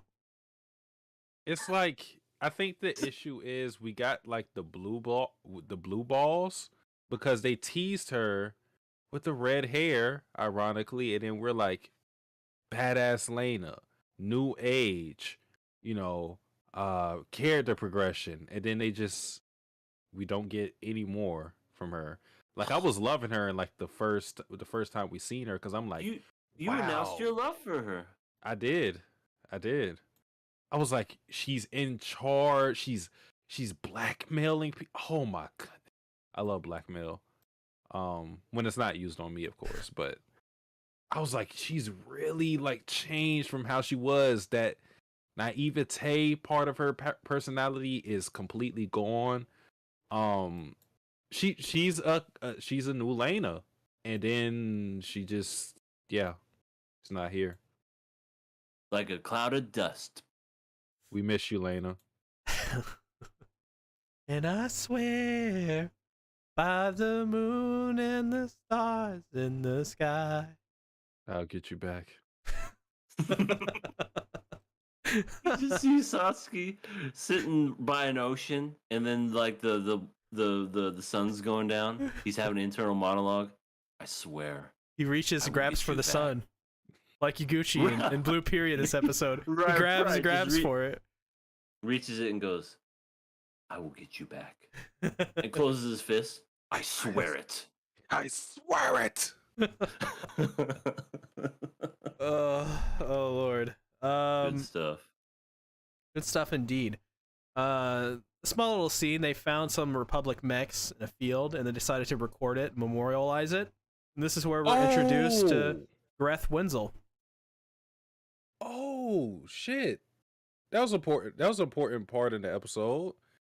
The fact that everybody was like racist. We didn't even talk about that really. I kind of mentioned it, but Yeah, like we mentioned it when it came to like Eugene's friends, but we didn't talk about it like in its totality because like everybody's like fucking racist. Like Yeah. goddamn. They're just open about it too. Like those damn 86 taking our jobs. They took our jobs. They're just better than you guys. Calm down. And you know they say like why they're like at least in the case of Sheen, the reason why he's better is, or this is not the exact reason, but one of the reasons is because they've worked with technology that's less advanced than the Legion, and they've been able to have a lot of victories over them. So they've been, and also I think they're called juggernauts. The juggernauts are a lot more risky than what I forgot the region they're in now, but whatever technology they have is a lot more safe and I guess more is more advanced. They were able to do a lot with what they had. So now that they have better technology, they look better than a lot of the people that are veterans in it, I guess. And I feel like a lot of it is breeding jealousy. So I wonder if that's going to play a role in future battles in this war. Maybe. Good. Yeah, I definitely think so. It'll have some sort of impact. I mean, you saw the fact that they won that one battle, and yet they still went after him for you. That was so reckless. You did a turn and a pose. How dare you? And then Undertaker was just like, they're fleeing back. We won this battle. Yeah. 15-yard penalty. Right. Exactly. So unsportsmanlike for taunting. They also brought back Fido. That was really nice. Frederica presented it because she's adorable and great, and we love her. Wow. You love her. I want to say you love her. We like Frederica. I don't. I can't even say like that. Like I'm just on the fence. I'm on the fence with her. She hates mushrooms. She says umu. Well, okay, that's one thing I agree with her. Mushrooms are the devil. I tend to agree with that. I mean, I do agree, actually, so. Like I said, I can't say I hate her. I can't say I love her. I can't say I like her. I can't say I dislike her. Can you say you hate mushrooms? I mean, I wouldn't eat them by itself or anything. Yeah, pizza. Sure, pizza. They're good on hot pizza. Well, hot pizza. Not even on pizza. I just hate mushrooms in general. The way they feel too is disgusting. I do agree. I hate you. I think it's the texture. Chris Pratt's fucking Mario. Jack Black is Bowser. Seth Rogen is Donkey Kong. Oh god, that movie's gonna suck so.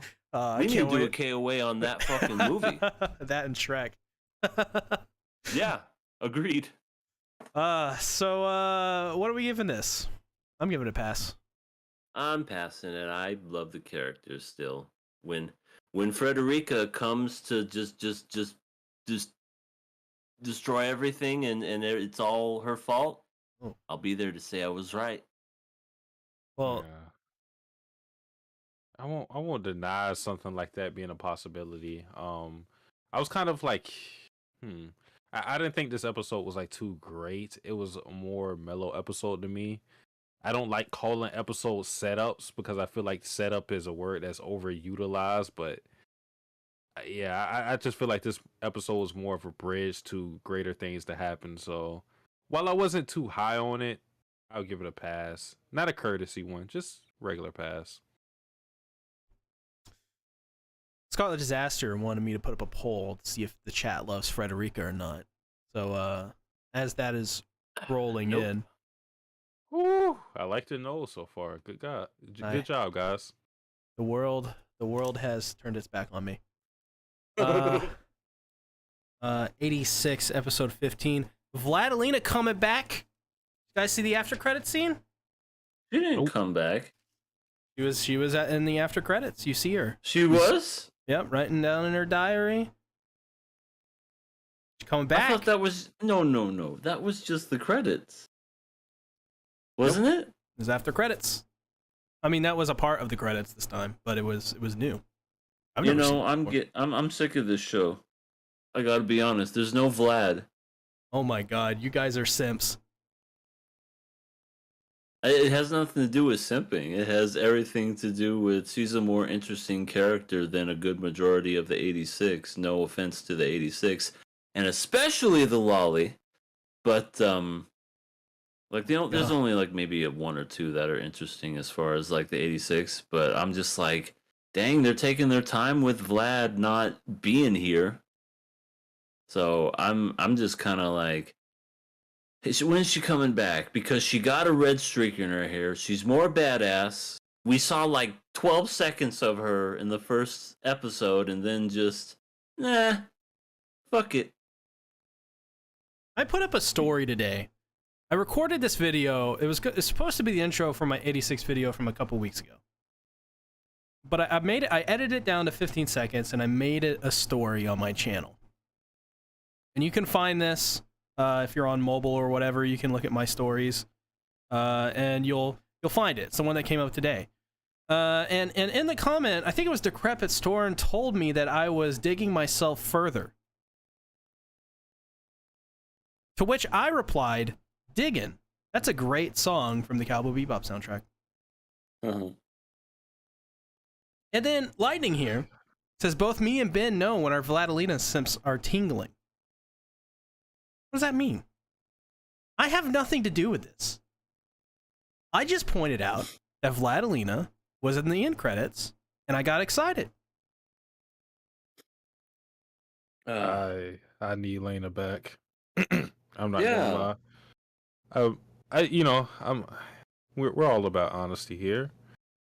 I'm not feeling Sheen as the main character. I'm just not. I'm not interested in him. He's alright.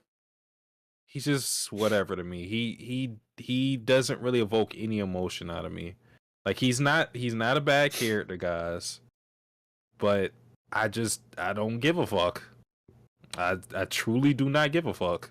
I'm going to be completely honest. And it's like it's so Sheen centric. It's either Sheen or we're getting the Lolly. Like it's one or the other. We don't even get the other 86. Like I think the strength of Sheen and like why he was so much better in the first season is because like he got to bounce off of characters like Lena, who was very naive. He got to bounce off his other teammates like Anju and the rest of them. But we don't really get to see that much of that this season.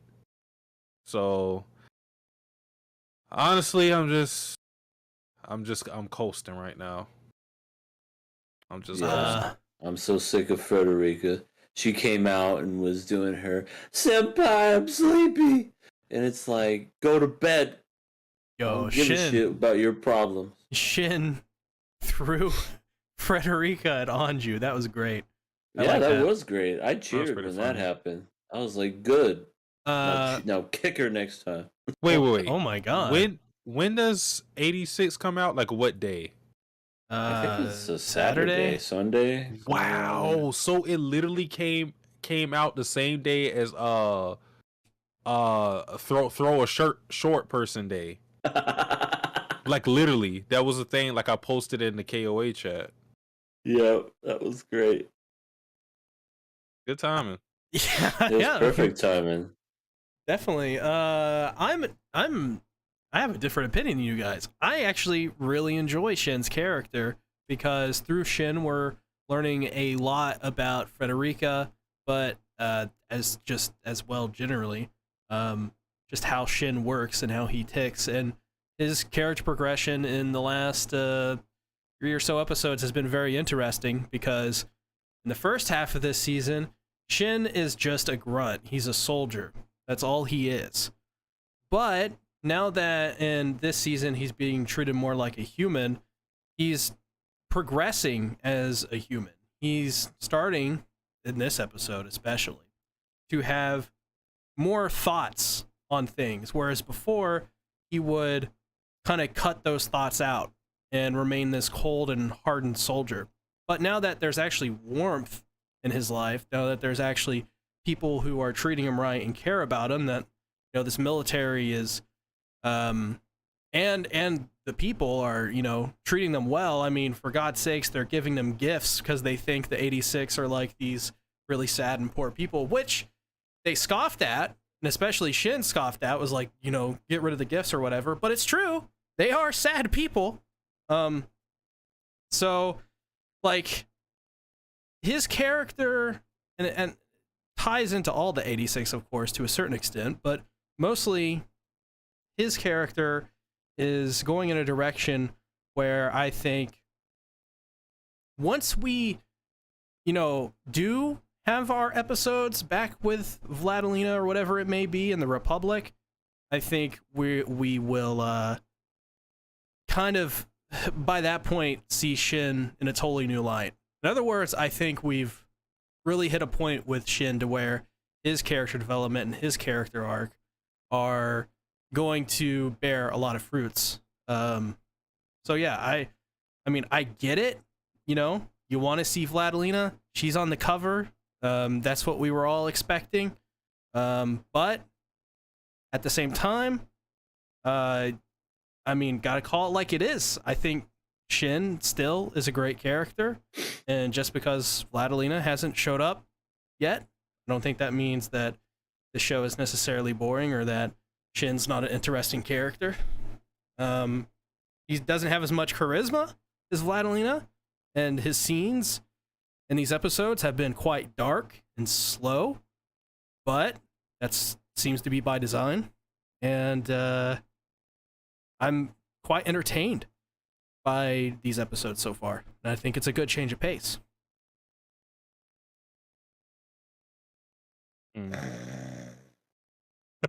Oh my god.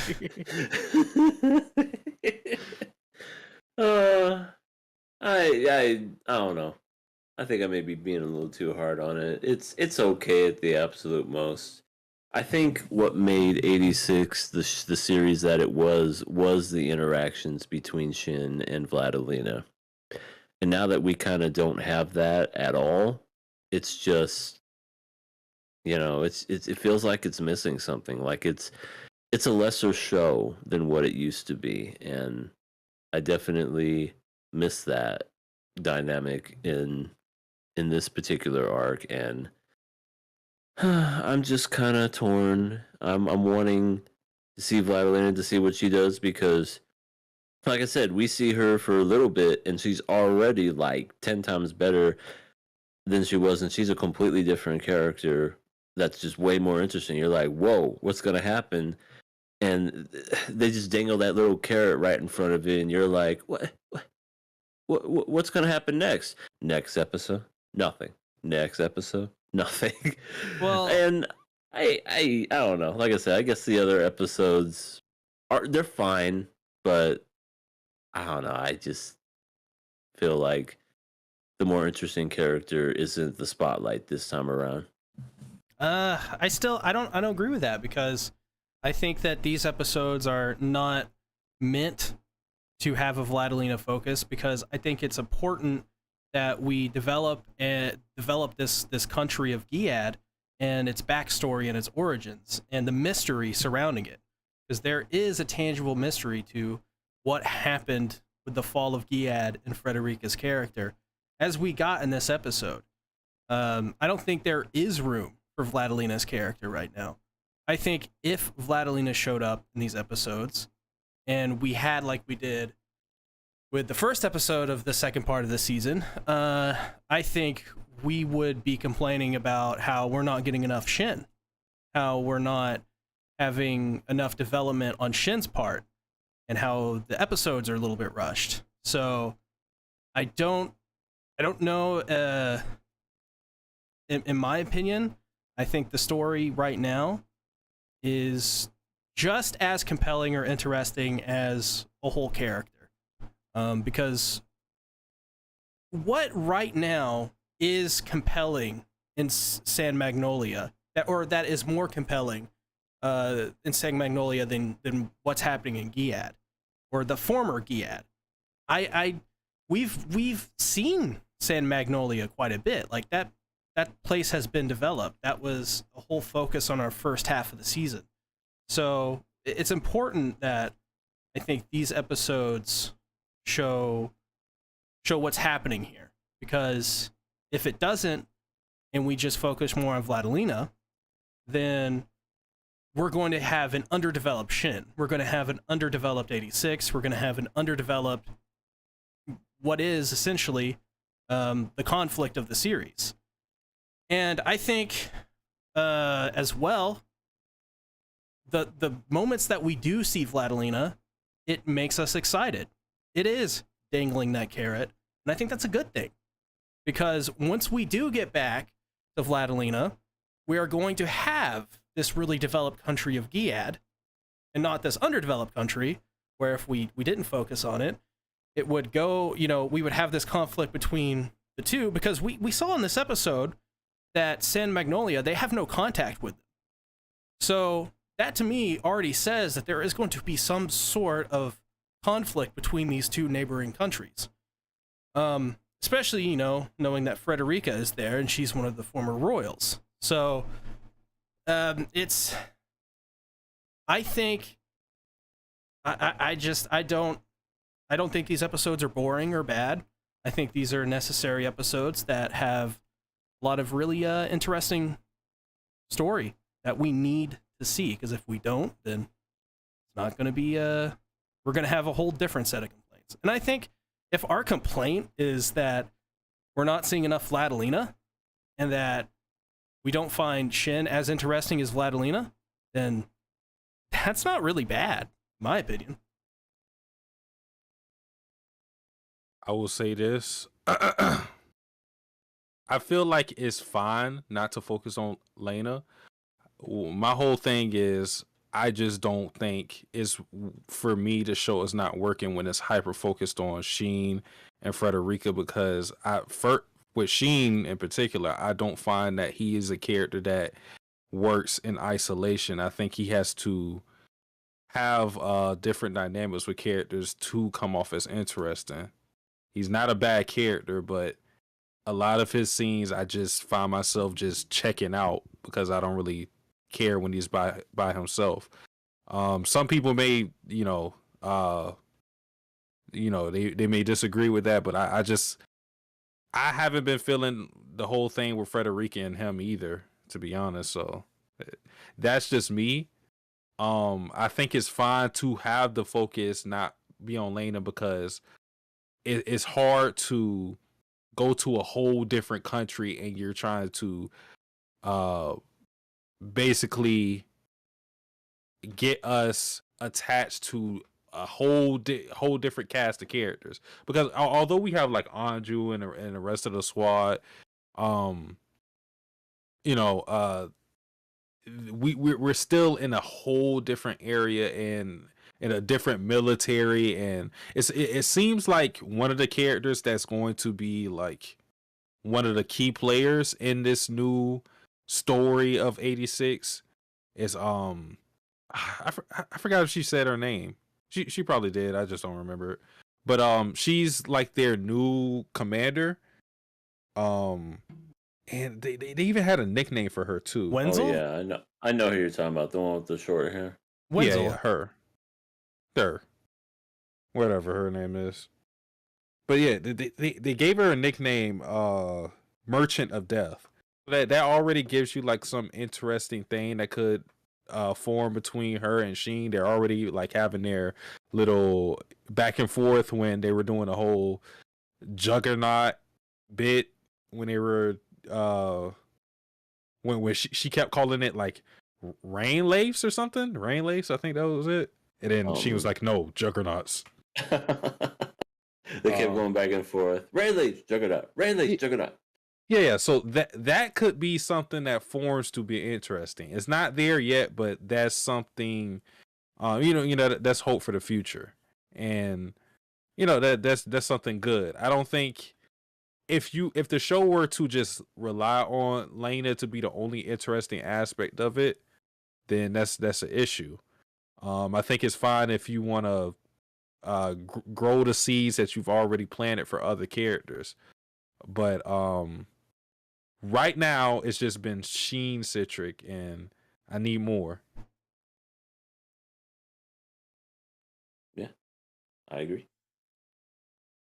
Well,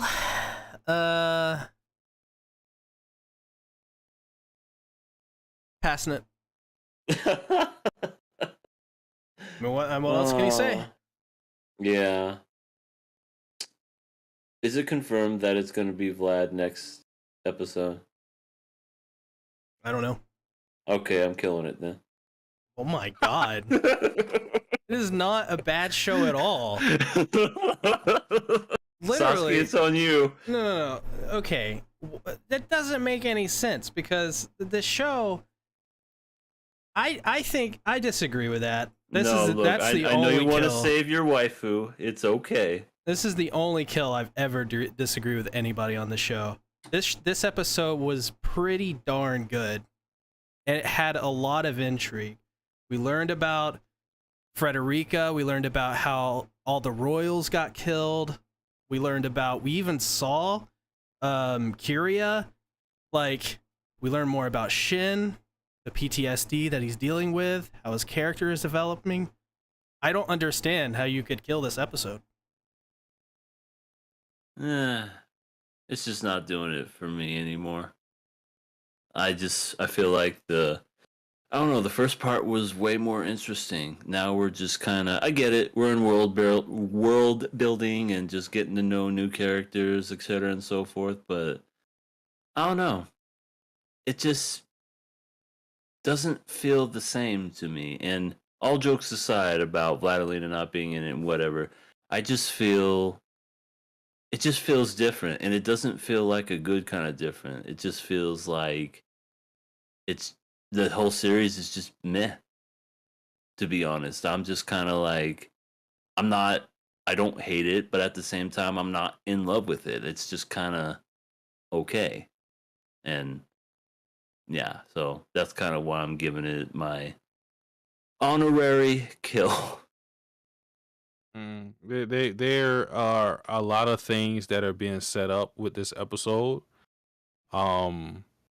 I don't think this was a great setup episode because, like I said, I don't think the information presented in this episode was presented in a way that was super interesting.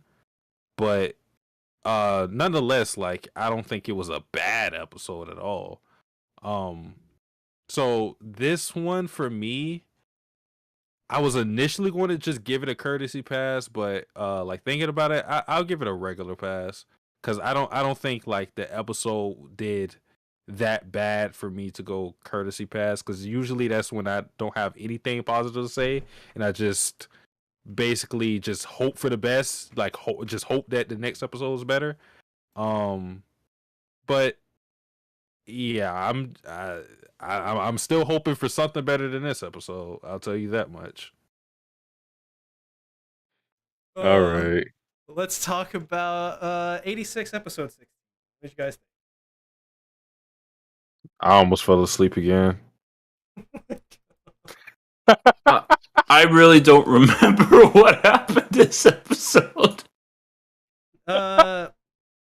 So the episode begins with a point of view of the Legion. Oh wait, no! I do remember. Like, there was an epic fight and battle with the Ligers. Finally, I was happy. Is that what they were called? The Ligers? I was like, did I fall asleep? Did they get a new name? No. They're called the Juggernauts, right? Yes. Well, okay. No, they're not the Juggernauts anymore. They're something else. They're the Ligers. The Reagan Leaf.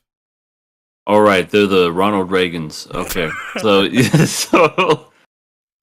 that was interesting. You know, just fighting back and forth. The lolly got upset for some reason, and then she saw the future. Oh yeah, right. She's a future fucking lolly. What the hell are we doing? Future lolly. I just imagine future Trunks But he's Freaking- a fucking lobby or a Shota. She is that fucking kid from Rewrite the D. That was a Don't time traveling lolly. Don't you say her name. Oh, you remember Don't her bring name? don't bring up that show. I know It's- it's fall season, but like, please, no. Yeah, and we finally see Vladilena at the very end, like the last 5 minutes of the damn show. But Y'all I don't more know, of a I- simp for Vladilena than I am. Not that I am. She woke me up in the episode. I'm not gonna lie. same here. Like, it was more interesting listening to her talk with her uncle. Oh my god, you guys! The first part was so good. Was it? Right? Yeah. It had like a whole fucking battle scene and everything. We got to learn more about Frederica. There's this part where Frederica talks to Shin and how she doesn't like to lose people like him and to be like, hey, take care of yourself out there, dummy. Like, I actually care about you and value you as a person, and you're reckless.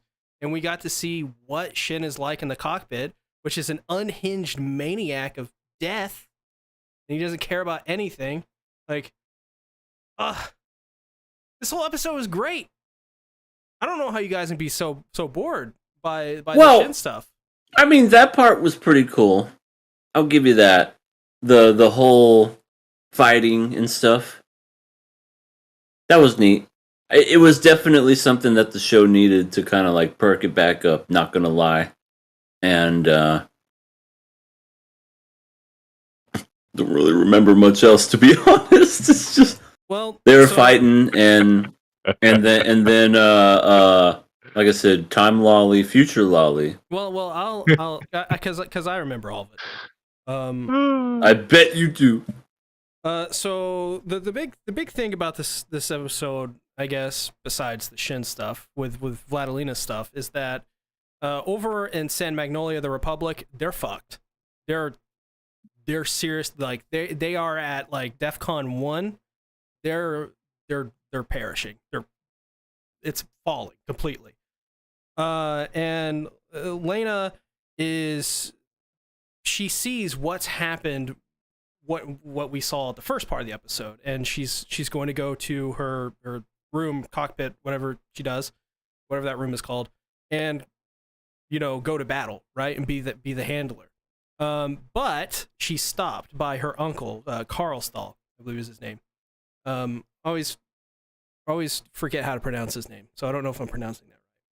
But Karlstall, he's basically like, Lena, you need to stop doing this. Like this 86 stuff. Like I get it. Like, but like they're gonna turn their back on you. You don't understand what kind of people these are. Like after all the years of oppression and what we've done to them, they will do bad things to you. They will hurt you and they'll abandon you. Just like, because why wouldn't they? We screwed over. We 86'd them. We 86 the 86. So. And now we're paying for that because now we're about to go to war. And Vladilena is like, I don't agree with that. And this is something that really makes Karlstall's character go full circle, because at the end, so for most of this series, we see Karlstall as this person that's like, Vladilena, stop this. Stop sticking up for the 86. This is not your fight. Like, you can't be doing this. And we get the idea that Karlstall is this kind of guy who's like one of the corrupt people in the government. Now, keep in mind, like how said at the beginning of the series, how Vladilena is so much like her father, down to her idealistic ways and demeanor and everything. Karlstall is the brother of Vladilena's father. So, in many ways, it's supposed to be mirroring the relationship between Karlstall and Vladilena's father, and seeing, how like daughter, like father, they're both very similar. But what is supposed to kind of make his character go full circle is that at the very end, Karlstall is like, all right, if this is something you really want to do, then go ahead and do it. I am going to go to war. And so he grabs his gun and he goes to war to basically, he's probably gonna die, and that is kind of what you're supposed to get from that scene, is that Carl Stahl the whole time had Vladilina's back and was just trying to basically preserve her as much as he possibly could as her uncle and the daughter of his brother. So that stuff was really good in my opinion. It was great storytelling. So yeah, that's kind of the stuff that happened with Vladilina. Shin's stuff is pretty straightforward. Big fight. Explosions. Frederica and Shin growing their bond. Yuck. Gross. No, but when it comes to the actual fighting with they're not called juggernauts, but for my fucking sanity, I'm just gonna call them juggernauts. Ligers? No, I'm not calling it a fucking ligers. What the fuck? I've never been, and this is not a criticism of season 2. I've never been like engaged with the actual fighting with those. So like that's not something new for me. Like, surprise, guys, I just haven't been engaged with that type of fight. I'm more engaged with like the actual personal stuff with the characters. And when it comes to Sheen and his whole narrative, I think the interesting thing to take away from him is the fact that it's already been cracks in there for people to like know there's something weird going on with him. And I mean, when I say people, I mean like other people in the military to know that something's weird with him, because he was told by his friends to keep the whole fact that he knows when a legion is coming under wraps. But now there's more and more clues that he knows more than what he is letting off or letting be known to other people. And since they don't know about this power with the Legion, they can make assumptions that he could be a spy or something like that, since he was already ready to go before they even gave the order. So that could be something that could potentially get them in trouble if he doesn't have a proper explanation for why he knows when attacks are coming before they happen. So be on the lookout for that, because it could happen pretty soon. Like I said, the stuff that I was more engaged with was Lena, and it's mostly because I just like the turnaround with her character being someone who is more proactive, and it seems like she's a lot more calculated, because she would get questioned, like her ideals would get questioned a lot in season 1, and a lot of the time she didn't really have anything to combat that. But now it seems like she's ready for any question thrown to her, and while she still has that idealistic conviction, she now has the means to see them through. And with her uncle, like C already said, like he had her back in this episode. But I think you could tell that before then, just based on the mere fact that although she got demoted, she still had her position in the military. Because like if any normal person had her position in the military and did the things that Lena did, they would probably just get discharged pretty easily. So that was a telltale sign. But yeah, it's just cool to see Vladilina like stand up for what she believes in, and now have the resources, the right mindset to see them through. So now, the next question.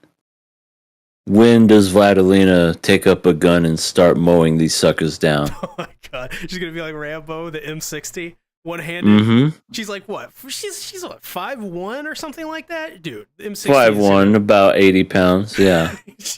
Yeah, she's going to annihilate all the Legion.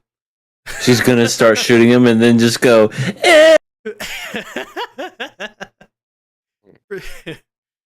Oh my god, that'd be great. We gotta see Rambo Lena. That'd be funny. I love that idea. Rambolina, First Blood. We Yeah, Rambolina. That's great. Oh my god, we got to get fan art. Like somebody's got to do fan art of that, of like the your first blood where he's tying the bandana. Mm-hmm. She's like all Yeah. swole and ripped. Freaking Billy, get on it. Did you guys see the post-credit scene? Where Frederica said that she was pregnant with Shin's baby. Seen that.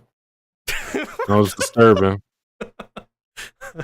I was so utterly captivated by its terribleness that I couldn't look away. Oh, That's you why- guys didn't watch this on X videos? They usually have it a little earlier than the Yeah, other sites. that's a pretty good website. It's pretty nice. Not as many viruses get onto that one compared to others.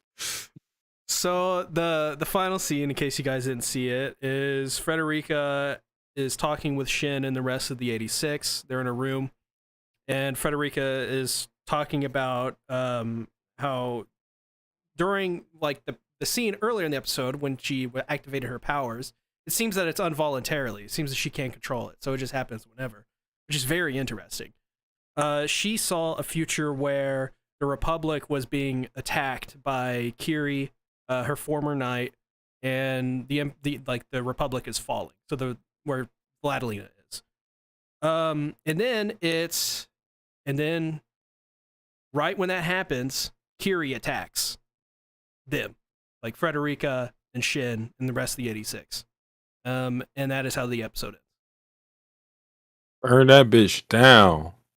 Not Frederica. I mean, like the country. Burn Frederica down. You know what? EA will say it for you, Satsuki. Thank you, Sasuke. No, I'm here for the chaos. I'm like, I kind of like that the stakes were raised in this episode, and like we're really moving. Like it's a far cry from like how I felt with the last episode. Like I really feel like now we're getting to the action of things. Like this war is playing out beautifully. And I kind of like how both sides are getting attacked. Obviously, the 86 or not the 86. Well, no, the 86, but the Republic are in a way worse situation because I think they said they sent more of their forces over there. So, that is a interesting situation because with Lena, talking to all of the 86 and trying to get them on her side, I kind of want to see like how exactly will she do it. We know she already has a good reputation from what we've seen with her relationship, at least with her unit with the 86. So I wonder if like how much convincing will she have to do to get them to fight again on their side. Because like her uncle said, it's kind of the situation like if things are already coming to shit, why should I help you? Like why should I risk my life? At this point, like if we're going to be overrun, I'll just let them through and see your destruction. Like it is what it is at that point. So I kind of want to see like what will be her pitch because she's not above blackmail anymore. So it doesn't have to be like the typical naive, let's all be friends, let's do it for the greater cause. It could be like, I have your family. Do it. Freaking, I don't know about y'all, but the chat's being taken over by 86ers. Oh god. I mean, I'm okay with that. Everybody run. Oh my god. I mean, they're not that bad. They're telling 86 us how 86 is now the most toxic fan base. Oh my god.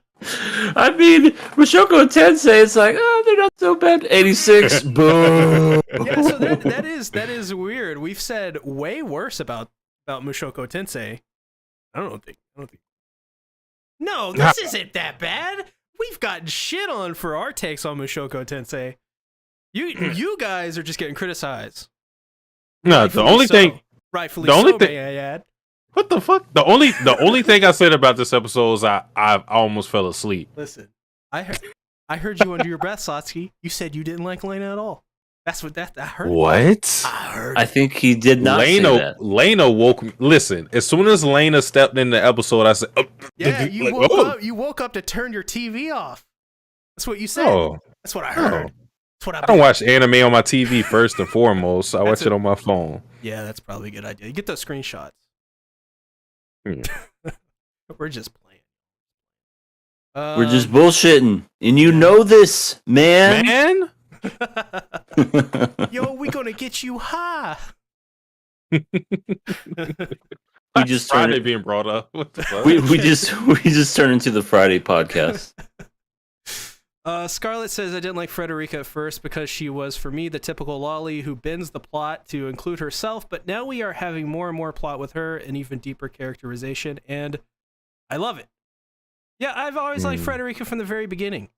I've hated her from the very beginning. I like how they use her as Shin uses her as a ball sometimes to throw her.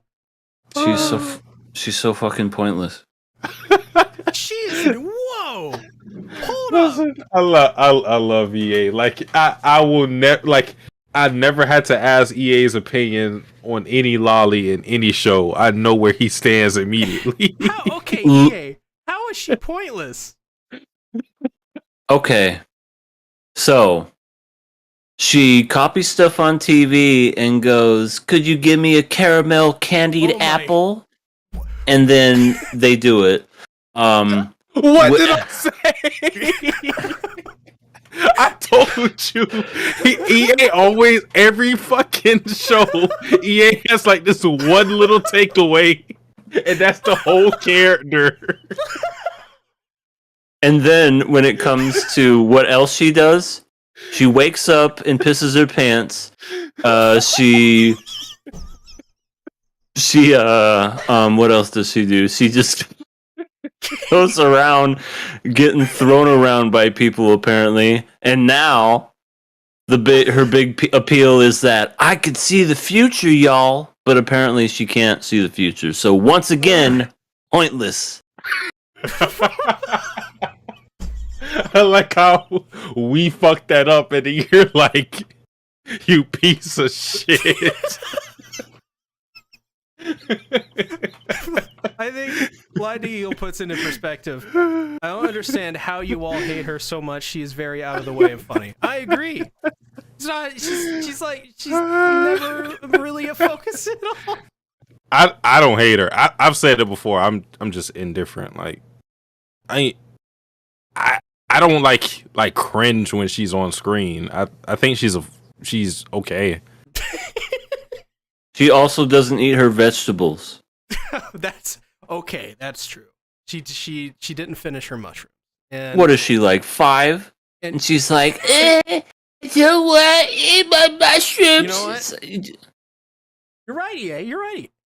She should be eating what's on all of her plate because you don't know where that food is going to soldiers. Mm-hmm. So she's got. And she's somehow their mascot. She's a growing young girl, and she's not eating all of her food. And she has the audacity to tell Sheen not to be reckless.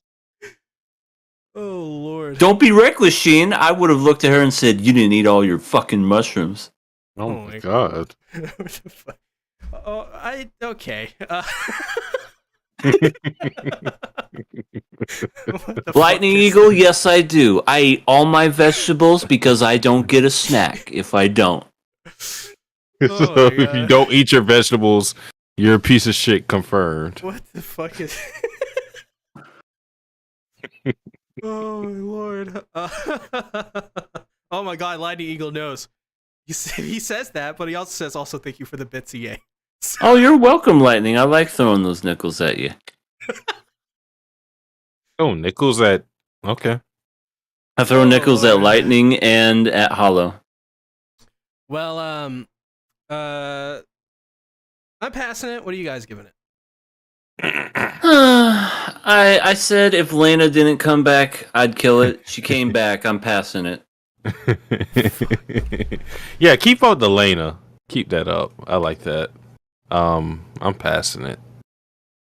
What did they call? What's her nickname? Bloody Regina? Yeah. Or something like that. The something like that. The bloody Regina? queen. She's a killer queen. I like that name. Keep that I up. want to ride my bicycle. Killer pass, 86 episode 16, 65% pass, 34% kill. Shockingly, almost even for the fact that we have a bunch of 86 fans in here. So that specifically just came to us to, which by the way, thank you all, for coming and watching, all the new viewers. Yeah. Tonight. Don't take anything we say seriously. Like, we're literally this is a podcast where we joke around. The only time we don't joke around is when we talk about killing lollies. That's 100% serious. Which in of itself is almost a joke. So, and if you would have seen it last year around this same time with Adachi Tushimamura, you know exactly what we're talking about. Shotguns to lollies. Mm-hmm. In fact, if y'all want to hear that stuff, that's some great quality podcast stuff. For a show that we didn't give two shits about, it's got great quality of us talking about it. I like Adachi Tushimamura. I finished it and I remember nothing about it. I like that show. I only remember alien noise. That's all I remember. It was great to me. It wasn't great. It was fine. She had glowing hair, right? Glowing hair, was a homeless alien from NASA. Listen, the fucking lolly was the worst part of the show. I don't know why she was there. She had no narrative purpose. She really had no purpose being there. You like, I shit on Frederica. Freaking lolly alien had zero reason to be in that show. Yes, I remember too, because I was thinking like, she has to have. I remember when we were talking about it, I was like, she has to do something. There's no way to introduce a fucking alien in a Yuri series without her having no importance. But she was literally just there being radioactive, and then, she made the infamous sound. She's Imagine Dragons now. Is that what we're talking about? Imagine Dragons? I'm waking up. I'm feeling in my bones. Welcome to the new age. To the new age. Welcome to the new age. To the new age. Whoa, whoa. Whoa.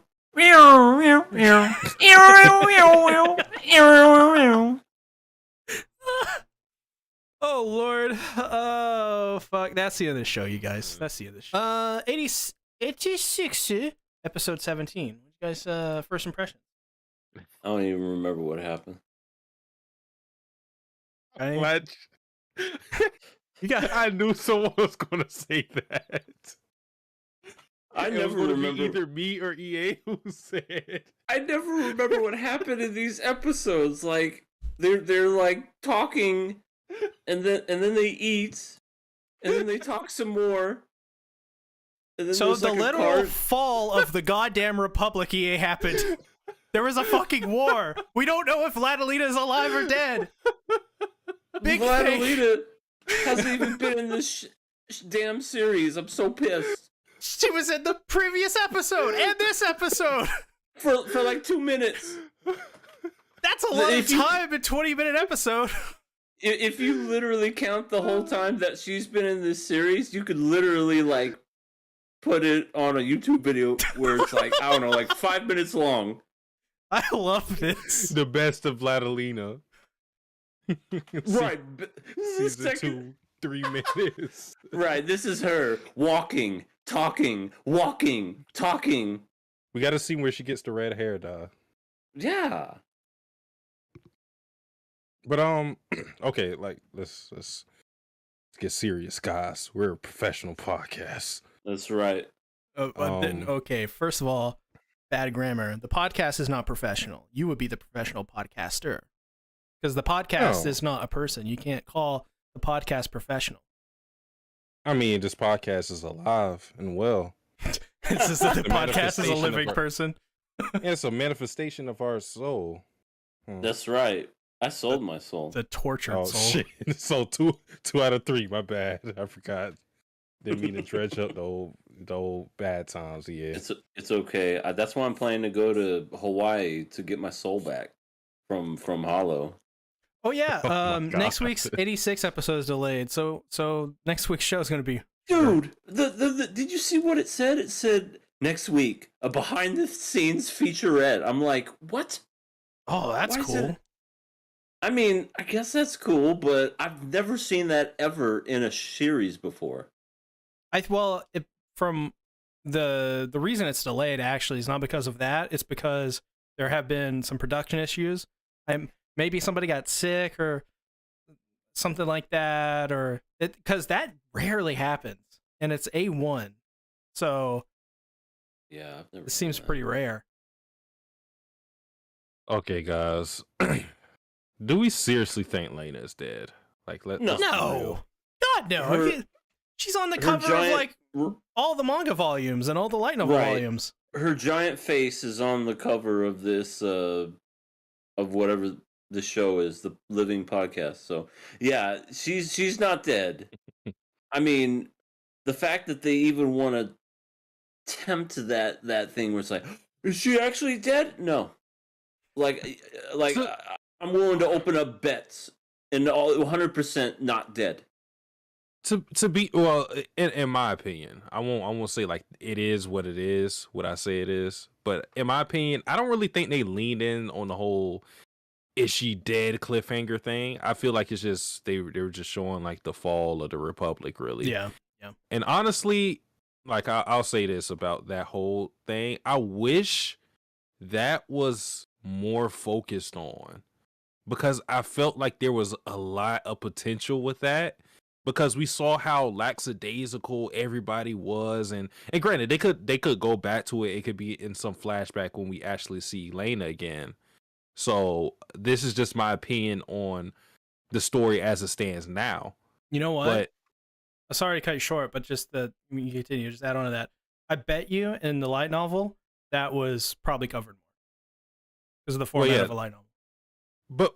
but we've seen it to where, like, even in season 1, we'll see a scene play out where the exact same thing will happen, but we'll see it through a different perspective.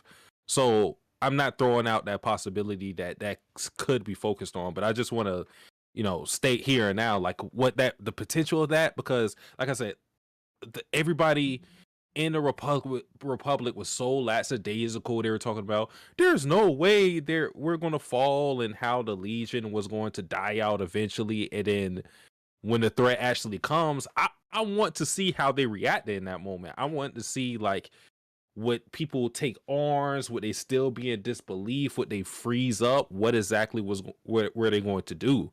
Like, I feel like, considering what it was built up, how the Republic as a unit was acting towards a threat, they just like kind of just,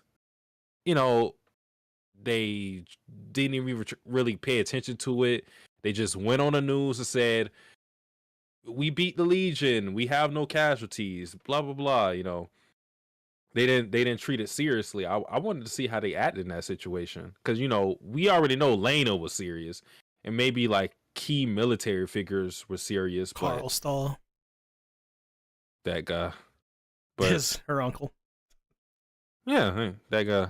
Like, he's that, when I say that guy, he's that guy. He is that guy. He is. He literally is. He's the But guy. I guess that's all I'll say for now. I'll chime in with more later. Wait, thinky, eh? What you thinking over there? Your thoughts?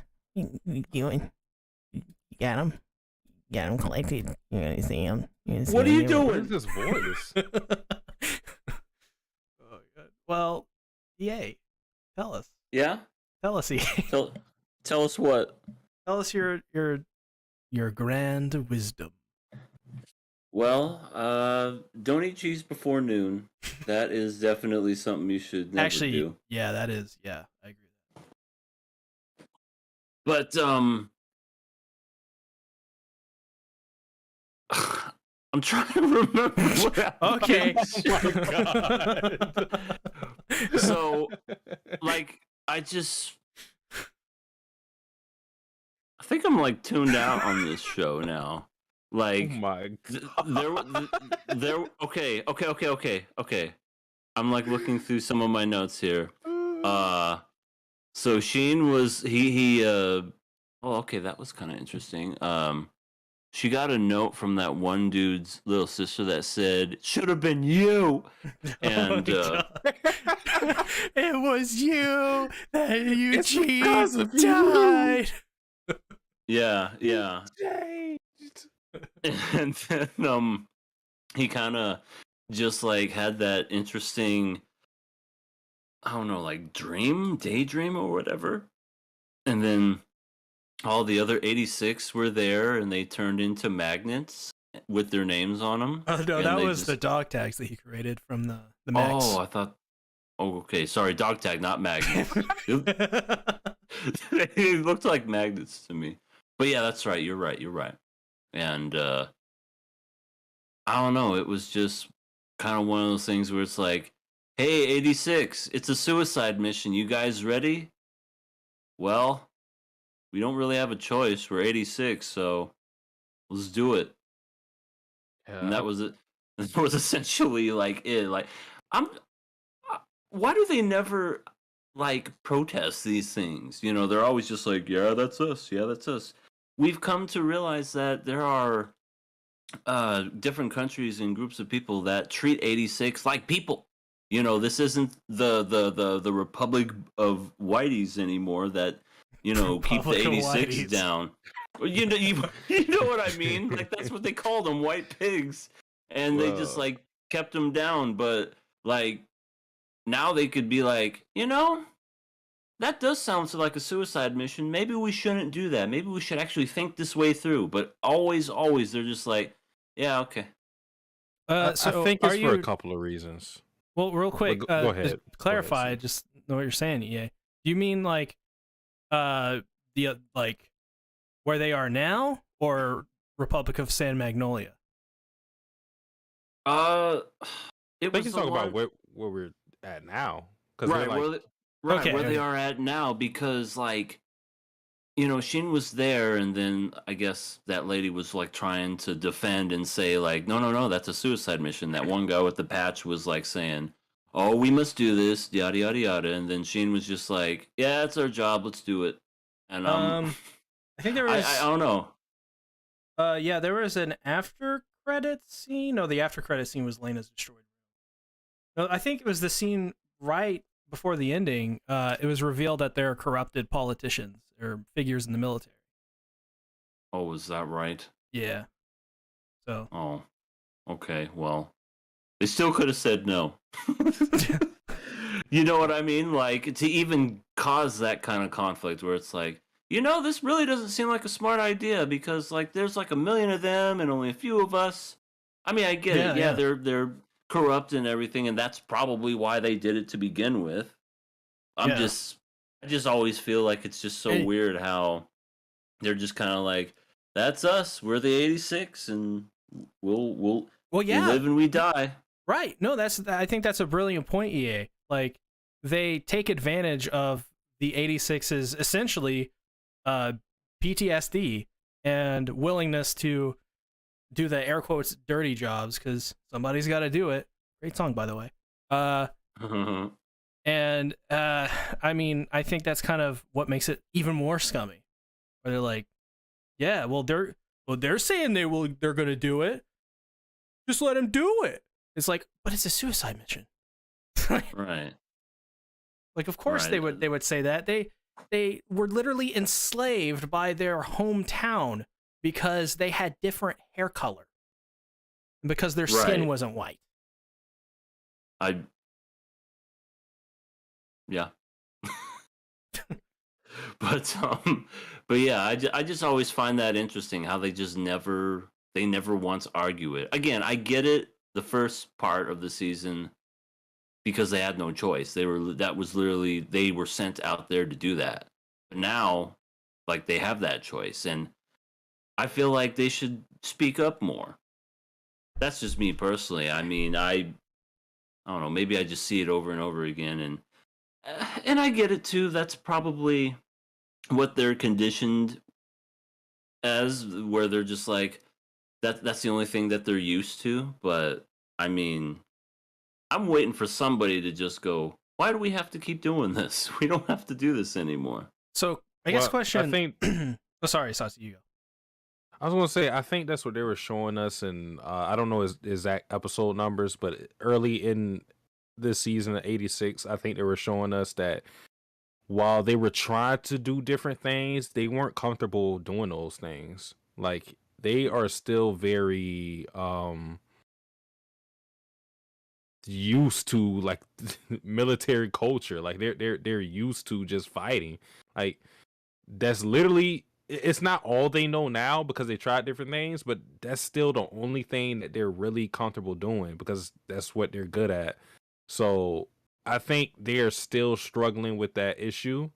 Mm-hmm. And it's also the fact that like regardless of what they say, they don't really have a choice in this.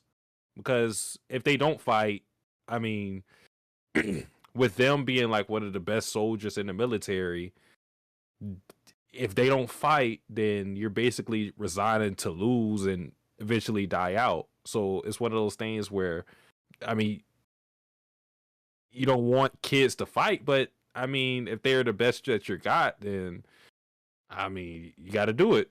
So Yeah, it's like the Yeah. Evangelion thing. That's actually the question I was going to ask you guys, and Saucy got to it immediately. Like it's the Evangelion thing. It's like why do we have like 14-year-olds pilot these mechs? Because it's literally all we got. That's all humanity has is a couple of 14-year-olds that can pilot these mechs. Just a couple, huh? Like 4, I think, the total number actually. But It's like, oh, we got Yeah, so there's one there's- over there. there's Shinji, Rei, Asuka, and if you want to count the hidden fourth child in the rebuild, Mari, I believe is her name. The fourth horseman. Yeah, so they call them like the first child, the second child, third child, fourth child. Very religious. we Hmm. support the real 02. Would a real 02 stand up? Antabaka. Yes. But yeah, yeah, they like Shin and the rest of the 86. I think at the same time, while yeah, this military is very prejudiced against the 86, at least as we see. They think they're monsters, which is funny because they're the last hope of humanity in many ways. And I think that's what makes it so interesting. Is they're like, oh, we got them. We're gonna send them to take out this railgun, and they're not gonna survive. It's like, you fucking idiots. Like you're literally playing with people's life over some political fucking disagreement. And then it's funny because they're going to succeed. They're going to take down the railgun. We know they are. Because why? Because they're fucking badasses. They're an elite squadron of highly trained soldiers that can take out the Legion and know how to deal with them. And what's going to happen? Like, when they win and they rub it in their face and it's like, oh, we did the thing. What then? Eggs on their face. They look like idiots. But no, they still get promoted because they're like, oh, we came up with that plan. So it's bullshit. Well, yeah, I think this episode did a good job of like exposing like the disingenuous behavior that apologies for not knowing this region's name, but like Call them the Alliance. okay, all right, the Alliance. Like before this episode, like they kept saying like, you know, how they wanted to do right by the 86, how they were one of them, but we knew it from some of the comments they would get from other people. Like the fact that they're still called the 86 shows you that separation between them. You know, like they still see them as different people. They're still prejudiced directed towards them. Like they're never going to be thought of as like true citizens anywhere they go, probably. So it's kind of like the whole deal with the Eldians and Attack on Titan. You can kind of think of it like that. Yeah, that's a great comparison.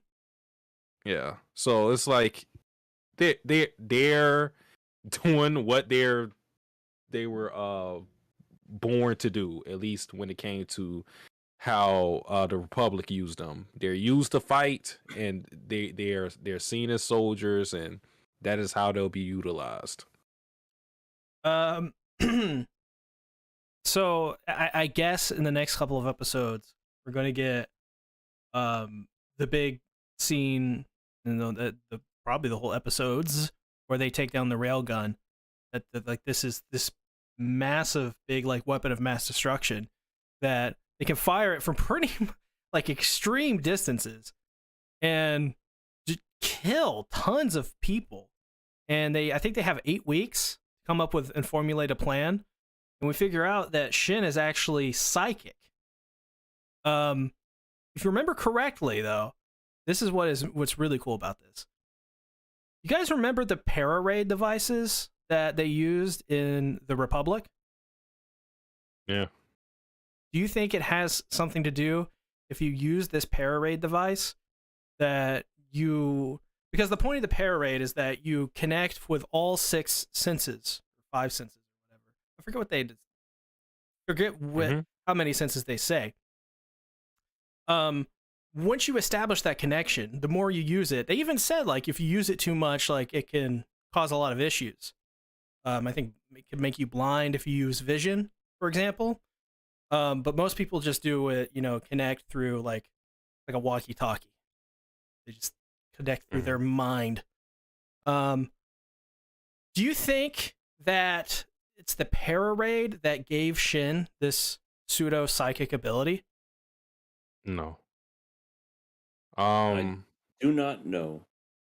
We already know through Frederica, I believe her name is, like at least Sheen's brother, or maybe no, maybe Sheen himself. Like they're from like this clan or something, and they have special powers. So I think that's a part of that clan, and that's the reason why he has these psychic abilities. Just as Frederica has special powers with her being able to see into the present and past. So I think that's what it's in relation towards.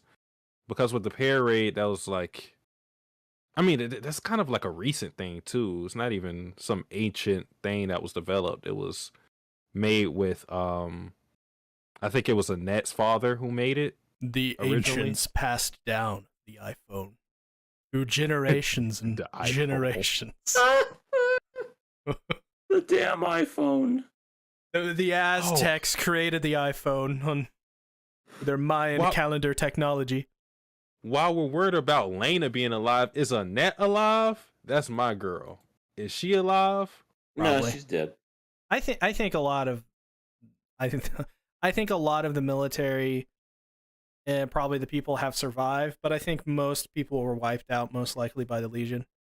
I need a net. Please. Wait. Wasn't there something in the previous episodes where they talked about there is some base somewhere that they could retreat to in the Republic if things were to go sour? Because they talked about how it was inevitable that the Legion would destroy the Republic, like pretty openly, very early on. Like, wasn't there something to discuss that was like that? Like some base? 2 people who didn't pay attention. Yeah, I have no idea. If you don't know it, we don't know it. Well, at least we had a really cool opening. I thought this was by Sawano, the music that they played. By the way, the music was great. Just saying. I'm definitely going to be pre-ordering the OST for this show. I love Sawano, but this wasn't by Sawano. This was by the guy who did the score for AOT Final Season. So he's also doing music with Sawano on the show, who Sawano also did the music for AOT Final Season as well, I believe. So, pretty cool stuff. Pretty cool stuff. That was a cool connection. And a cool scene. The Rainbow Connection?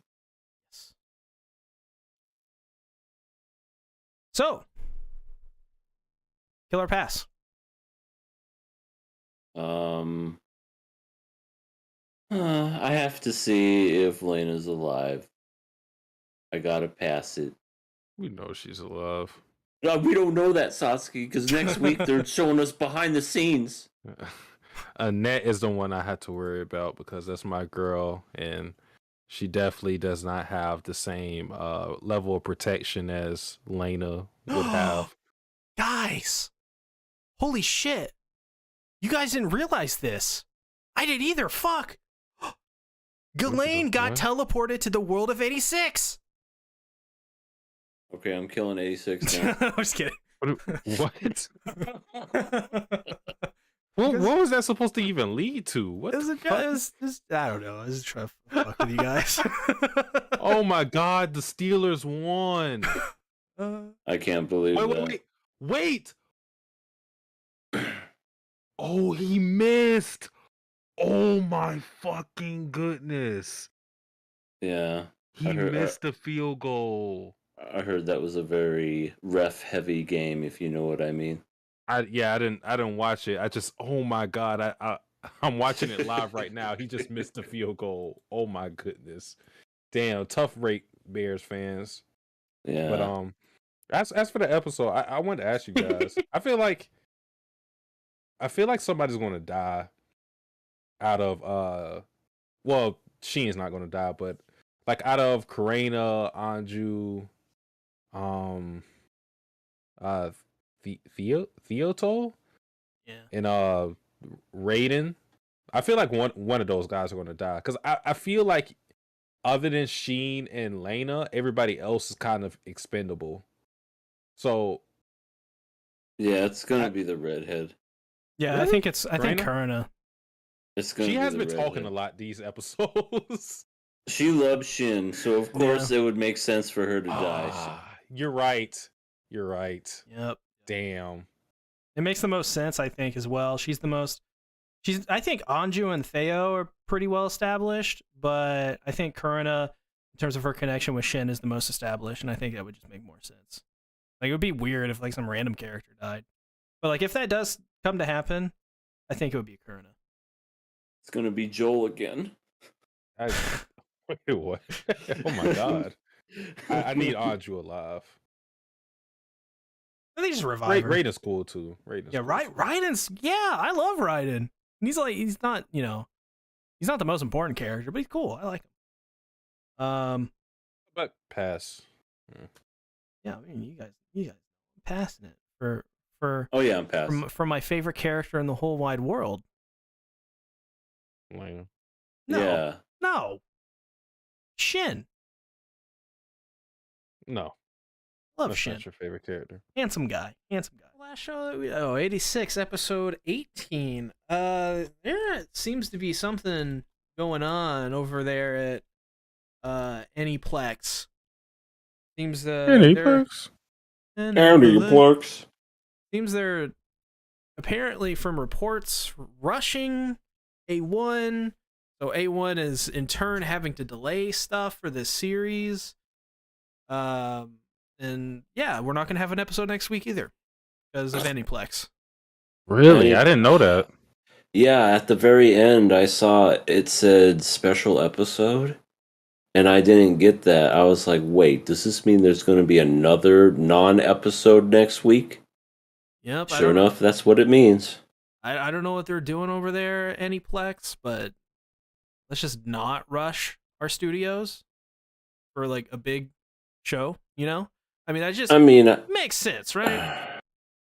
Mm-hmm. And I get it. Like, you want to rush the product out because you want to make the best available product and you don't want fans to wait, but I would rather wait and have an amazing show, episode, whatever, instead of just them having to rush and then we get Blunder Egg Priority where girls running in place, and you get that bullshit. So it just, I'm fine with waiting, but I don't know if they have to like postpone it till they're caught up. I say they should do that.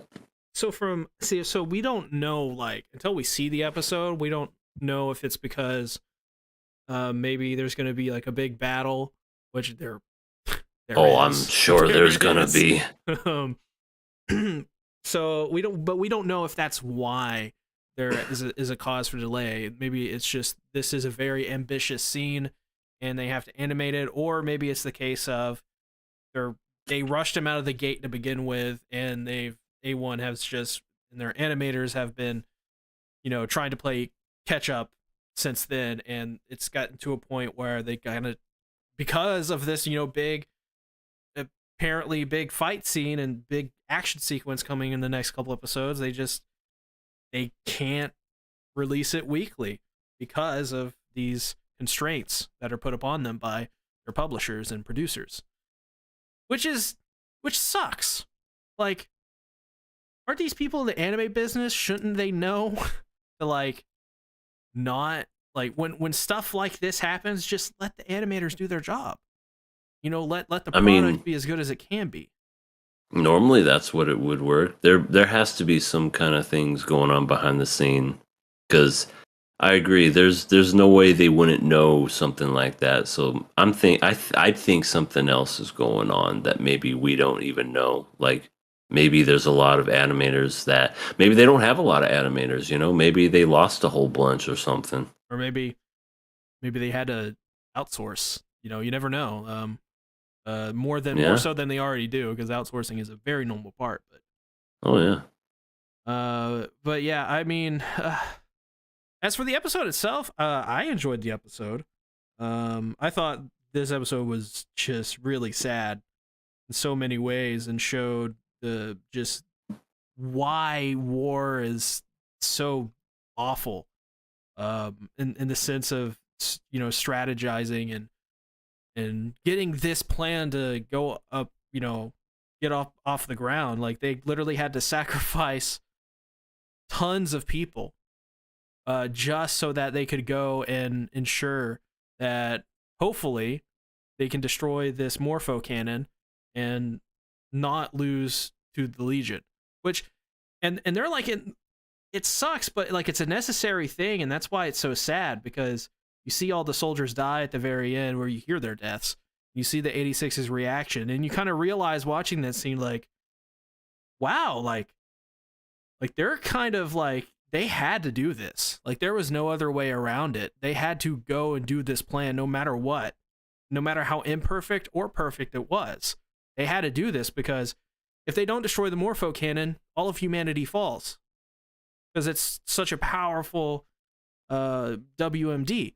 But at the same time, if they destroy it and they're successful, the Legion still goes on. So they have to sacrifice a bunch of people to ensure that they can still just survive.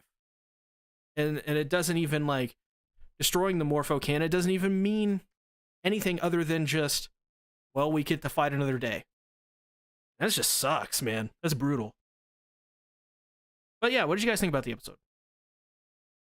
I think that this was the best episode this season. Really? I really enjoyed this episode. I thought everything from the pacing, from the planning and the strategy of going to fight, to basically, even Frederica didn't even get on my nerves. Even though I wanted to, even though I wanted to rip that freaking teddy bear away from her, and she had a poster of some pop anime idol thing. Anyway, Monster. Sometimes she's a monster, I tell you.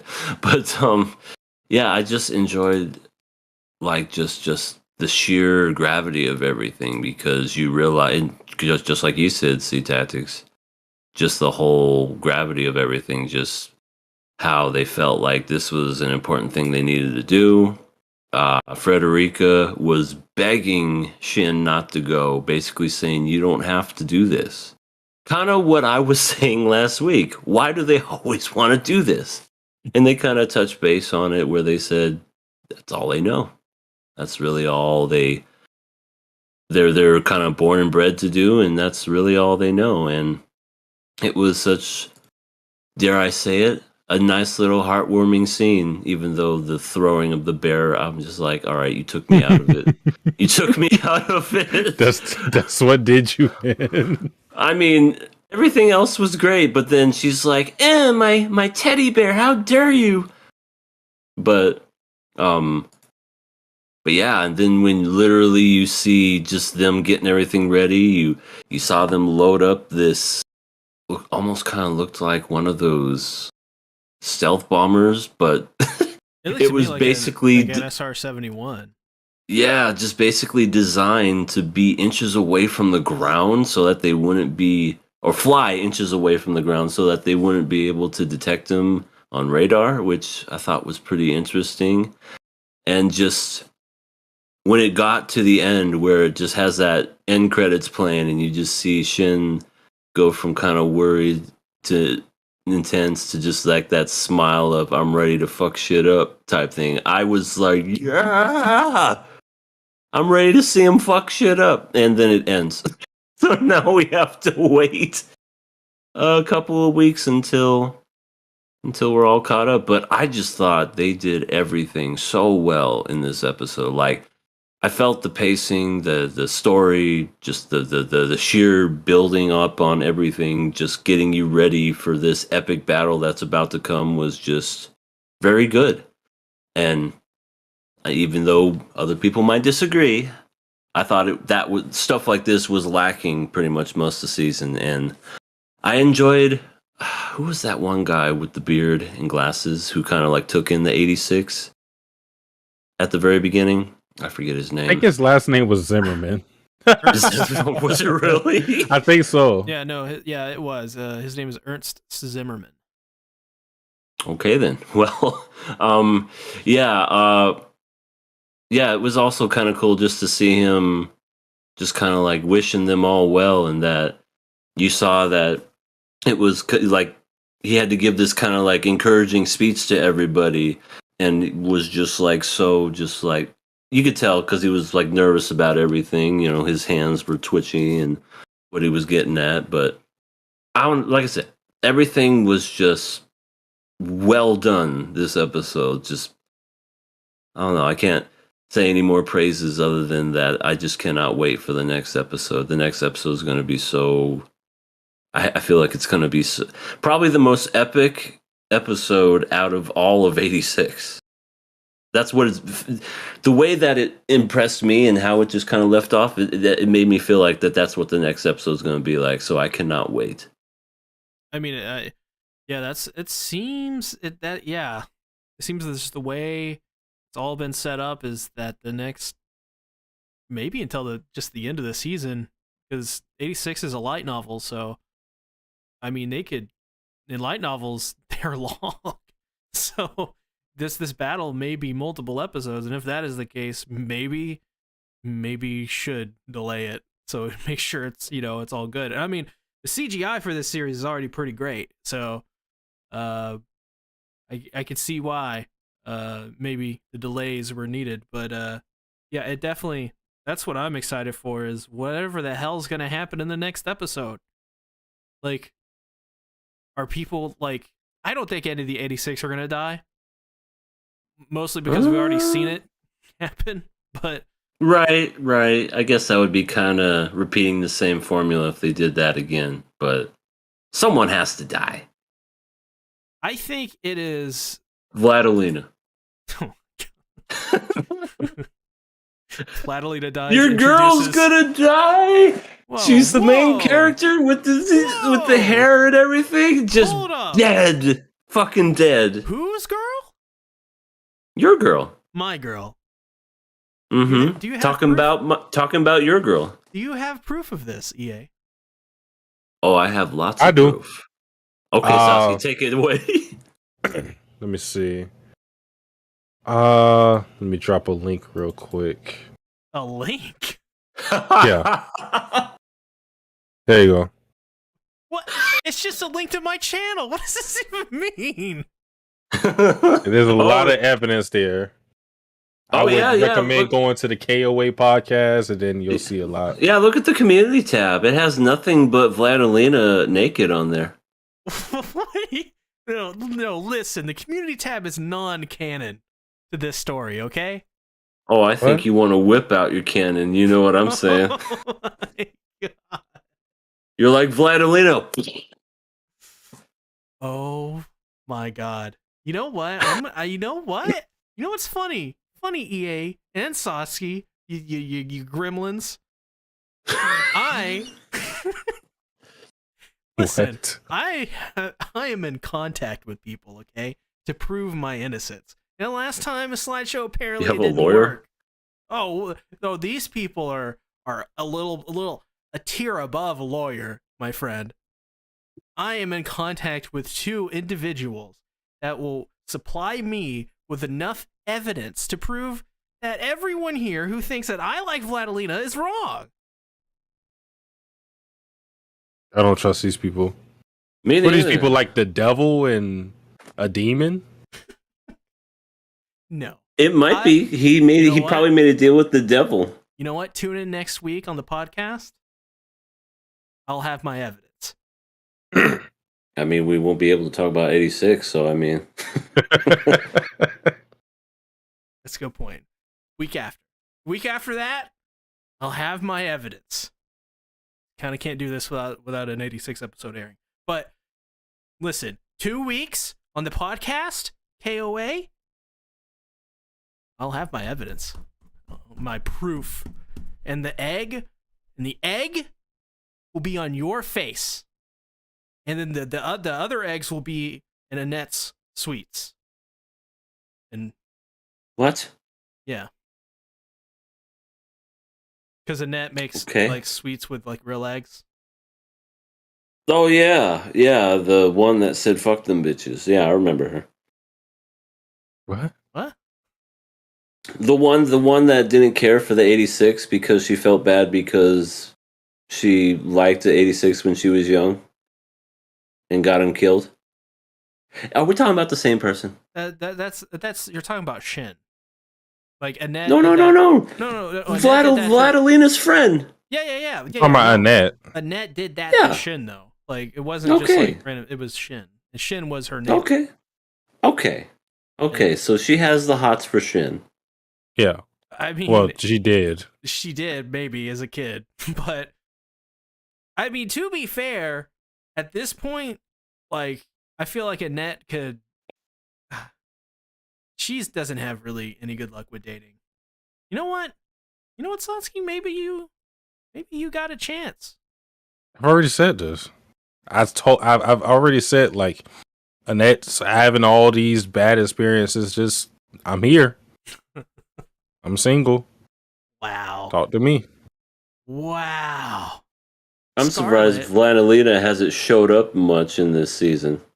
That's disappointing. Scarlett in the chat, very disappointed, says, "See, don't lie to yourself. I don't lie to anybody. I'm true. We know that if 86 launches a cooking game with Lena, you will play that in 3 different streams during 4 hours. Yes, I would. Mm-hmm. Because you guys would enjoy it. Not because I like Lena.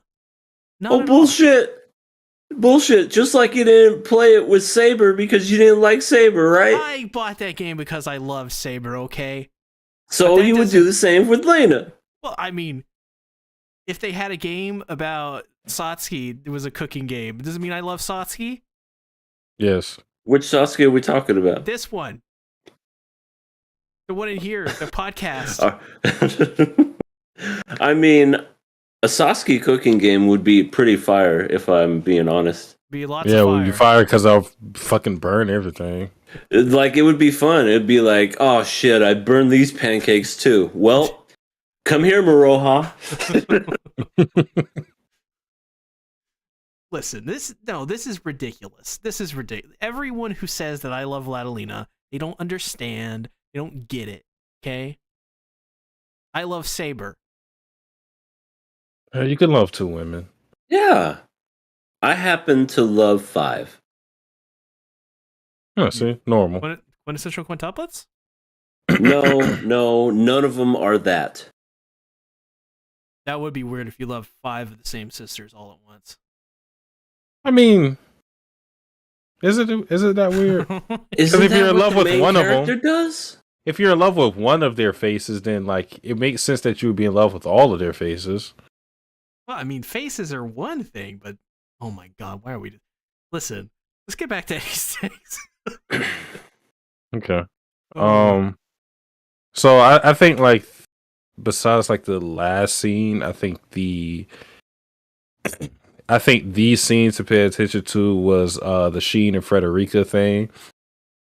Because I think Frederica said something that kind of got Sheen. I think it literally did make him flinch a little when she said it. And that's when she basically equated their conversation and her pleading to make Sheen stay to like what he would have done or what he did do with his brother, Shohei or Ray. So like I think that was a really, really good scene because they both have connections with his brother. So her calling back to a moment like that, you saw it really affect Sheen because he's like, damn, I am kind of doing the same thing as my brother. And they've already shown the parallels between him and his brother with him sort of losing control during battle and possibly going mad just like his brother and possibly like maybe dying in the same way. So I don't think he would die like his brother. I'm not saying he can't die at all, but it brings tension to that. So I like that scene between those two characters. Also, Ernst says he's going to destroy shit if the 86 die. One of them is definitely dying. I can't imagine them not. So yeah, they have to be dying. Yeah, just tell us who would you not want to see die. Like for me, I don't want Anju to die. That's pretty much it. Like anybody else for me is expendable. Raiden's so cool.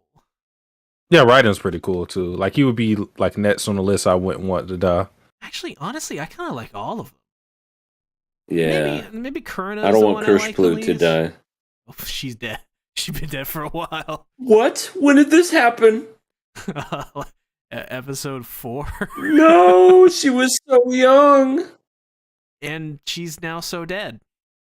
Yeah. All she did was take a little dip with her robot. Actually, I think it was just soft ground or something. Yeah, it was soft ground, and she said, "I don't want to die," and then she died. Well, that's what she gets for pulling the Joker and Old Maid. That's what happens. That's true. It's true. Her mistake was being in an anime. Mm-hmm. Just like, don't be in a fucking anime. Just be real. That's how you live. Like tips from Satsuki. Oh Lord. Did we talk about everything? Well, no. There's the Wenzel stuff with Richard. Yeah. I was gonna. Yeah. That's pretty big for Wenzel's character. It seems that she and Richard. Can we call him Dick?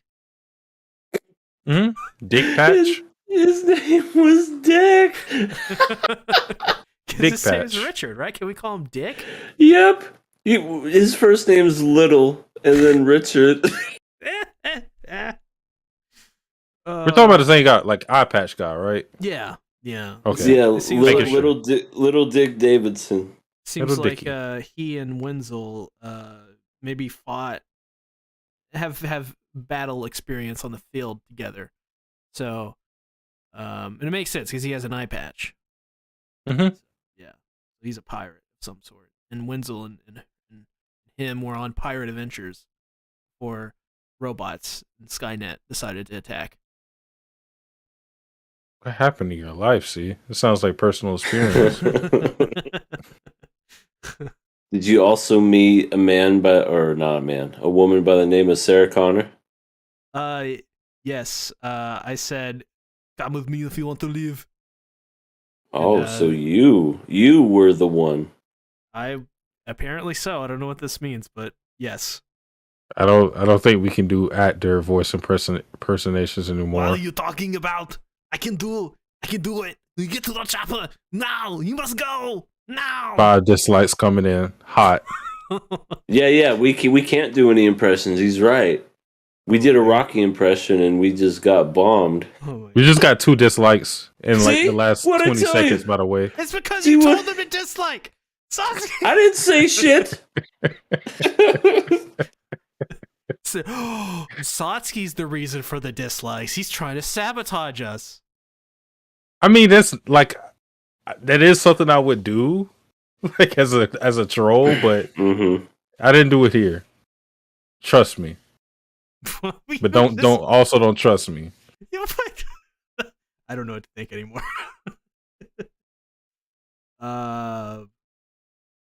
Yeah.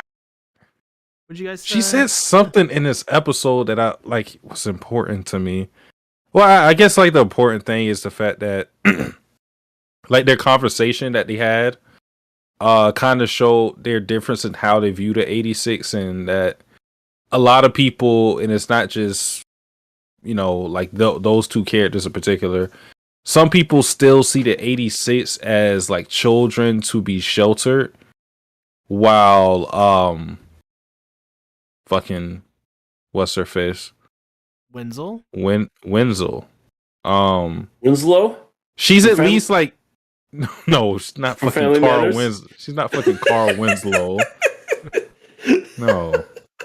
Days go by. It's a bigger love. love of the family. family. God. Diddle-a-dee-dee-dee-diddle-a-diddle-a-dee. But she's at least given, like, she still sees them as young teenagers because that's who they are, what they are. But she's at least giving them respect to make their own decisions. And I think that's the difference. A lot of people are trying to make decisions for them, like, you shouldn't be fighting. You should stay at home and watch fucking Family Matters. Or Totally Spies or whatever the fuck. But she's kind of like, letting them do what they want to do. But at the same time, she's like, I don't really like it, but you guys are your own people at the end of the day. We don't really have the right to, yell at you guys from our soapbox and, force you into things. Because that's almost as bad as what the Republic did to them. Yeah, except the Republic, they have a net, and she makes sweets out of eggs. I think C has lost his goddamn mind. I think so too. I mean, nah. Hard disagree. You just did a whole giant synopsis, and all he can think about is eggs. I mean, are they real eggs? They are. Apparently so. They're real eggs. All right, that makes a difference, apparently. Oh my god, I love this comment. Frederick Grandin, this is some prophecy shit right here. This is the prophecy of Ladalina. Lena is somewhere else. I can feel it. What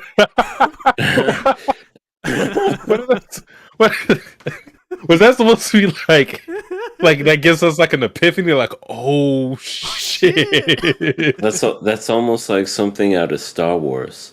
Well, Lena is somewhere else. I can feel it in the Force. so we gotta run with this one, guys. This is the prophecy of Ladalina. We have to. I do think Lena is going to end up with reinforcements from her squad, is going to eventually save everyone. I mean, like, obviously, Lena and Sheen are going to meet face to face. Like, that's going to happen at some point in the series. Thank you, but it's just covers. Thanks for spoiling me. Oh shit, I didn't even know that. But I mean, it's just like narrative wise, it makes sense for them to meet up. But it's just a matter of when is that going to happen? Is it going to happen in this season? Possibly. Maybe if they get in a dire situation, we can have like the thought of Lena coming in to save the 86 with her own 86 squad, because just given the fact that we actually seen a little of her squad, at least that one girl, I don't think those characters died. I feel like that would be a waste. So I do think she will have her own little army of her own, and maybe she could do some things on the battlefield with that and possibly save our guys if they're in a bad situation. Annette can feed them fish to kill the Legion. Now, here's the important question. Is Sheen and Lena gonna make out? Yeah, that's going to happen. I mean, yeah.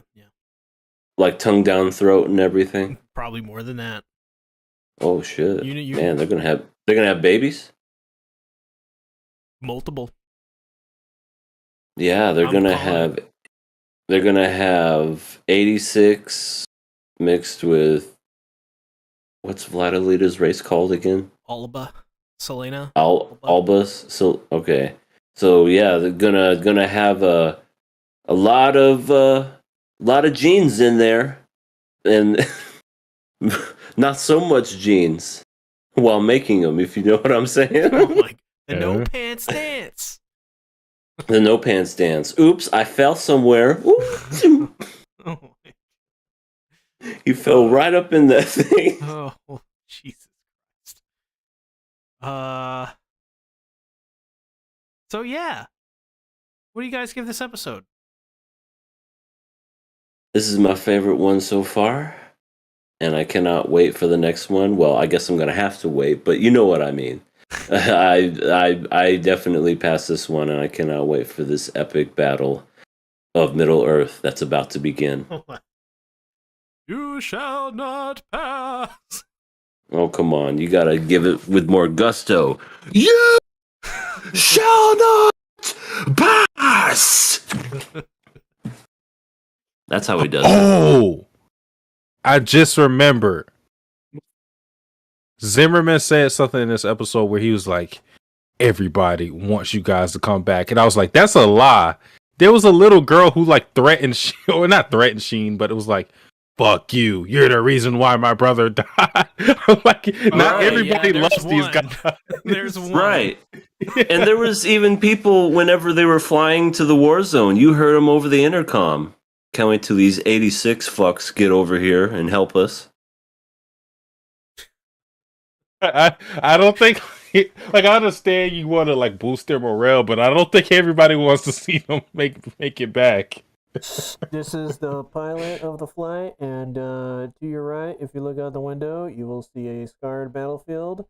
And if you're unlucky enough, in front of you is maybe one of those damned 86. If that is the case, I feel sorry for you. They are terrible. Good news is They if you smell look to bad. your left out your window, you will see another scarred battlefield. Fuck those 86. Is that C's waifu right there? Lena? Huh? Is that Elena? Malize? Huh? With the red streak? Yeah, I see her. Let's crash right into her. Oh my god. Oh my god. Let's show her why she's earned that red streak. Jesus. Oh my god. That got dark. I'm sorry. I apologize. And by the way, guys, fun fact, Anju is the third most favorited character according to my anime list. That's the one with the red hair, right? Nope. Anju The is one with the purple hair. Oh, it's the one that makes the eggs, right? With No. the long hair. Oh, son of a She's bitch. part of the 86 group. Oh. Well, She's the Alba one. Right, I know why. It's because her voice actress is so good. Like, she's in everything. She does Yukinosha. She does your girl from Gambling Addiction. She does all kinds of things. Gambling Kakegurui. Yeah. Are you talking about Yumeko? Yeah. She's the same voice. Oh yeah. You're right. She is. She also voices Rachel Oh, right. She does. and Fubuki and Shinobu. Mm-hmm. And Shinobu. Death Girl from A Silent Voice. Mm-hmm. She's so good. That's why she's probably number 3. Makes sense. It can, yeah. Some things can happen sometimes. We're glad those things are existing because they can happen, and we like that. Saucy Killer Pass. Guess I'll pass it. All right. 86. Episode 19. So where are we starting? Are we starting with the Are we starting with the trial? lie? The trial? Oops. The trial? You guys want to The start with the trial? I don't know. It's up to you, sir. You are the one on the bench. Oh, I'm the one on the bench. You want to defend yourself now or later? To prove my innocence again? Mm-hmm. I mean, I guess we can go ahead and do that. Yeah, avert your eyes, people, to the screen.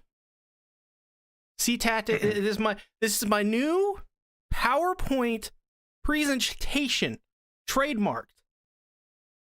Okay? Okay. All right. So once again, I am proving my innocence that I love Saber and not Vladilena. See, Lightning already says guilty. Sean Tobin says guilty. You guys didn't even get to see my PowerPoint presentation. So once again, we're going through this once again because nobody seems to trust me for some reason. But here we go. False accusations so far. I have them listed out. If you're not familiar, here we go. Loves Vladilena. Obviously, this is false. A false narrative. Hiding my true feelings is another. My true feelings have not been hid. I have been very upfront with my feelings from the very beginning. No less. The third one is misleading community tab posts. A lot of people have been bringing this up as, oh, proof this, proof that. I mean, I made a community tab post today. And people in that community tab post were saying this, saying that. Are you guys familiar with the community tab posts that I've made recently? Oh, yes. Yeah, like it's pretty much just Vladilena. Well, if you're not familiar, let's address the community tab posts. Examples 1 and 2. Everyone avert your eyes to the screen. As we can see clearly, these are the two posts in question that people are saying, oh, this is the smoking gun. Aha. It's the aha moment, right? Well, that doesn't really seem to be the case. Lightning Eagle, has pointed out multiple times that, that the verbiage of the community tab post itself that I use, along with the image, somehow makes this, this proves their point. Do you guys agree? Do you guys agree? Yes. Sure, yeah. All right. This is Lightning Eagle propaganda. Lightning Eagle, what? This is Lightning Eagle propaganda. From the very beginning, Lightning Eagle has had something against me. Why? For what? I don't know. But So this... Yes, EA, please go. I was going to say, you're saying he's the one posting these? No. I am posting those, but as I've stated previously multiple times, the community tab is non-canon. Mm-hmm. Yeah. No, they're non-canon. Nope, non-canon. Nope, non-canon. It's still you, though. Non-canon. Doesn't count. You're posting. We're moving on. Here's what Lightning Eagle won't say to you. Here's what I will say, which is the truth. This is my tier list of current waifus. As you can see, S, A, and B. There's no C or D. I put this together pretty quickly. This is a general list. As you would see in B tier, I put Aqua there. I couldn't find, a normal Aqua. All I had was one from where they're like all the chibis in the high school and stuff. I put Momoko in A. MILFs are pretty good. Yeah, Momoko in there? Got Momoko in there. Mocha from Rosario Vampire. Classic. Shinobu. Demon Slayer. Yumiko Jabami. I got a poster over on my wall.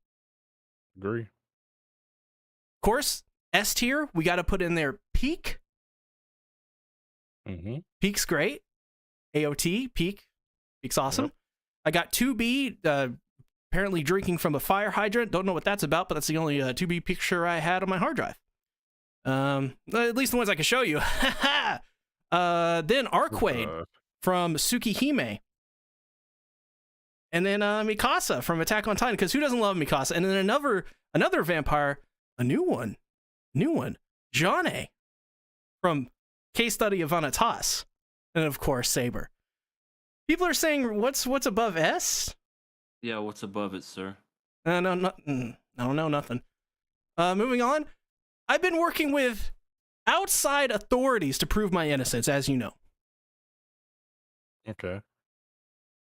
As I've stated for weeks, I've been working with outside sources and authorities and people in the know. And now here's the thing. I was gonna plan to have more tonight for you. But people in the chat are apparently putting a lot of stuff out here. They just don't listen to them. Don't look. They haven't got back to me yet. So this will have to wait for another time. We'll get that into the next PowerPoint presentation to prove my innocence, probably. Okay, so Okay. this is the end? No. We're still going. Okay. But to prove my love for Saber, I did the unthinkable. What did you think I did? Lied.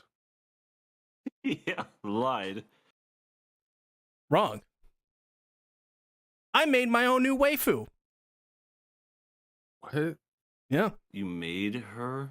Now, for legal purposes, I cannot say that this isn't, we'll just say for legal purposes, this is a new one, right? This is an original one, right? This is disgusting.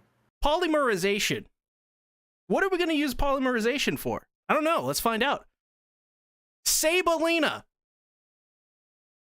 Jesus Christ, you... Look at her.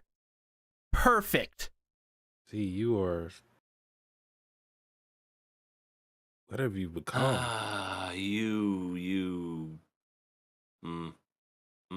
My God, you are a lost man. You are broken. I didn't know things would be this bad. What do you mean? Original character. This season has broken you. It really has. You would rather make a brand new character than to admit the fact that you like Vladilena. No, this proves I don't love Vladilena. Oh? Seba. Well, love something Seba. tells me, good sir, that is not the case. Well, why is that, EA? Explain. Everyone avoid your look at the chat where I just posted a link.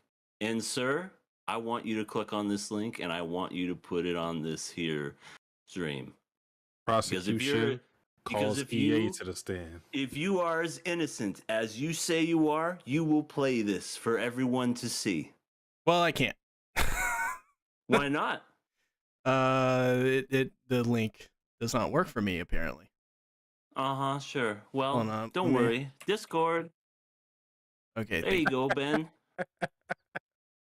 What is There you this? go, What is Ben. this proof for Ben? Proof for Ben. What is just what play is it? what is this? Play it. Oh my God, Play EA. it. Play it. It Oh my God. Today we will be talking about one of What my is this? favorites, Vladilena Milize. It's She you makes me in long 4K and hard. admitting I your have love to agree for with that. All you Vladilena. have to do. Oh my For God. those that didn't get it the first time, there you go. What? Today we will be What? talking about one of my favorites, Vladilena Milize. She makes me long and hard. Oh my God. This is terrible. This is terrible. It's the truth.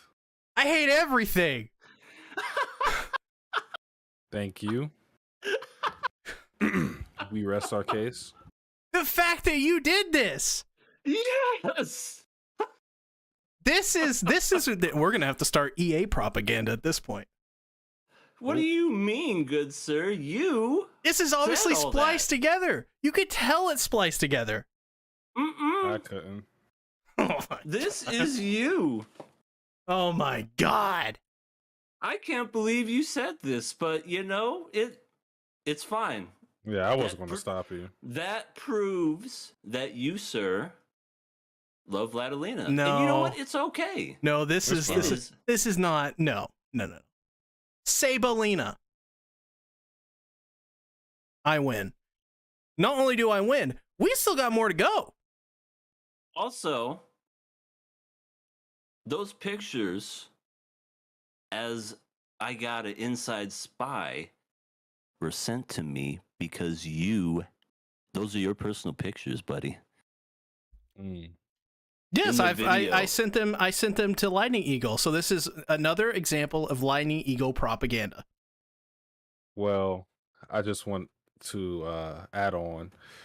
I looked through your community tab. Mhm. Did some number crunching. Mm-hmm. Counted up everything. Did some statistics. I counted a total of 3 saber pulls, and that's if I reach and include saber altar. So this is including every saber known in Fate. Every saber. 3. In the past 3 months, you have 10 posts relating to Vladilena. So you outnumber your supposed favorite waifu, Saber, threefold. Non-canon. Not canon. I don't know what to say. It's not a part of the C-Tactics cinematic universe. This is you. You're doing this. Yeah, you are pointing and clicking with your finger. I don't know what more evidence we need. Well, I mean, I haven't even finished my PowerPoint presentation here. Well, that's a shame, because I need the judge to come in. Hollow? I have more to go. No. You can buy this Sabalina. I have stickers and a shirt up on my Teespring. And not only that, I'll give you guys the link right now. You can just go ahead and buy this t-shirt if you want it, because you know you want it. There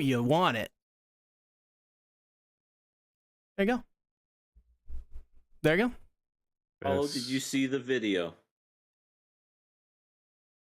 There you go. Hashtag support the C-Tactics. If Can't you didn't get believe it, we- see, I sent it to you personally. Don't worry. Can't believe we got to this point, Buy the merch. man. Are we done? Looks like we are. All right, guys. 86, part 2, episode 8, 19.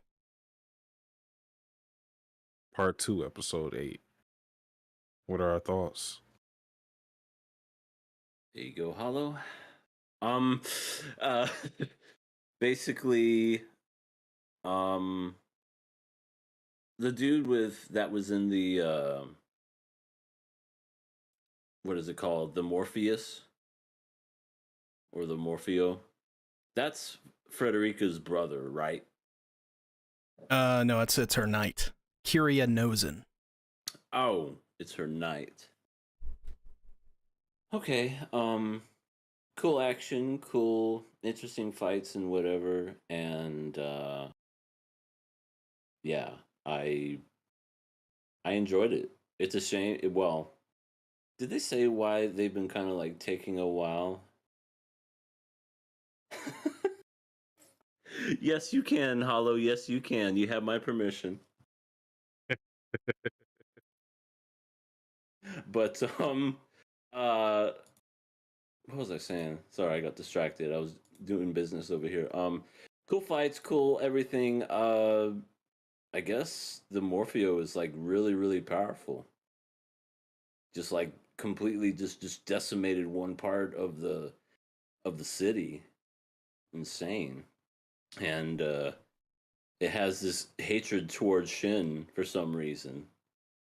because like he knows of that clan that has that mark or something.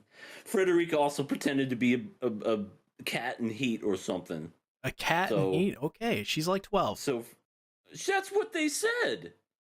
All right. I'm telling you, they said sounds like a cat in heat, and the cat was like, "Meow," and then Fido they- opened up.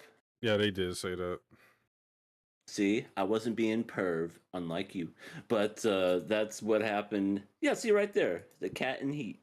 And then Frederica showed up just to say, "Don't do it," only for her to just be thrown back to go back home or whatever. But anyway, yeah, this was a good episode. It's a shame it's going to take another 2 weeks to get another episode, but I mean, I understand they've kind of been behind schedule with a lot of things or whatever. But yeah, I enjoyed it. Yeah, apparently, I can't remember the exact number. I think it was 2,000, but it may be 8,000 or something. Morpho is like 8,000 meters or 2,000 meters or something. Mhm. Size. That shit's Yeah. big.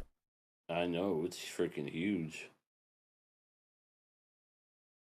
Apparently, the author apologized to the mangaka for the Morpho. Yeah, Really? it's Why? it's very detailed. Very, very detailed. So yeah, mangaka had to draw all that. It was pretty cool. It was pretty cool in the episode, though. The thing had a big railgun. Oh, the railgun is 800 meters. Okay, so there we go. So the railgun is massive. I like when the railgun charges and you're just like, okay, shit is about to get real. Mm-hmm. And it did. It sure enough did. It blew up most of the city, and you could see why. They were like, oh yeah, we gotta kill this thing before it is ever able to recharge. Because wow, imagine if that thing was able to recharge. Powerful. I mean, it was a game over. Like Legion wins at that point.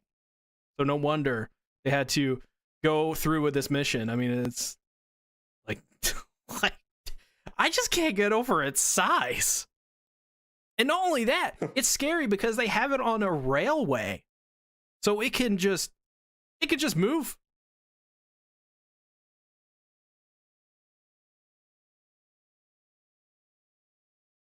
Are we alive? I'm still here. Yeah, me too. I'm not gonna lie, I was mentally checked out this episode.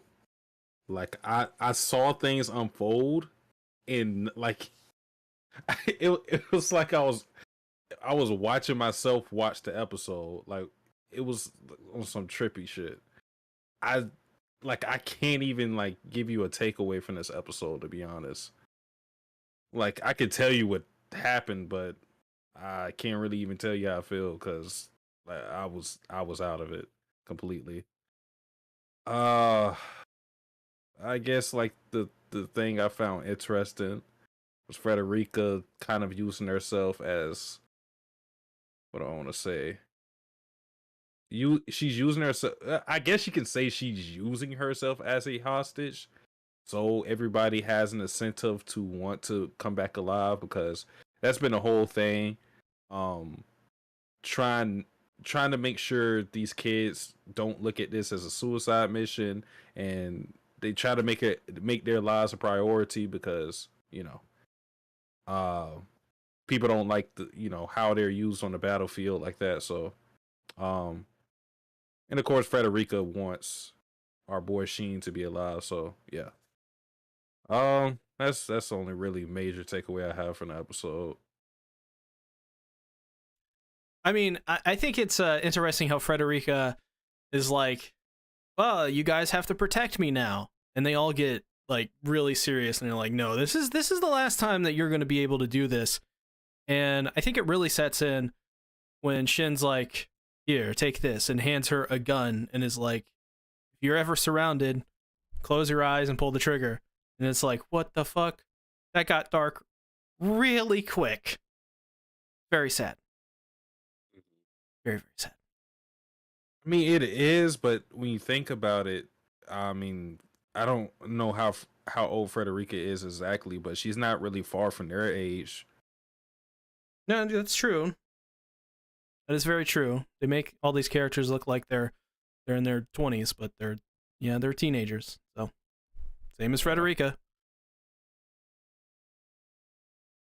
I guess like now we're following the enemy this time instead of like being on the back foot. So I think that'll be interesting.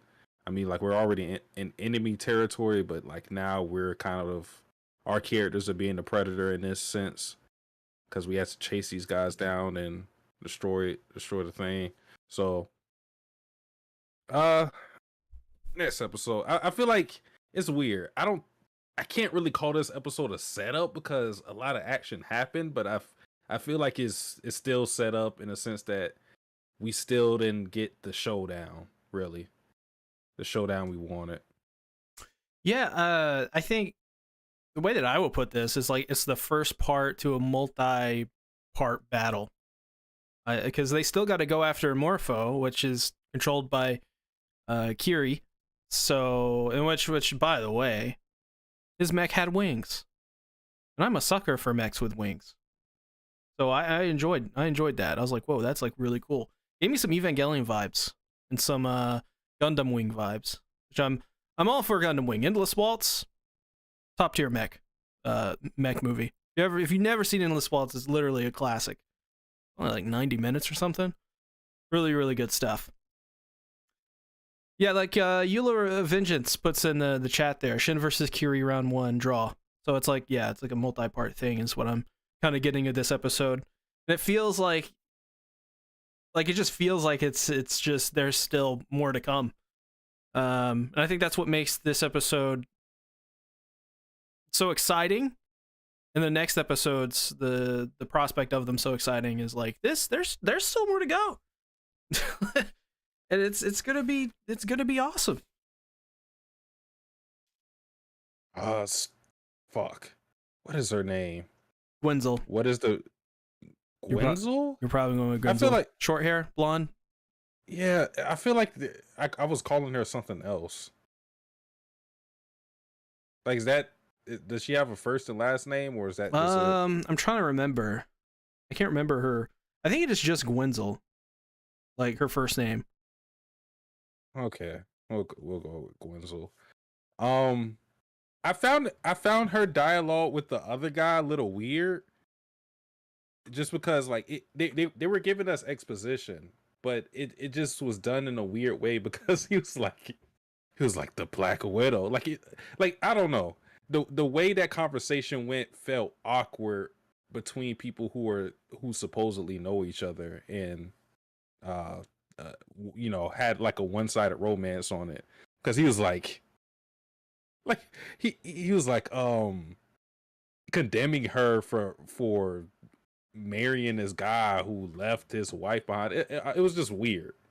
That conversation was weird. You see, maybe it's because I didn't watch the official source for this. We'll just say that.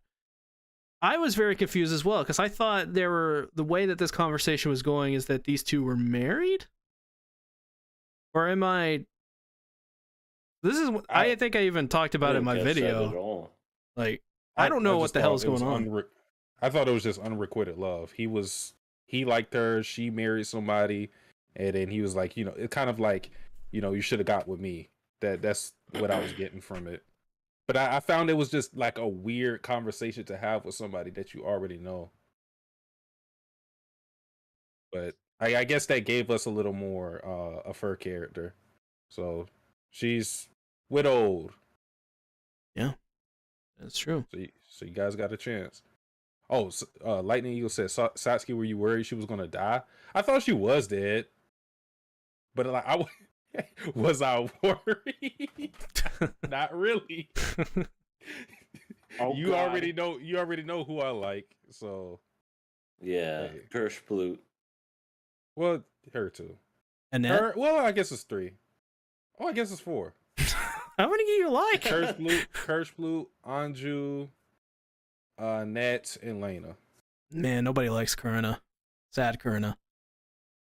Uh, I don't even think Shin likes Kurina. Somebody else can. Yeah, she's up for grabs. Who the fuck? Yeah, who the fuck does Kurina have? Like there's Theato got and her hand. Anju. There's Annette and whoever Annette has at the time. Me. Hopefully you. Lena and Shin. Yeah, who the fuck? Kurina's just Kurina, I guess. Kurina is the Yamcha of this series, eternally single. That's why she's going to die, just like Yamcha. As long as Raiden, Yeah. I just don't want Raiden Oh, to yeah. die. He's just so cool. He He's the- has he has the duty of returning Frederica back to her bedroom, so he's gonna die. Oh my god, he's got babysitting duty, so he's dead. Yeah. Mm-hmm. It's usually how it works. Oh lord. Let's see. I think we covered everything. It was a really simple episode. It was just a lot of action. A lot of just this I will say though that this series is really good at kind of making you terrified at this war, at least for me in my personal opinion. You guys seem a little bit different, but for me, since I'm so invested in it, this series, like, and the Legion are like just doomsday scenario, like the worst nightmare come true kind of thing. It reminds me of a visual novel called Planetarian, where like the villains or the evil force of that series is very much like the Legion, autonomous. They like just giant mechs that look a lot like the Legion, actually. Yeah. One thing I I do will- want to mention real quick that I just remembered. That one guy, after they thought all of them were dead, I think he was like the leader of the I don't know, the military or something. Anyway, he's just like, y'all are gonna do what I say and we're gonna follow this out all the way through. Then all of a sudden they reported that they were alive, and all of a sudden it was like, JK, well, let's just all kind of go back to normal as if that didn't just happen. You know what? You remember that scene that I'm talking about? Yeah, he did the whole. Like if they showed like after that scene, he'd probably like stick his tongue out. Tee, just kidding. Not today. Just kidding. With a little wink to the camera. Yeah, that had to be like an awkward situation to work after. Like this guy. We're all gonna die, and it's because I fucking tell you to. Oh, they're. Oh, just kidding. Just kidding. That was pretty funny. Oh, fuck! Every time I had it, and I lost it I'm sorry. again. Oh, I'm probably gonna end up rewatching part 2 because, like I said, I was pretty checked out this episode, and I don't think it was like the episode's problem. It's just we're in the fall season, man. We're in December. Holidays are coming up. I think I'm just like I don't even feel burnt out with anime, but maybe I just You just I'm need a not nap. as- I've been sleeping good. I had some real good rest after I drank that wine and vodka. That was probably like the best rest I had in a while, to be honest. But I'll probably end up rewatching part 2 just because I did that with part 1 before we started this season, or not this season, but this part, and I think that helped a lot. So I'll probably end up rewatching part 2 and see if it's a me problem or a show problem. We'll see. Well, I think that's all. I pass. I pass. Talk about this show in 2 weeks. Yeah, let's do that. I'll pass it. What are we doing now? Oh, 86. I literally thought we were about to end the show because 86 is delayed Me too. constantly. It's actually back now? Yeah, episode Oops. 20 this week. I forgot to watch an episode. Well, keep it short, I suppose. You know, to not spoil EA, we'll talk about it next week. I'm kidding. I saw it. I was joking. Oh. I already saw you. No. Yeah, sorry. I sounded so convincing. I apologize. You but did? no, I was saw like, it. I was like, no. Oh no. No, it's just so believable because like there's been so many delays. It's kind of just like we don't fucking know where we are with the show anymore.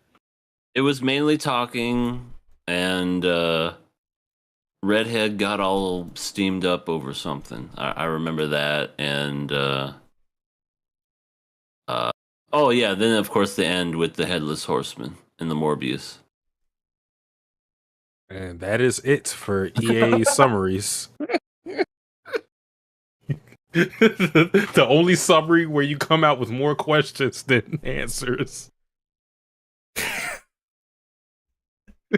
Well, this episode was really, in my opinion, really good episode. Actually, a really nice stopgap, I suppose. Don't know why it took 2 weeks to animate this. Literally, the only I mean, it's obvious everybody watched the show this week. This is not worthy of a 2-week delay. So that means that for this to have to be delayed, Aniplex are a bunch of fools. Like, why are they rushing this show? I don't understand. Why not just be chill? Let the studio work on it. Not drive your workers into the ground. Makes no sense. So now we're having another delay. Shout out to Hishiro Sheen for the 125 Philippines pesos. Orsted, best girl. With Orsted, two best L's. Mm-hmm. Best girl. What was her name? Is it Kurea? Is that her name? Red hair? Karina. Karina. Okay, Karina. Kurt Angle. Kurt Angel. Chris Angel. I think. Frank! Are you ready? I think we're all of the same mindset that she's like the weak link of the group.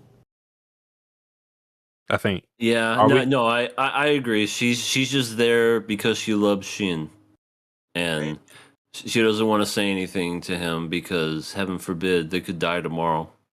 She's good at sniping.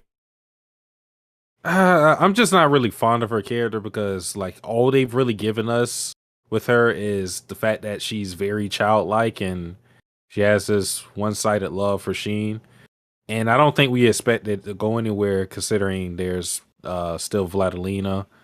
I know that's Sia's girl, but we got to be realistic. He's not here, so. Speaking of Vladilena, where the fuck is she? Well, we'll talk about that in a minute because that ties into Shin's character. There's going to be a whole thing about that.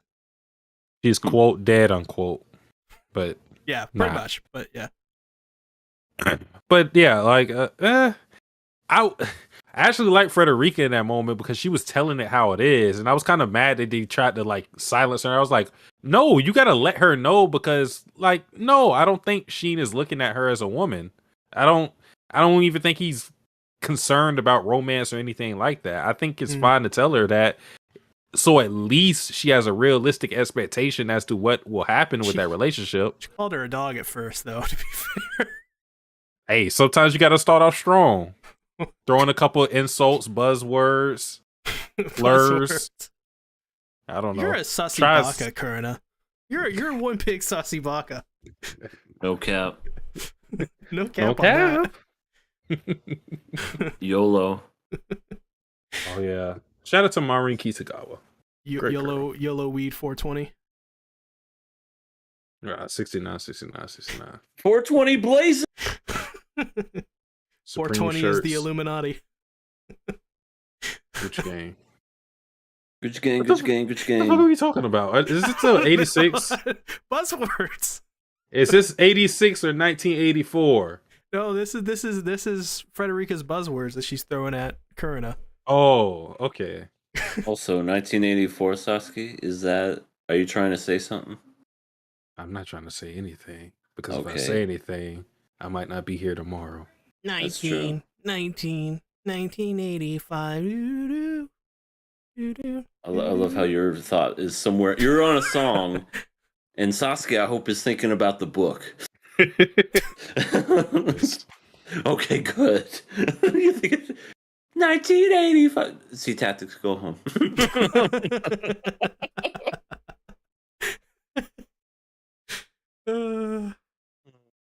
yeah. I I mean, feel like sorry, go Sati. I was gonna just say I feel like I may be wrong, but I feel like this. No, I am wrong about this, but I'm still gonna say it as if I didn't think about it.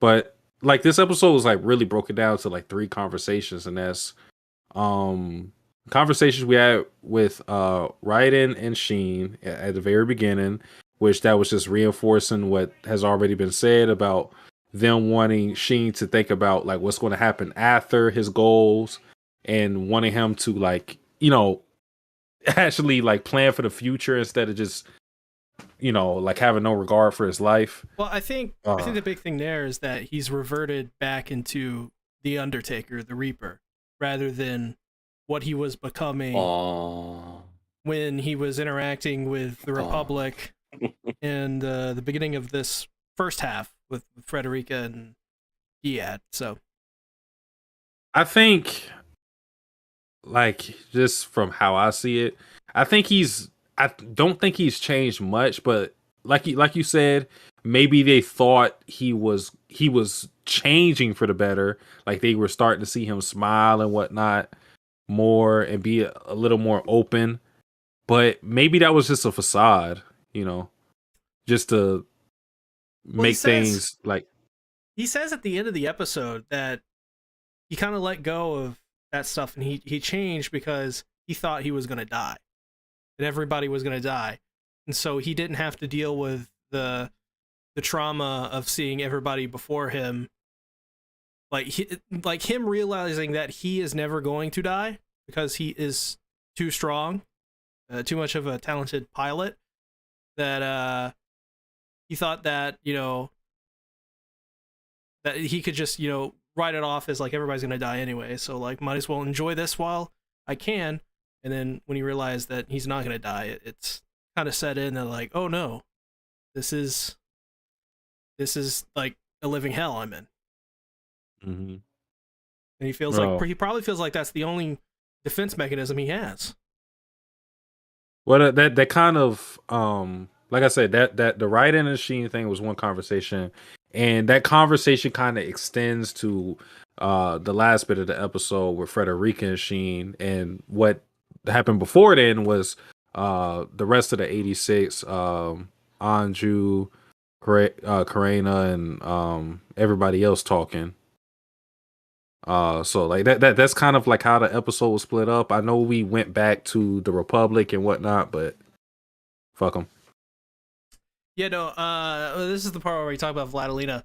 I think this episode is clearly a vehicle to set up Vladalena's return to the series, because Shin is talking about how he like there's something missing in his life, and everybody brings it up as well around him, that like something in his life was going right, and now that he's missed that certain thing, whatever that is, like whatever person or not,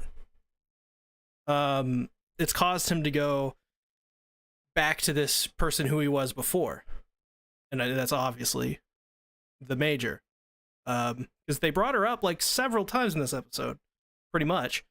And the last scene with Frederica clearly to me was like just like setting up the romance between Vladilena and Shin without even her appearing on screen. So pretty cool stuff, but that's where I think this episode is really meant to go. I have a theory now that you say that. Let's hear it. My theory is that the delays that transpired with 86 are not due to any schedule conflicts, production issues, or anything of the sort. I think a man known as C Tactics, Umi Ben, has been delaying the episodes Oh my- because he was introduced to someone that he loves, Vladilena, and he hasn't imagined a future without her in it. Therefore, he keeps delaying these episodes and putting off that thought of her absence to keep on keeping on. So I think that's why we're getting these delays, is because he doesn't want to let go of Vladilena. But You gotta let her go, man. you have to. At the end of the day, we're here for you.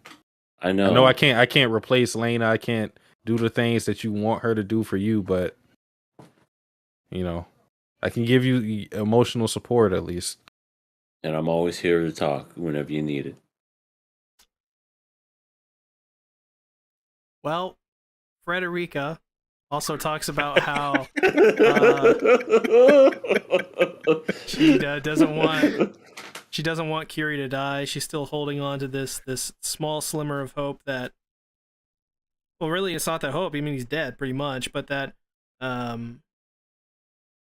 she's just scared of him dying again, and doesn't want that to happen. Doesn't want to do what is left, which is, to essentially, like a Walking Dead situation.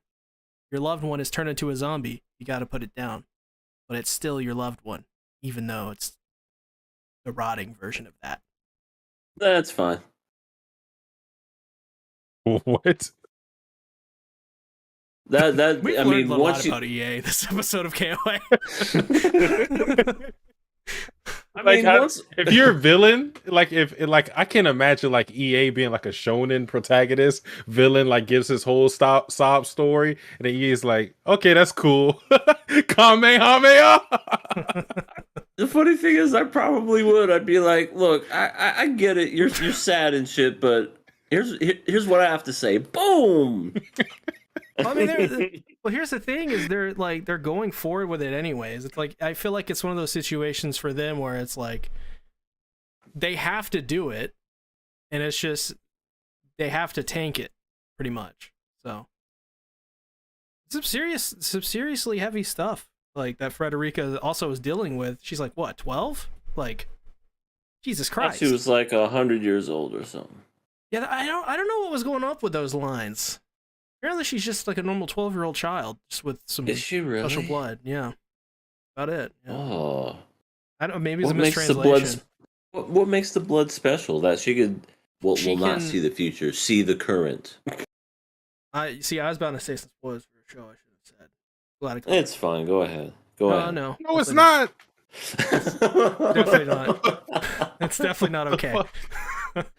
Let's just move on from that topic. Yes, I'm confused All right, too. I'm sorry. Well, I don't want to spoil you. Okay, fine. No, not on all I this know. show.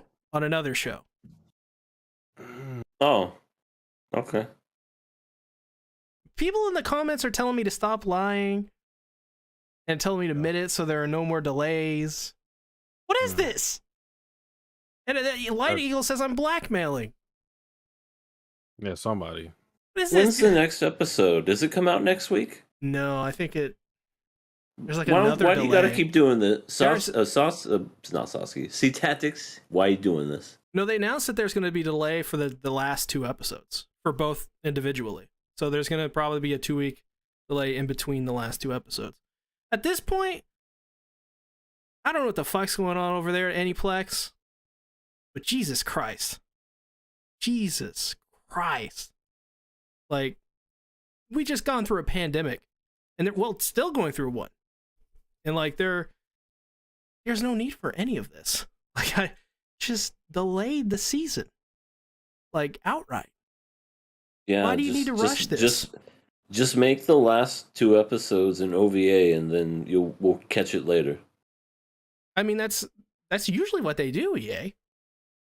Like, if they miss an air date, they usually just throw it on an OVA, or not OVA, but like the last volume of the Blu-ray. Yeah, But- this show is going to end by the time I turn into a grandpa. But of course, even as an old granny, I'd still be cute. Oh my god. Freaking We're gonna be in our rocking chairs going, I remember when I last saw Vladilena. That was a long time ago. Just read the light novels. No, you don't I read can't them. read. I told you. Now that I'm old, I'm senile. I definitely can't read. Oh Lord. Well, that's basically all for the episode, pretty much. It wasn't too much to it. Yeah, it's pretty straightforward what they were going for. Yeah. So, And also just to add on to the whole thing with Vladilena, no more jokes this time. But I think like the more evidence that she's going to be or is going to come back is this is still very much a suicide mission. Like we have 5 people for this mission.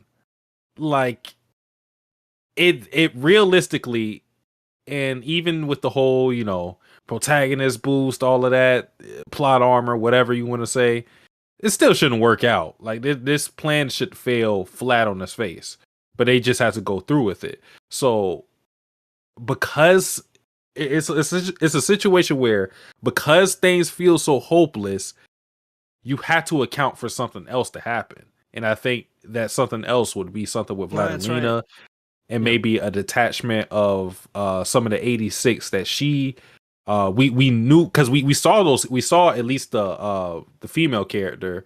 I don't know if they said her name, but we at least saw like she had a relationship with her, and they were calling her the Bloody Queen and whatnot. So I think Vladilena is going to come with a detachment of the remaining 86. she's going to come with the squad. Pretty much, and she's going to be on the front lines this time. Oh, she's going to and they're all going to be fueled by Annette's cooking. I hope she's alive, but she might be dead. No, Annette's She's totally gonna be alive. she's gonna be Rambo. Yeah, I hope Annette is alive. Yeah. I mean, no, Annette is for sure. I don't think any character is dying. I mean, I had to rewatch this episode because I got a really bad translation. But so I rewatched it with the good translation, and before I rewatched it, I was like, Curran is dying. That's what this whole episode is for. I just don't think any of the characters are gonna die anymore. Like, I don't think they're gonna kill any of the 86. I think that is practically sealed because of the way they set up this episode. As you said, a hopeless, dire situation. So it would be really dumb, I think, to kill a character and then moments later the cavalry has arrived. It's like, well, yeah, it is basic. So, well, that would just be in that situation. But I think down the line, I think if so, we already said this before, but if a character were to die within this group I agree. of Sheen's group, I think Karina's the one that we believe that She's got the She's death gonna flags. fall. She's gonna fall into a fucking swamp pit and say, "Daisuke." Oh my god! I've always loved you. Well, we killing or passing 86 episode 20. Well, when's it coming back again? Next year? 2025. I mean, I guess if I'm alive, then pass. There's been people like they're trying to assassinate me, so we'll have to see. But I'll pass it for now. What? Are you No, okay, Satsuki? No, it's just a minor inconvenience. Well, damn. You gotta hang low for like a while. Nah, it happens all the time. Oh, it does. Shit. 72% of people pass this. Get a higher rating than Mishoko did. Interesting. 20%. Whatever you do, don't write negative comments on Reddit. Well, that's just that's in general. Unless it's like agreeing with the status quo, then don't write anything that goes against the grain, so to speak. Must be hive mind on Reddit. 86 episode 21. What'd you guys think about this episode of 86?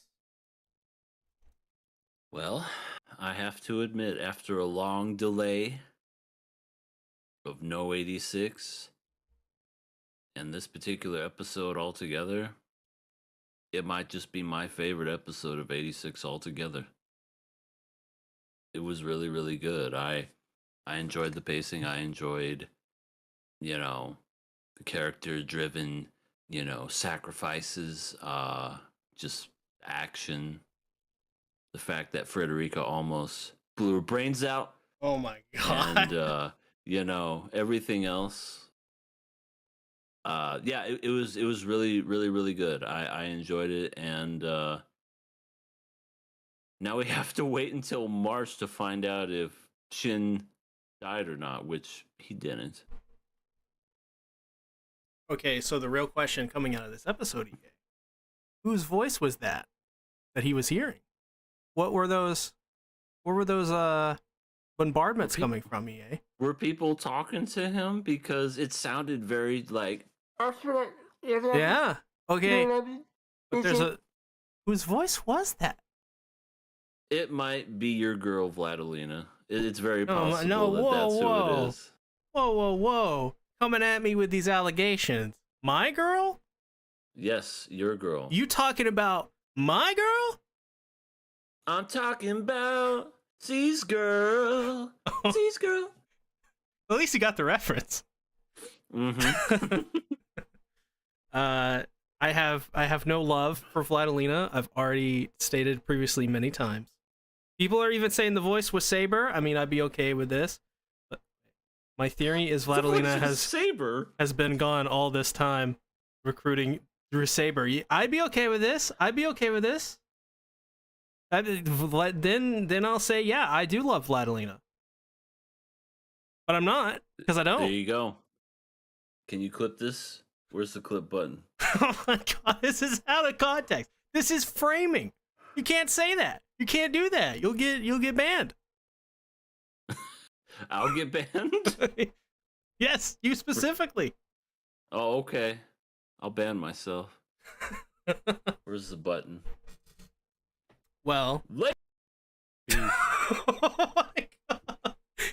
All right, let's do this. Wow, people are saying I'm copium? Are you kidding me? And deny him? Mm-hmm. This is ridiculous. What's the truth? Listen, I don't know how you guys didn't notice Vladilena's voice in this episode. It was so distinct. I mean, you would I know. didn't say anything. I I still have this name. Hold on. I gotta change this name. The Rudy's tears.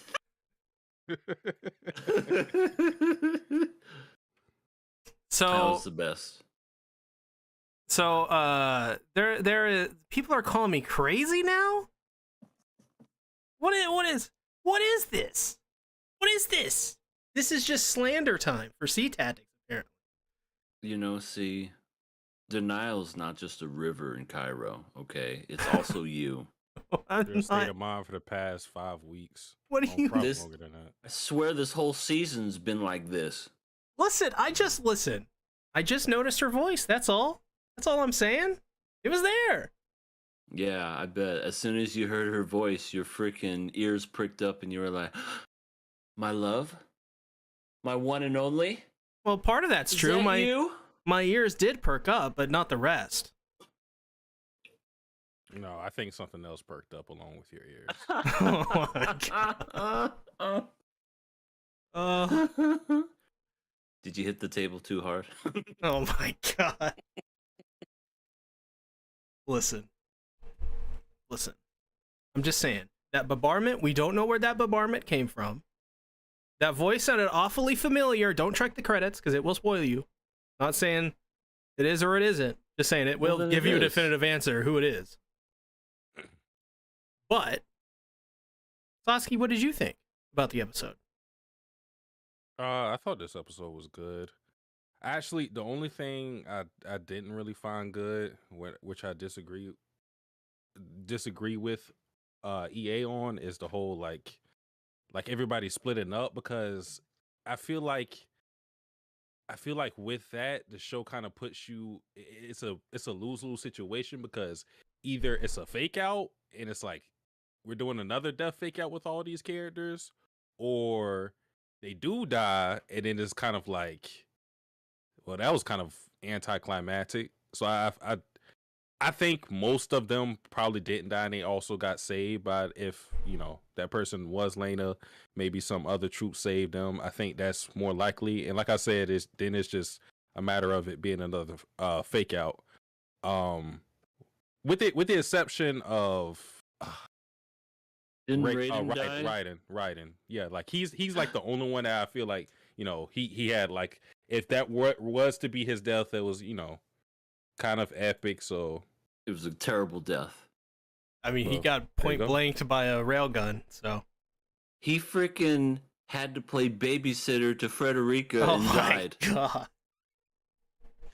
Frederica killed him. This is on her. It's because of you. Seriously, it's because of you, Frederica, that Raiden died. Had to play babysitter to her. And at the end of the day, she couldn't even stay with Fido. Fido was like, okay, we'll let you ask go. Oh, how does she get out of Fido? She said, please. She did the shut up. She did the stuff that she learned on TV. She did the kawaii, could you please let me out? And then all of a sudden Fido was like, oh. It just shorts. What the Fido's like, I'm not even gonna say that. You got it, EA. Fido was the one that was thirsty for Frederica. Oh my God. I don't know why was that a comment that was made? I'm sorry. Now I'm gonna be in forever hell. Wait, what is the difference between forever hell and hell? Well, there's temporary hell. You know how sometimes you see the light and then you come back? It's the same thing as hell. Or KOA. Oh, right. This is temporary hell. Isn't this more like hell? Isn't this more like a purgatory though?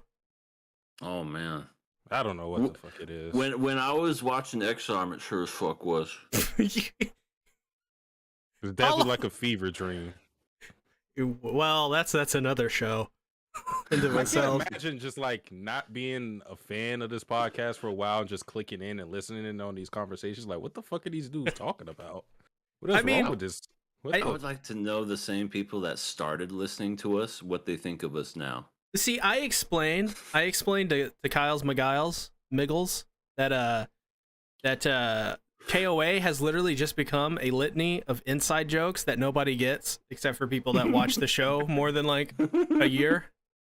Yeah, because like imagine us, like we keep referencing Berserk and all these other shows, like fucking like shows that don't make any sense, like Akane Sasu's Shoujo. Like people don't give a fuck about that show. So when we say 69.69.69, people are like, what the fuck are they talking about?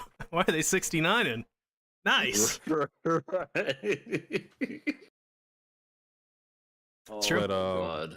But back to the episode. I thought everything else was pretty good. I think like out of all 86 is probably like the most dynamic fight that I can remember. Like it just looked good. I like the fact that Frederica, we know that she has been used as a hostage, kind of just to make sure everybody comes back all right, because they have that lingering over their head. If I died and this little girl's gonna die, and in a different way, she used herself as a hostage. For old boy, I don't even remember his name. Kiri. Yeah, she said it quite a bit. Kitty. I just remember him as the Korosei guy. Yo, we got to get Lightning Eagle in here to do his Frederica impression. It is impressive. Yeah. Lightning. I'm gonna send. You know what? We should. Let's send him an invite. Oh, okay. Let's just do this now. Yeah, why not? Invite. There There's you go. something else I liked in this episode. Kitty. Kitty. It wasn't that. Kitty. I'm gonna blow my brains out, kitty. Okay. Since we were talking about Lena earlier, like the whole, dropping the bombs. Wait, you got who? Kill streak. Your girl, Oh, sorry, I know what I'm misheard. talking about. Your girl, Lena. I just make sure. Oh, we have Lightning Eagle here. We Hello, have Eagle. lightning. Hey. Lightning, do your impression. All right, I'm just gonna do this impression, and then I'm leaving. That kind of garbage. It's really hard to do on the spot, but for some reason, yeah, she just sounds like a really squeaky child. All right, I'm disappearing. Do now. I'm Vegeta. listening. Do Vegeta. Oh wait. Now, be sure to subscribe to the KOA podcast, or else I'll have Frieza here blow you up. That is right. I'll blow you up right now. I'll do it. Don't play games. Me and Vegeta aren't playing that. All right, I'm leaving now. Goodbye. Thank you, Lightning Eagle. Yeah, thank you. You're a great guy. You're beautiful. Mm-hmm. Beautiful. Beautiful. It's too good. Too good. Everybody subscribe to Lightning Eagle. I agree. We have QRW6 in the chat. He's the link guy. Yeah, I that's see true. him. That's true. He is also the MVP. Subscribe to QRW6 as well. Does QRW6 make content? I don't know, but he deserves at least a like. Oh yeah, I would definitely. It's used for content. Yeah, it happens. Happens to the best of us. Yeah, I was used. This a blatant comment. Like, can you elaborate on that? I'd rather not. Oh, okay.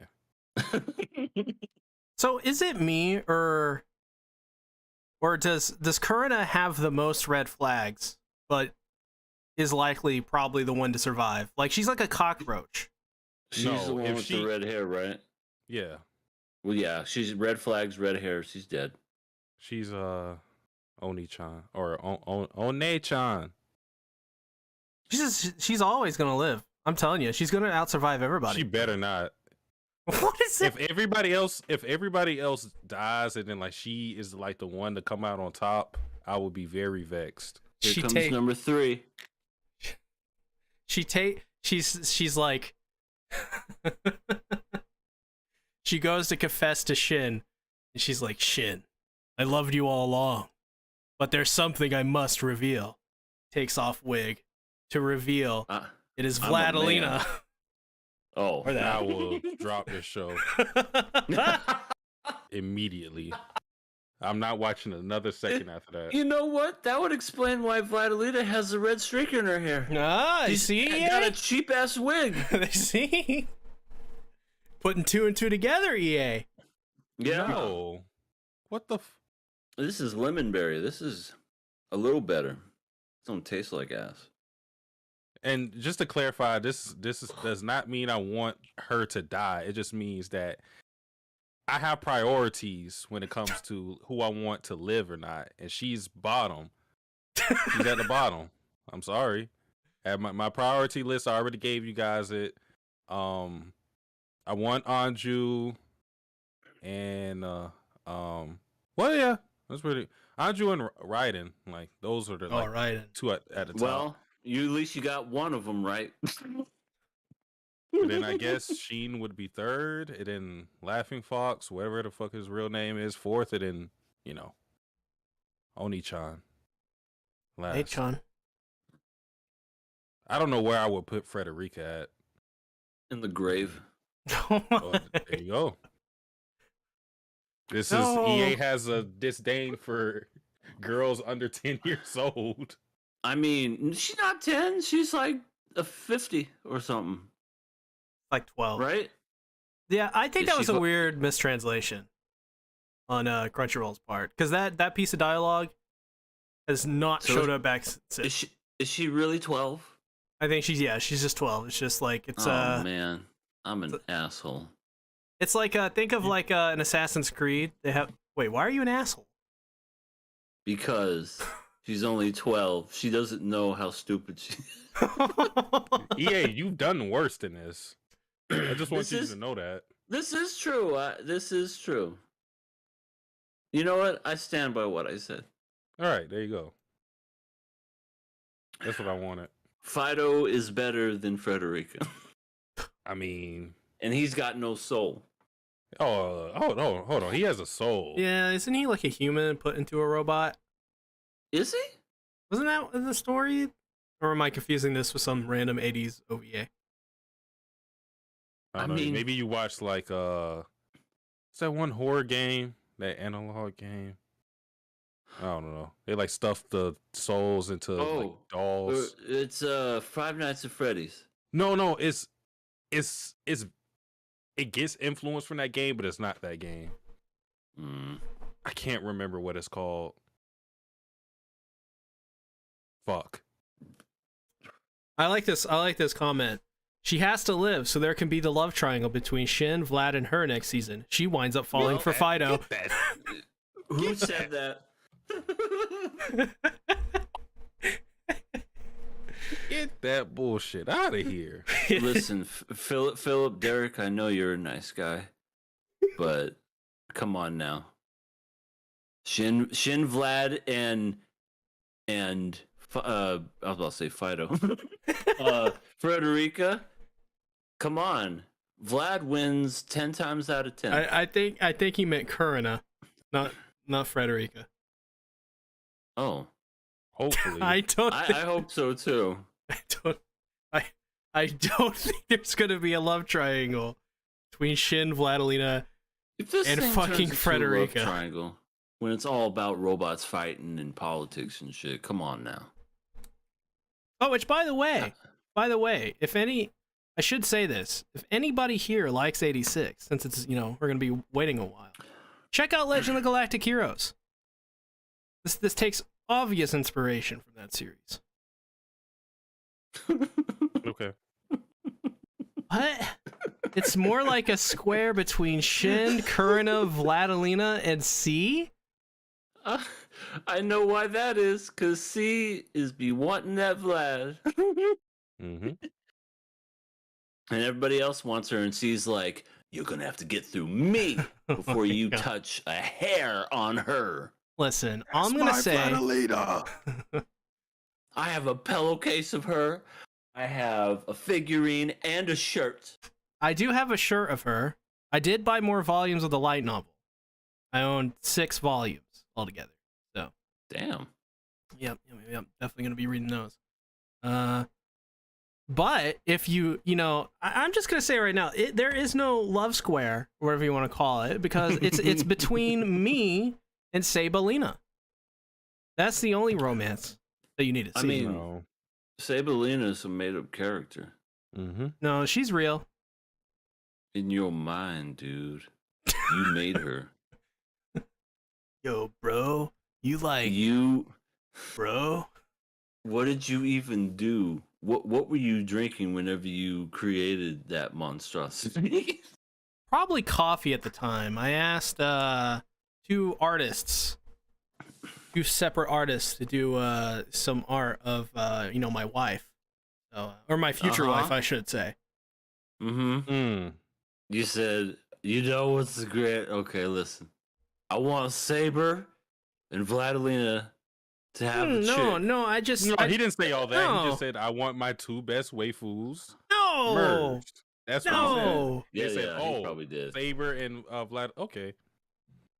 no, no. It was hello, Paw Now, and I forget the other artist. Hello, I would just like some art of, my future real life wife, Sabalina. And they're like, oh, Sabalina? I was like, yeah, No. Sabalina. And they're like, oh, I got you. I'll put all the work I can into this one. You should have totally have named her Vader instead. Well, here's the thing: is her parents Darth named her? Vader. So, yeah, not me. I didn't name And just put a mask on her. Use the Force, C. I will say, if you want merch of Sabalina, that pinned comment, you can click that. Go to my Teespring page. Yeah, you can get a shirt. You can get a sticker. Okay. There you go. Any other By thoughts in this now. episode? Shin lived somehow because the next episode's called Shin. I can't imagine him just up and dying when the next episode is dedicated to him. Yeah, well, I mean, I think what is likely to be the case here is that they activated a self-destruct sequence of most likely the core, not the actual full mechanized unit itself. Just probably enough to destroy enough of it, because I thought this was brilliant, the way they used the self-destruct sequence, because it makes sense. They don't want Morpho to get into the hands of anybody else. So why not destroy the most important parts that are original and unique? So I imagine they did that. Mm-hmm. Yeah, it's just a shame we have to wait, 3 months for this now? It is. That's the most disappointing part about this. You know what? I would rather them make a damn good episode than to rush out a Wonder Egg priority and have Vladilita running in place when she's supposed to be running away. Or Frederica running in place. Oh my god. Just going, Kitty, it's like you're not even fucking moving.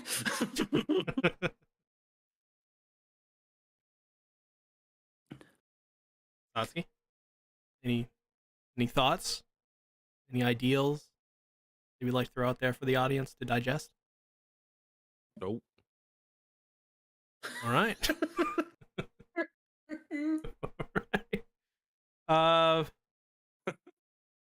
Yeah, I mean, this episode was pretty straightforward. This is a really good episode, in my opinion. It was very good. I'm passing. Like Vladilena? You should talk. No. Oh, crap. Episode. Okay, you decided against it. Good Yeah. job. I chose my integrity. I don't know what appreciate you're talking that. about. I plead the fifth. I deny all allegations. Uh-huh. He's lying. I have the proof. Mm-hmm. Proof? Right there in the chat. How many times is this video going to be linked? I've never not shared this if we don't talk about 86. This is I always is love so sharing it out to everybody. obviously edited. It's plain as day to everyone. The music This- cuts and goes around. What? No one believes is- this. I think people believe this more than the whole fact that you love Sabelina. Or Sabelina? Saber, whatever her name is. Yeah. Sabelina is fantastic. We love her. We all love Sabelina. Which is why you should buy some Sabelina merch. I already got mine. And I'm wearing my KOA podcast shirt. I'm wearing a generic red t-shirt. Yeah, I'm not wearing a shirt. I didn't know we had to wear shirts. Ah. Shirtless. I'm also not wearing pants. Okay. Just Got in your underwear. Gotta show Also off that. not wearing underwear. Okay, full on naked. All right, let's go. Well, I Gosh. do have on socks, so, you know, I can't like what? Okay, you can't be fully naked. I'm sorry. You This think is I'm good. some type of animal?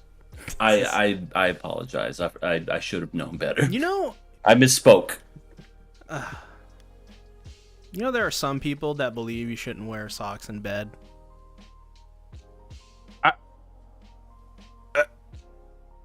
Can I Okay. speak?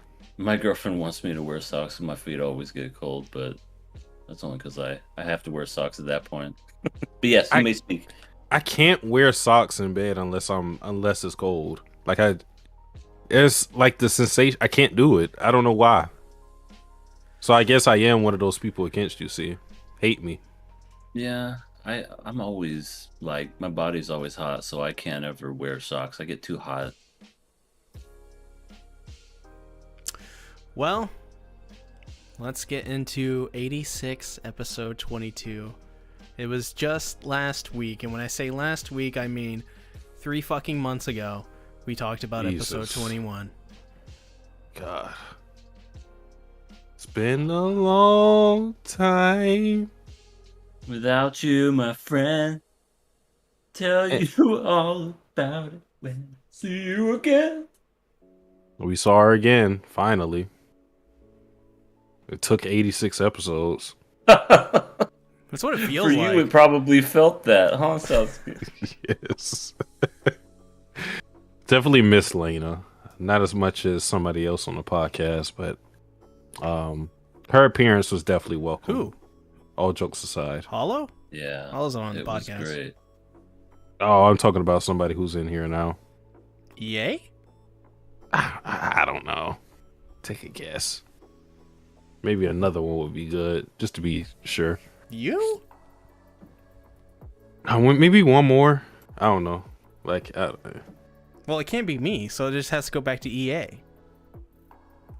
It does Okay. go back to you because of the link I just posted.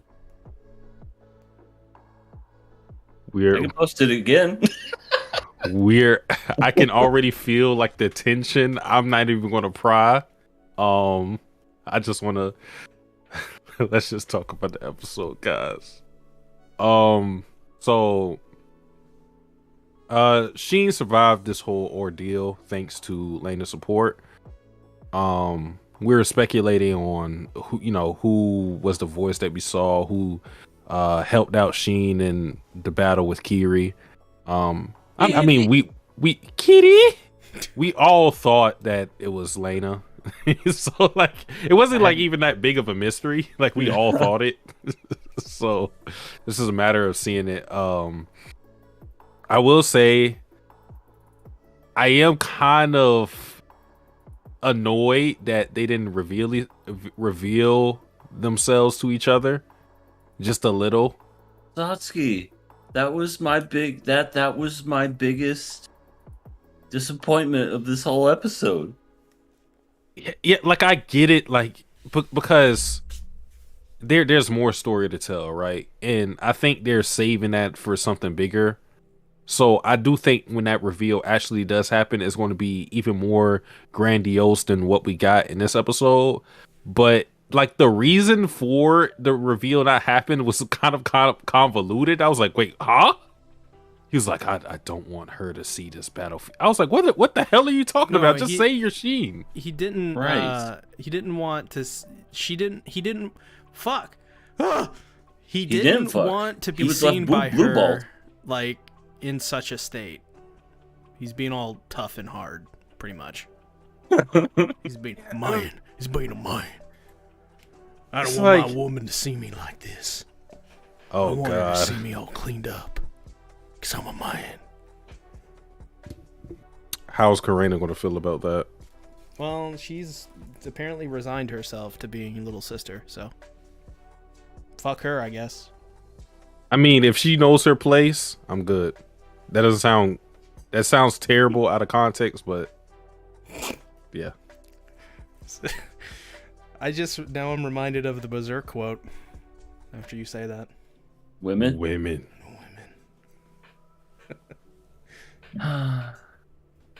Some people Well- are not going to get it. This was this was a pretty good episode. The scene where we see Vladilena and just that whole moment where she just has her speech, and you just see how everything was animated with the flares coming up all vibrant and colorful, and just the little mechanical butterflies floating up as she walked by. I was like, oh, this is so incredibly fantastic. And then Satsuki nailed it right on the head. He was about to freaking pull out and just like open up the roof and show himself to her. There's and then probably all of a a lot sudden, of people that don't want Shin to pull out and show themselves way to her. way in the distance, all of a sudden he's like, oh god, right for us. And like they took care of it like in 2 seconds. There was like, it's okay. We took care of the threat. It's been eliminated. He still could have got out. This was the comparison of when you know you find yourself with a hot piece of just it doesn't matter your affiliation, but you get yourself that hot piece, and you're about to get some. Then all of a sudden, oh look at the time, I gotta go. See ya. And it was just betrayed. I felt betrayed too. Well, they're I gonna went interact. from fully erect to limp in a matter of seconds. To Limp Biscuit. You could say that. I was a limp biscuit. Were you gonna and I break was stuff upset. over it? I wanted to break stuff. I was like, show yourself! What are you doing? Well, they're gonna interact again, probably next episode because that's what right. Shine They'll interact in like 50 episodes from now, just like every anime. Well, no, they're in the Stupid. they're all in the Republic now, or not the Republic, the Empire. Yeah, there you go. I still think it would have been better. They had the music playing too. That would have sealed the deal. The one that you sang last week. No, See? they're gonna seal the deal, all right. They're gonna seal it and just go to town. But like that's the funny thing about this whole thing is that people are not people. That sounds wrong out of context too. Not people? Like based on what I'm gonna say. Yeah, because I'm talking about the 86. What is happening? Racism is spilling over. But yeah, they were teasing Sheen about Lena and their conversation, and they were like teasing them because it was like to them it's like, oh, you guys are flirting and whatever, and it's just funny that they're teasing that when they haven't even seen each. Well, Sheen has seen her now, but she doesn't know how he looks, so this whole relationship is being teased, but they haven't seen each other. Like they haven't acknowledged each other's physical appearance, and it's kind of funny to me, like that this ship still exists. It's like rooting for some long distance fucking Skype ship. Oh yeah, no, this whole relationship has been a Discord relationship.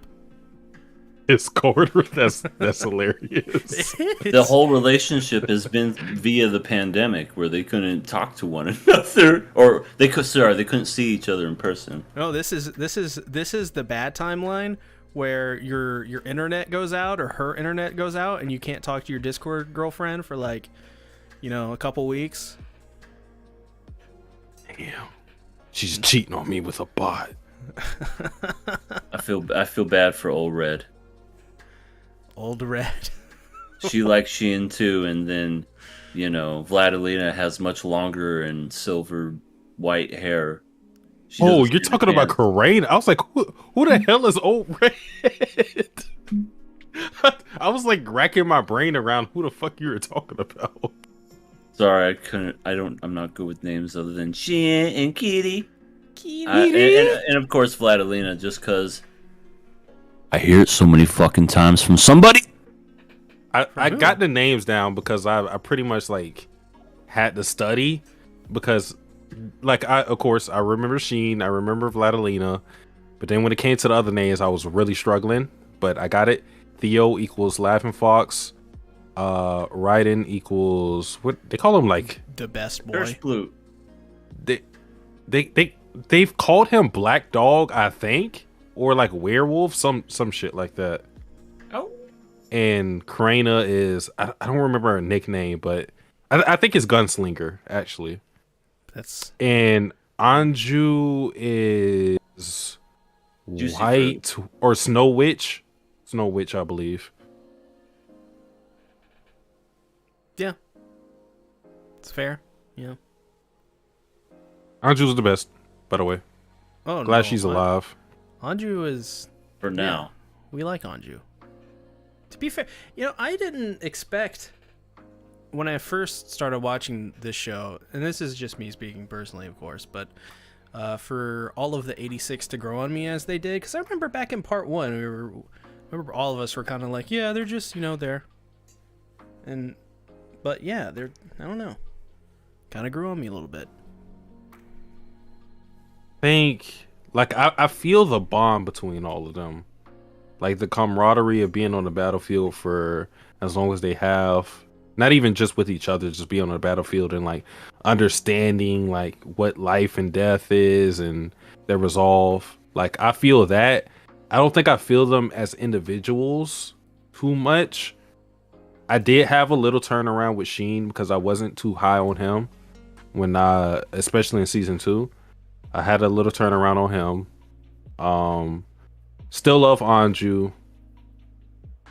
I really don't like Karina. I cannot change my mind on Karina. I don't like her. I'm sorry. And Frederica sucks. I don't like Frederica. Yeah. But she's not nobody part cares of the about group, Kurna, so it doesn't matter. But Frederica, that hurts. Frederica's no good. She just goes around. No, Frederica is a very important part of the Right, series. right. Kitty. And then, she she got in trouble at the end of the episode. She did. Serves her right. She wanted She's going to be grounded and be without dessert for a month. Take away her fucking parfaits. Make her eat more vegetables. Yeah, the mushrooms. Mushrooms, the buttered covered mushrooms. Bitch.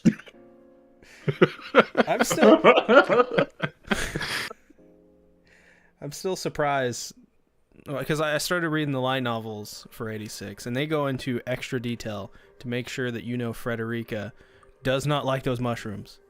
And it's hilarious. Is it like green eggs and ham? Where she's just like, I will not eat buttered mushrooms.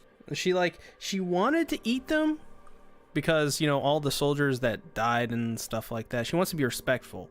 But at the same time, she just offloads them all onto Shin, except for one. And she can't even eat the one. And that is why she failed. Yep, she didn't eat enough mushrooms.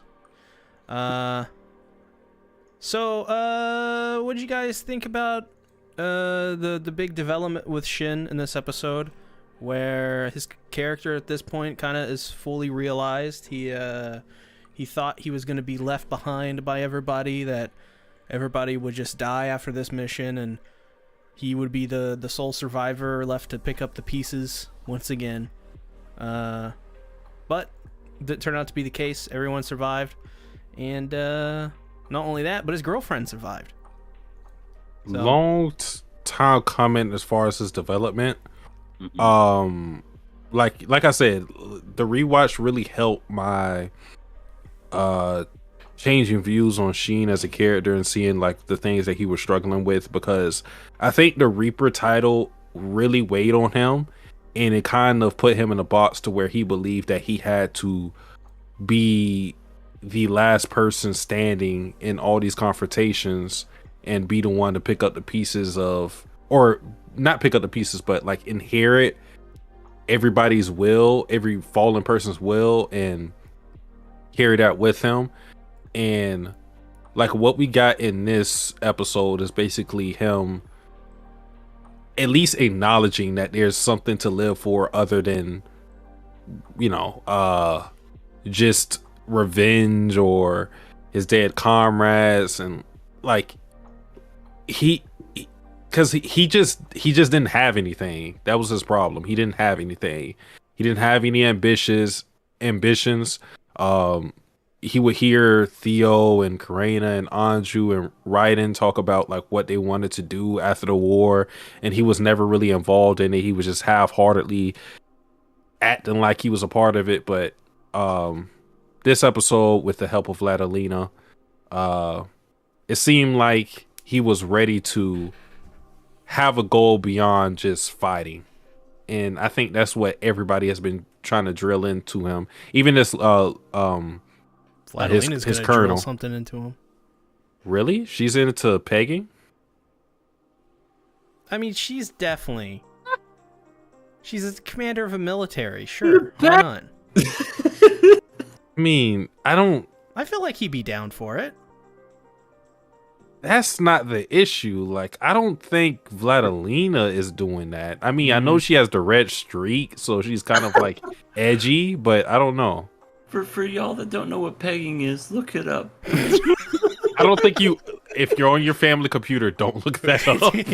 And also, why are you watching KOA on your family computer? Come on now. Yeah, not a good Because we're a idea. family show. No, we are not. We're so family friendly over here. Maybe I the wanna first season of KOA. I want to say before, like, I give the floor up. I don't think Frederica is a bad character at all. Like, my dislike for her really comes from her voice. Like, I understand she's a kid, but like her voice really annoys me for some reason. That's first of all. So, See, I grew to I don't want to say like it, but like appreciate it, I guess. You tolerated it. No, it's well, it is close to tolerate, but it's like one notch above tolerate. It's like okay, but I mean, yeah, I think we had the same complaint with Shield Guy. Remember the Filoli, what's her name? Crap. Philo. Philo. Crap. How do we not know? I knew that, surprisingly. Yeah, like I remember we specifically. I think I was the one that had the main complaint. But yeah, what do you think, EA? Yeah. About Philo, she's great. No, about Frederica's voice Oh my actress, God. because we're all. Yeah, I don't know. I don't. You know how I feel about lollies. I'm not really a fan of them. But I mean, I guess for her, she does what basic lollies do. She does the whole, ooh, I'm gonna tell on you, and carries around a doll and kicks balls and hit herself in the face. You know, just stupid. I understand that she's a character that wants to take herself seriously, but it's the fact that she's a lolly that makes me not. You know what I mean? Like, if she was made to be just a regular person and not this really small lolly girl, I think it would be fine, even with the annoying voice. You know what I mean? But I guess just the lolly trope just always throws me off, and it just makes me so annoyed by the fact that her character is that. I think she's just a kid. I don't think she's a lolly, because a lolly means. I mean, I know what you're saying when you say lolly, but I do want to say that lollies are kind of like sexualized. Yeah, Like- it has a sexual connotation to it, definitely. Yeah, I know what you're okay. saying, EA, but Okay. like I don't see her as much of that as I do of just a kid. And she, Yeah, Well, no, then- I find No, like- maybe I. where you find her childishness annoying, I find it endearing and a part of her character that makes sense. Does that make sense? See, Yeah. but that's the thing about it. When I say that like her voice is annoying or whatever, like I'm not attributing this to a knock on her character, just to make that clear. This is not an indictment against her. Like, when I say her voice is annoying, that's literally just something like a physical response to hearing her voice. I'm not saying this is a bad thing objectively. I'm saying, fuck, when she says kitty, I am annoyed as hell, and I can't turn that off. It's just Well, technically you it's can. my reaction. Well, yeah, I could turn the fucking volume down, I guess. But like, that's my reaction to it. It's not a knock on her character. I don't think she's a bad character at all. Yeah. And you watched that in like really fast speed, so it was like kitty, kitty, kitty. I mean, like, not this episode. It wasn't that bad. If it was other episodes, it would have been bad. But Kitty, kitty. yeah, like C said, she's a child, so like her voice fits her character. Her voice isn't a problem within the show or anything like that. That's just one of the little gripes I have with her. I don't really like the comic relief with her because she's used in that role a lot. That's another personal thing. I can't really say that's a knock against her character. When she gets into serious mode and she has those talks with Sheen, it's usually good moments. So yeah, like I don't hate her as like she's a bad character. I kind of just hate her as like I don't want to like So- hear her talk. So what you're saying is you wouldn't throw Frederica across the room to Anju? I mean, like in real life, no, I wouldn't just fucking throw a kid. But like if I was in anime and I would not suffer any consequences, yeah, I would fucking. I'm tossing her in the volcano. Oh my god! Oh my god! That's a term we haven't thrown around in a while. Yeah. That's Was that a usually my pun? turn. Thrown around. Yeah, that's a fruits basket throwback. Well, what else happened in this episode besides all that? A lot of sex. Everybody's alive. Oh yeah, fuck, Ernst. Ernst is really happy that Shin's alive, which I think is actually pretty cool. How I think we went from the beginning of this second half of 86 to where we thought that, or at least I did, that he was kind of mysterious and we didn't really know what he had in play. But by the end of this season, we kind of see that Ernst really, really, really cares for the 86 and in a way that is almost like maternal, which is really interesting, I think, because he doesn't have to care, but he does. I still think he's sort of like in a gray area of like morality, just because I can't shake off the one comment he said where he was like, when they went on to do this mission, he said something like, if you guys don't come back, I'll have to destroy the world or something like that. Mm-hmm. And What? maybe you can attribute that to him being like so dug in on, because he did adopt these, like on paper he is their adoptive father, so in a sense he is their father figure.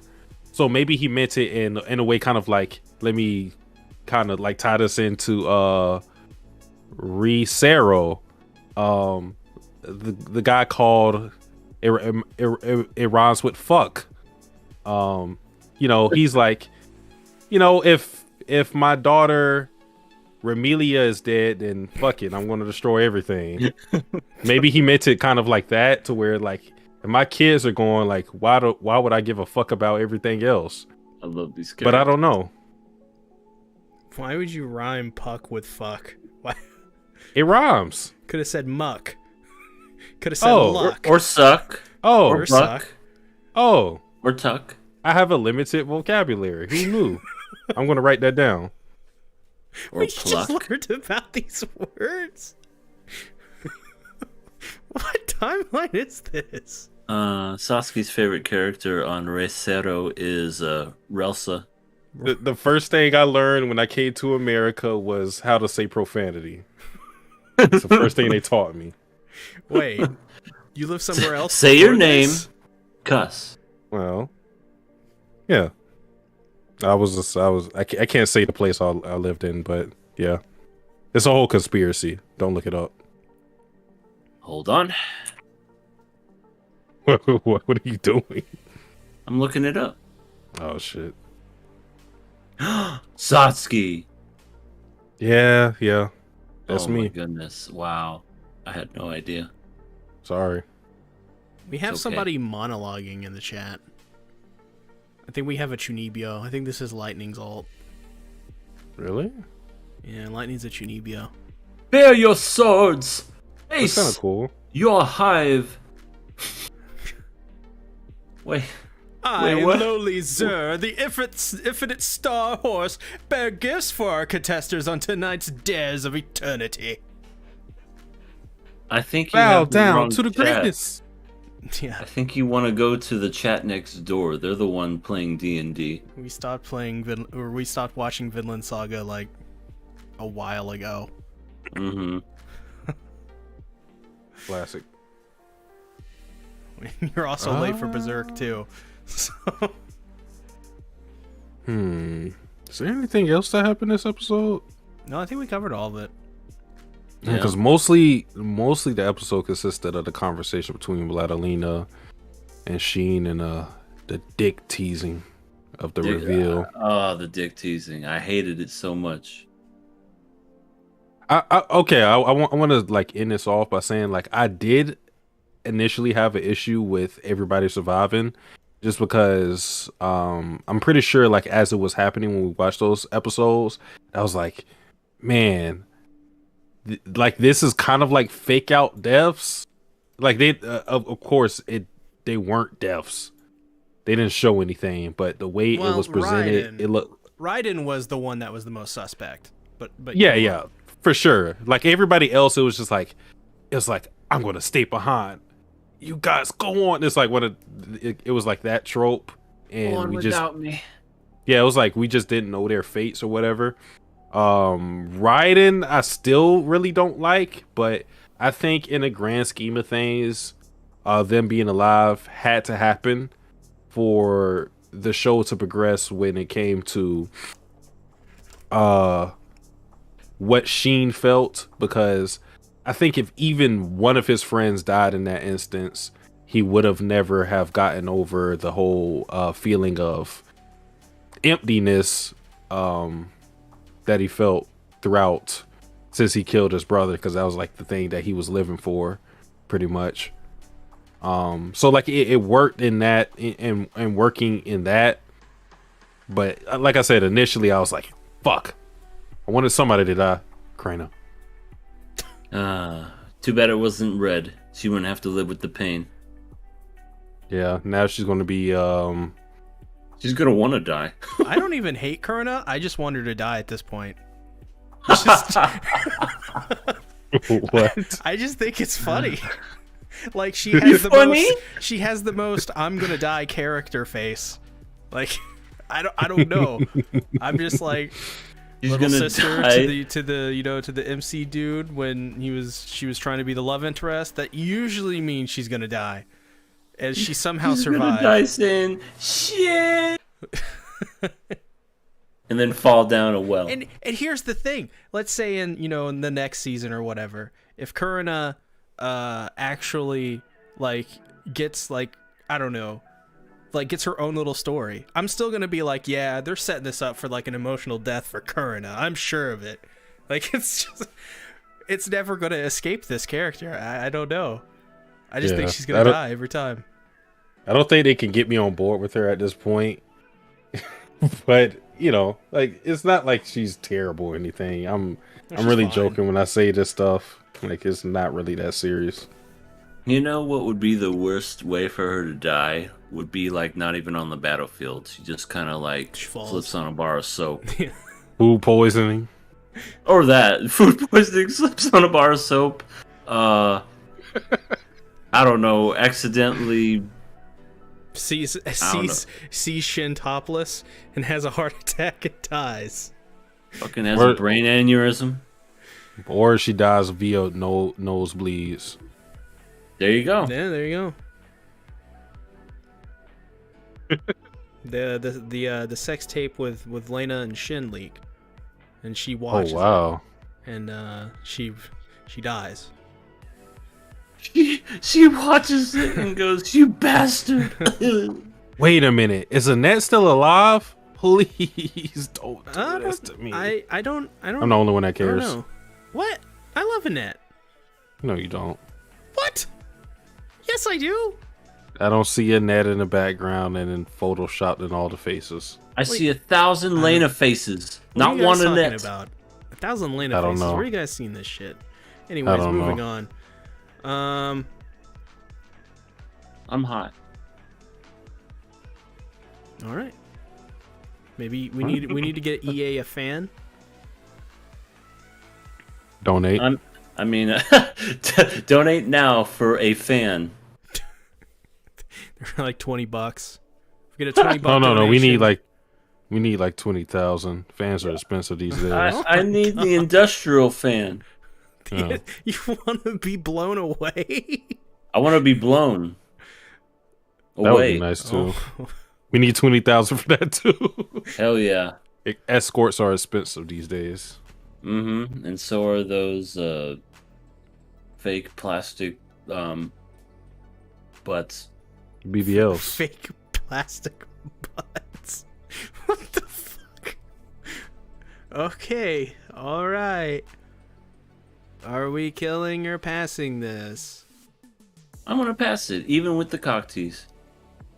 What the I'm fuck? passing the show. We How'd got you guys- one more episode. Like if we My- killed it at this point, this would be like the worst fucking podcast ever. It would be like Tacto P. Ugh, that deserved to be killed. Which is 86, episode 23. 23. Yes. you give it? We done. You call. Yeah, we are done. We Whew. are, man. You know, Sir Sphinx here says in the chat, as your shadow clone, I don't condone that type of attitude, Satsuki. I think you're having like a Reiner issue here, Satsuki, where you're having a split personality. Trust me, I don't type like that. You know, I don't doubt for 1 second that Satsuki would tie me up and leave me stranded to be eaten by a Titan. What? I wouldn't I go don't know. through. You're judging me wrong. Like I would do something very direct. If I wanted to kill you, I'm just going to cut your head off. I'm not going There to you go. go the extra mile and try to do all of it. No, I'm just going to do it. I don't know. Yeah, that sounds like something you would do, Sasuke. Why put forth all that effort when you can just slice and you're done? Yeah. And plus, I don't want you to suffer. See? Oh, see, he loves you.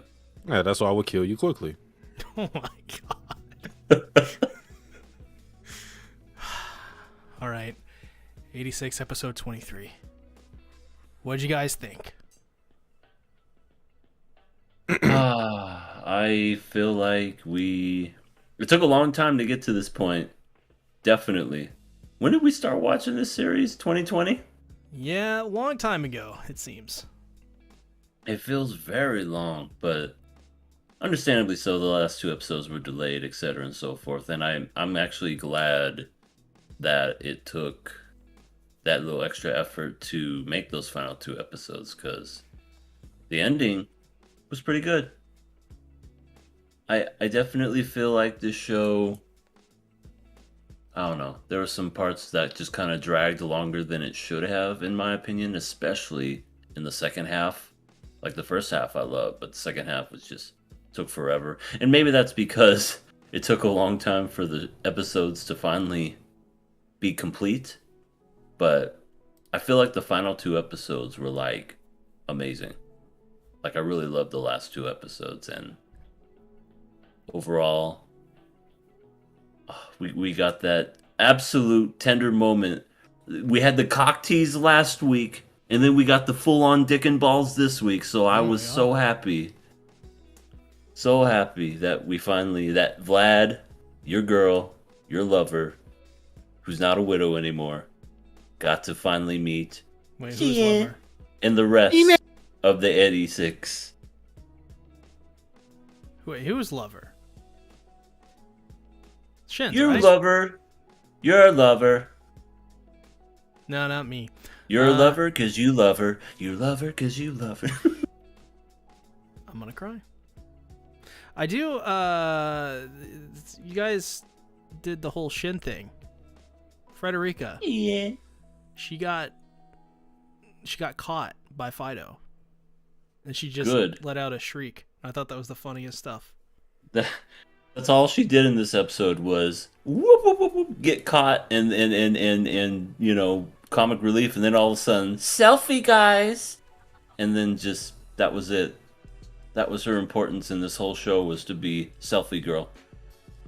Selfie girl? Yeah. She's reached her peak at selfie girl. So would you say that's the best thing she's done? Mm-hmm. Oh my God. Can we get a Everything montage? everything before then was bullshit. As soon as she was like, "Let's take a picture," I was like, applause. Like let's think about this for a second. That I'm not saying that's the best thing that she's done, at least right now, but in hindsight it could be.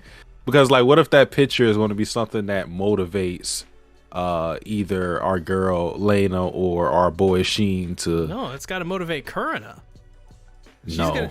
She's gonna be single She's for the rest of dying. her life. I would say she's motivating herself into the freaking the ground. Yeah. She's dying. It hasn't Oh my I'm gosh. manifesting it. I'm speaking it into existence. This is purely headcanon because she is not dying. Her head's gonna get blasted off with a cannon. I can see it. Oh my god. But I mean, I want to talk about like the best thing that happened this episode. My girl is alive. Thank you. I will take a bow. Annette, we are here. Thank God. I was worried. You know, they had to save the best for last. They showed Lena. Everybody had their little moment. They had their reunion, but Annette is the one I cared about. Thank you. And we got a little Yuri moment. Nice. Oh, yeah. I'm glad you saw that. They did that intentionally.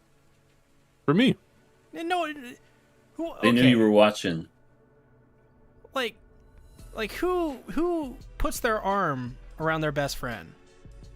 Who does that? A lot of friends do. While laying together in the bed. Oh, laying together in bed? Sure. That's Like, different. Sasuke, would I be putting my arm around you in bed if we were just playing? I mean, you do it, and we're not even like, I don't know, we're not even like married. So Sasuke, they're not supposed to know about that. you asked me a question. I thought I was okay. And I'm just on the outside looking in, just going, well, those two look like they're having fun. You got to do the classic anime thing. They look like good friends. Well, we had that in the next anime. Right. Just to oh my youth. god. They just look so kawaii. I they're like I have thoughts on kids on the whatever. Kids on the fucking kids on a blah blah. But but being serious, this was a good episode. I don't know if it was like the best episode of the season, but it was a solid conclusion. We had we saw a little bit of the destroyed districts. Like it is completely decimated, and we got to see that what are they fucking called? What are they called? The Alba. We're suffering like some of what the 86. They got a little taste of discrimination. Not even really, because like some guy was bitching about a kid getting food. Like he had more portions than me. Like they weren't even. Oh, you're talking about the when he said something colored. Mm-hmm. I was like, you probably shouldn't say that in certain circles. I mean, Annette called Sheen a filthy colored. Oh, well, I still have the screenshot. And this is why Annette is never getting with Shin. Well, we don't want Shin. She wants me. She's a self-hating 86. You're not an Alba born of pure blood though, Satsuki. So I think she can, like modify her preferences now. I mean, all of her potential husbands are probably dead now. This is true. Mm-hmm. Is it? Might as well add me to the list. Not dead, but husband. Or did it seem like the destruction of the Republic was kind of like glossed over? I feel like that's something that gets lost in light novel to anime. I feel like if we were to read the light novel, like they would describe that in more detail. I do think it's glossed over. Okay. But yeah, for sure, because we could have went more in detail about the devastation that happened. Like we saw it a little bit. We saw how they were suffering and whatnot, but it's kind of like they just moved on quickly from it. It's like, okay, Lena's back. Let's go to Lena. Right. I feel like that was just very glossed over to me, and I was just kind of a little confused, but at the same time I was like, oh, okay, I guess their village, not village, but their town was destroyed. There's that. Yeah, it could be something where it's just like it reads better than watches better. I'm That's what it sure. could Well, I mean, I am reading the line novels for it currently, and it is very descriptive. So, How's Vladilena in them? well, volume 2 is basically the second half of season 1 that we just watched. So, she's not in it. Besides Oh, the first so disappointing. the first 10 or so pages. I gotcha. You know what I wanted to see more of? I wanted to see more of Lena's relationship with the other 86. Yeah. I want to see more of that.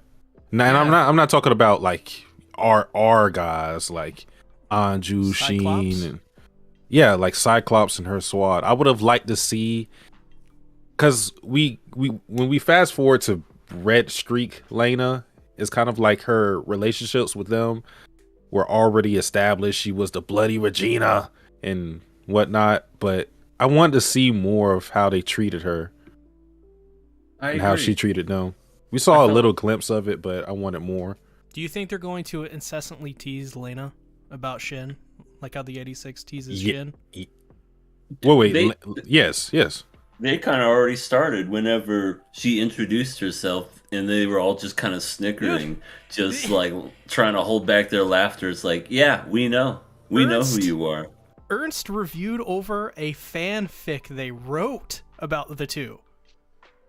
It was like they wrote a fanfic about like a boy meets girl story for Shin and Lena. And Ernst is like, oh, I like this. This is a good idea. And like Theo made like a bunch of fan art. Oh my god.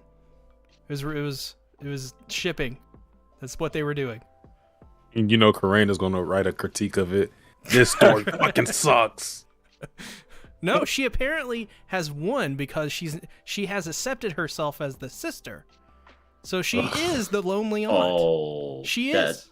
So she basically gave up. I mean, hate to break fair, it to you. I don't This want to is see anime. Freaking at the very end, it looked they foreshadowed them holding hands. They did. That is the ultimate thing that leads to sex in Ooh, anime. Yeah, I mean that is sex. In anime. Oh, right. That's pretty much just sex in some they were circles. about to have sex in front of the 86. Well, they're not people, so. God. Oh my god, Decrepit Storm says Kurno would be like a Jaegerist criticizing those fanfics. well, no, if it's fanfics, the Jaegerist would love it. Sick diss. What is that it? only Satsuki Attack on Titan Requiem? Oh god. Jesus. I haven't read that yet. I don't think I am. I heard it's just really edgy. I'm and not. I'm not. We'll talk more about that later because this episode of Attack on Titan this week was the Jaegerists, man. They're out there. Concern trolling. Ugh, they're in everywhere. They're concern trolling all across the internet right now.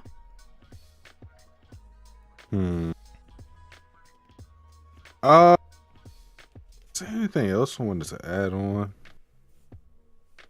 Okay. I'm a little confused at what Lena's position is right now. Like, who exactly has authority right now? Ernst. Over, this includes the Republic now?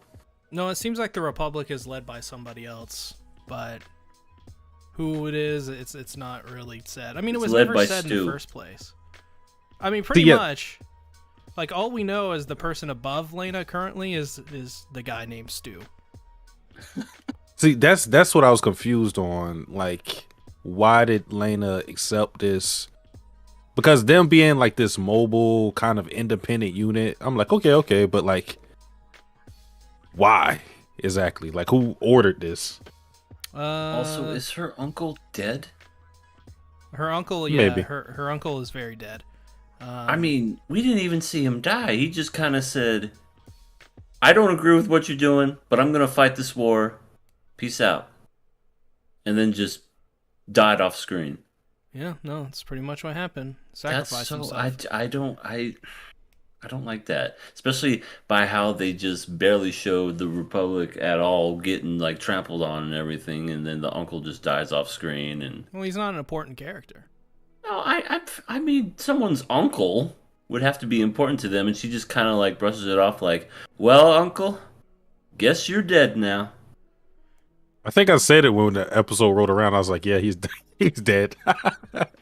that was Yeah. that was his eulogy right there. Pretty much like, well, I'll gather up these pieces of paper that represent the 86. Well, But uncle, fuck you. what you said, Satsuki, about who approved of the order, Ernst and the Giadian Empire did. The military did. There was that whole scene where they were like, "We didn't think you would agree to this plan because of your attachment to the 86." And he was like, "Yeah, I know, but the Legion is going to kill us if we don't do anything, so we'll form this mobile strike unit to take out most important Legion targets to basically stop them." I guess my question is more of like, how does the Republic still have like a military in use don't. still? No, that was Yeah, that's that wasn't more the of my Republic. question. That was the Giadian Empire. No, I'm not talking about that conversation. I'm talking about when Lena met up with the guy who had the 2 pictures on his desk. Oh, that's probably just what's left. I mean, Lena explained that they used all they had to just hold the line, and it was the Giadian Empire that came in and saved them because their military fell. So it's whatever is left, pretty much. It's probably just a bunch of random group assortment of people. Okay. D-Tactics is in there. Why would I be in there? 'Cause I you will late. fight for You- Lena. Right, you would fight for Lena. You would fight with your pants down or up. I would never. I would never wear pants when I'm with Lena. What are pants?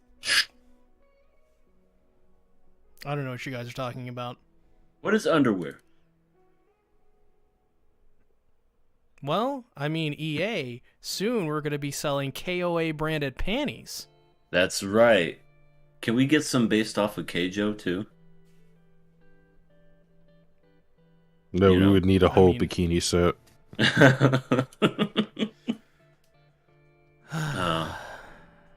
We can I have wonder- a boob set.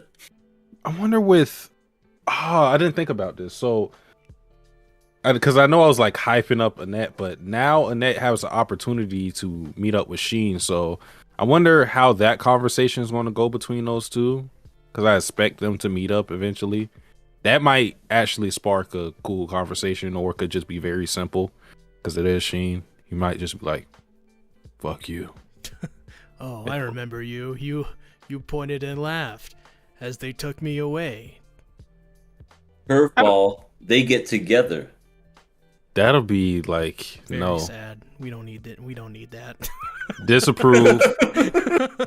I'm going to be the Karena then. Disapprove. Don't like.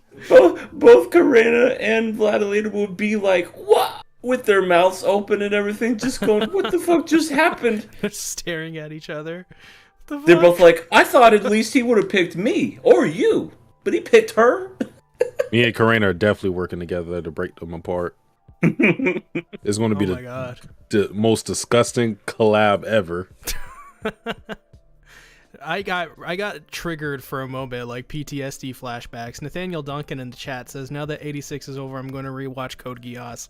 And I have been so like on edge when Jaegerists show up, because you know it's a Jaegerist if they say anything about Code Geass. So I was frightened for a moment, Nathaniel. You scared me. Mm-hmm. Da-da, something, something, something. Pizza Hut. A pizza, Product pizza. placement. Right. I freaking love that anime. It's been years since I've seen it. Yeah. When am I watching it again? And also with Annette there, and possibly a link up between her and Sheen, she can maybe make upgrades to the pair raids. Probably. Oh Since she has the, and because Frederica's there, she also has the gifts. So maybe she can work with that as well. There was also the stuff as well with Shin cooking and them all being surprised with how good the cooking was. Like Anju was like, "This is so good," and I actually in my video, I was like, I thought Anju hated it, and somebody had to point out, and I was like, oh, she thought it was so good that she had to go to Raiden to tell Raiden about it. Yeah, because they said that it's not that because they were describing his cooking. He was like, it's not that it's bad. It's just that he doesn't give any effort. He doesn't care. And that kind of fits his personality. He's just like, it's food, whatever. I'm not going to put any care into this. We're all going to die. Well, not anymore. They're going to live happily ever after, besides Kurina, who's probably going to die alone. They got to see the sea. She's going to die happily ever after. Does anyone here, and this goes for the chat as well, does anybody here think Kurina will ever have any interest from any male? Ever? Wait, are you saying will somebody be interested in her, or will she show interest in somebody else? Will somebody be ever interested in Kurina? Maybe. Probably not, though. Like, her character archetype just doesn't get interest from other people. That's usually how it goes. I'd say not real men, but like robotic men. What? What does that mean? Like, no guy in the world would like her, but robotic men, oh yeah, they're programmed to like her, so she's gonna get some. Where are they getting robot men? I mean, do you see all the robots in the damn show? I can imagine they would build a robotic man for Kurina. Yeah, give Kurina a drone. I think it's gonna be Kiri. He's just a head. Kitty Sue. Oh, what's he gonna do just being a head? You know what? Never mind. Decrepit Storm says a lot of really charged shit here. Says if C gets denied by Lena long enough, Kurina might be the only option. Damn. Man. No, that's definitely a downgrade. I mean, I think I would. Oh, man, Kurina's not. What? Is just bullying Kurina just the way?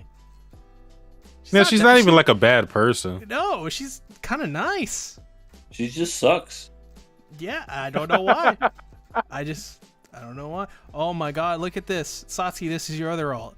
Naked HD XYZ all strips without clothing. I want to say, somebody, quick, before they strip without clothing. They're spamming. What? Oh my god. Thank you, Satsuki. NC. Remember, guys, get your online strips without clothing.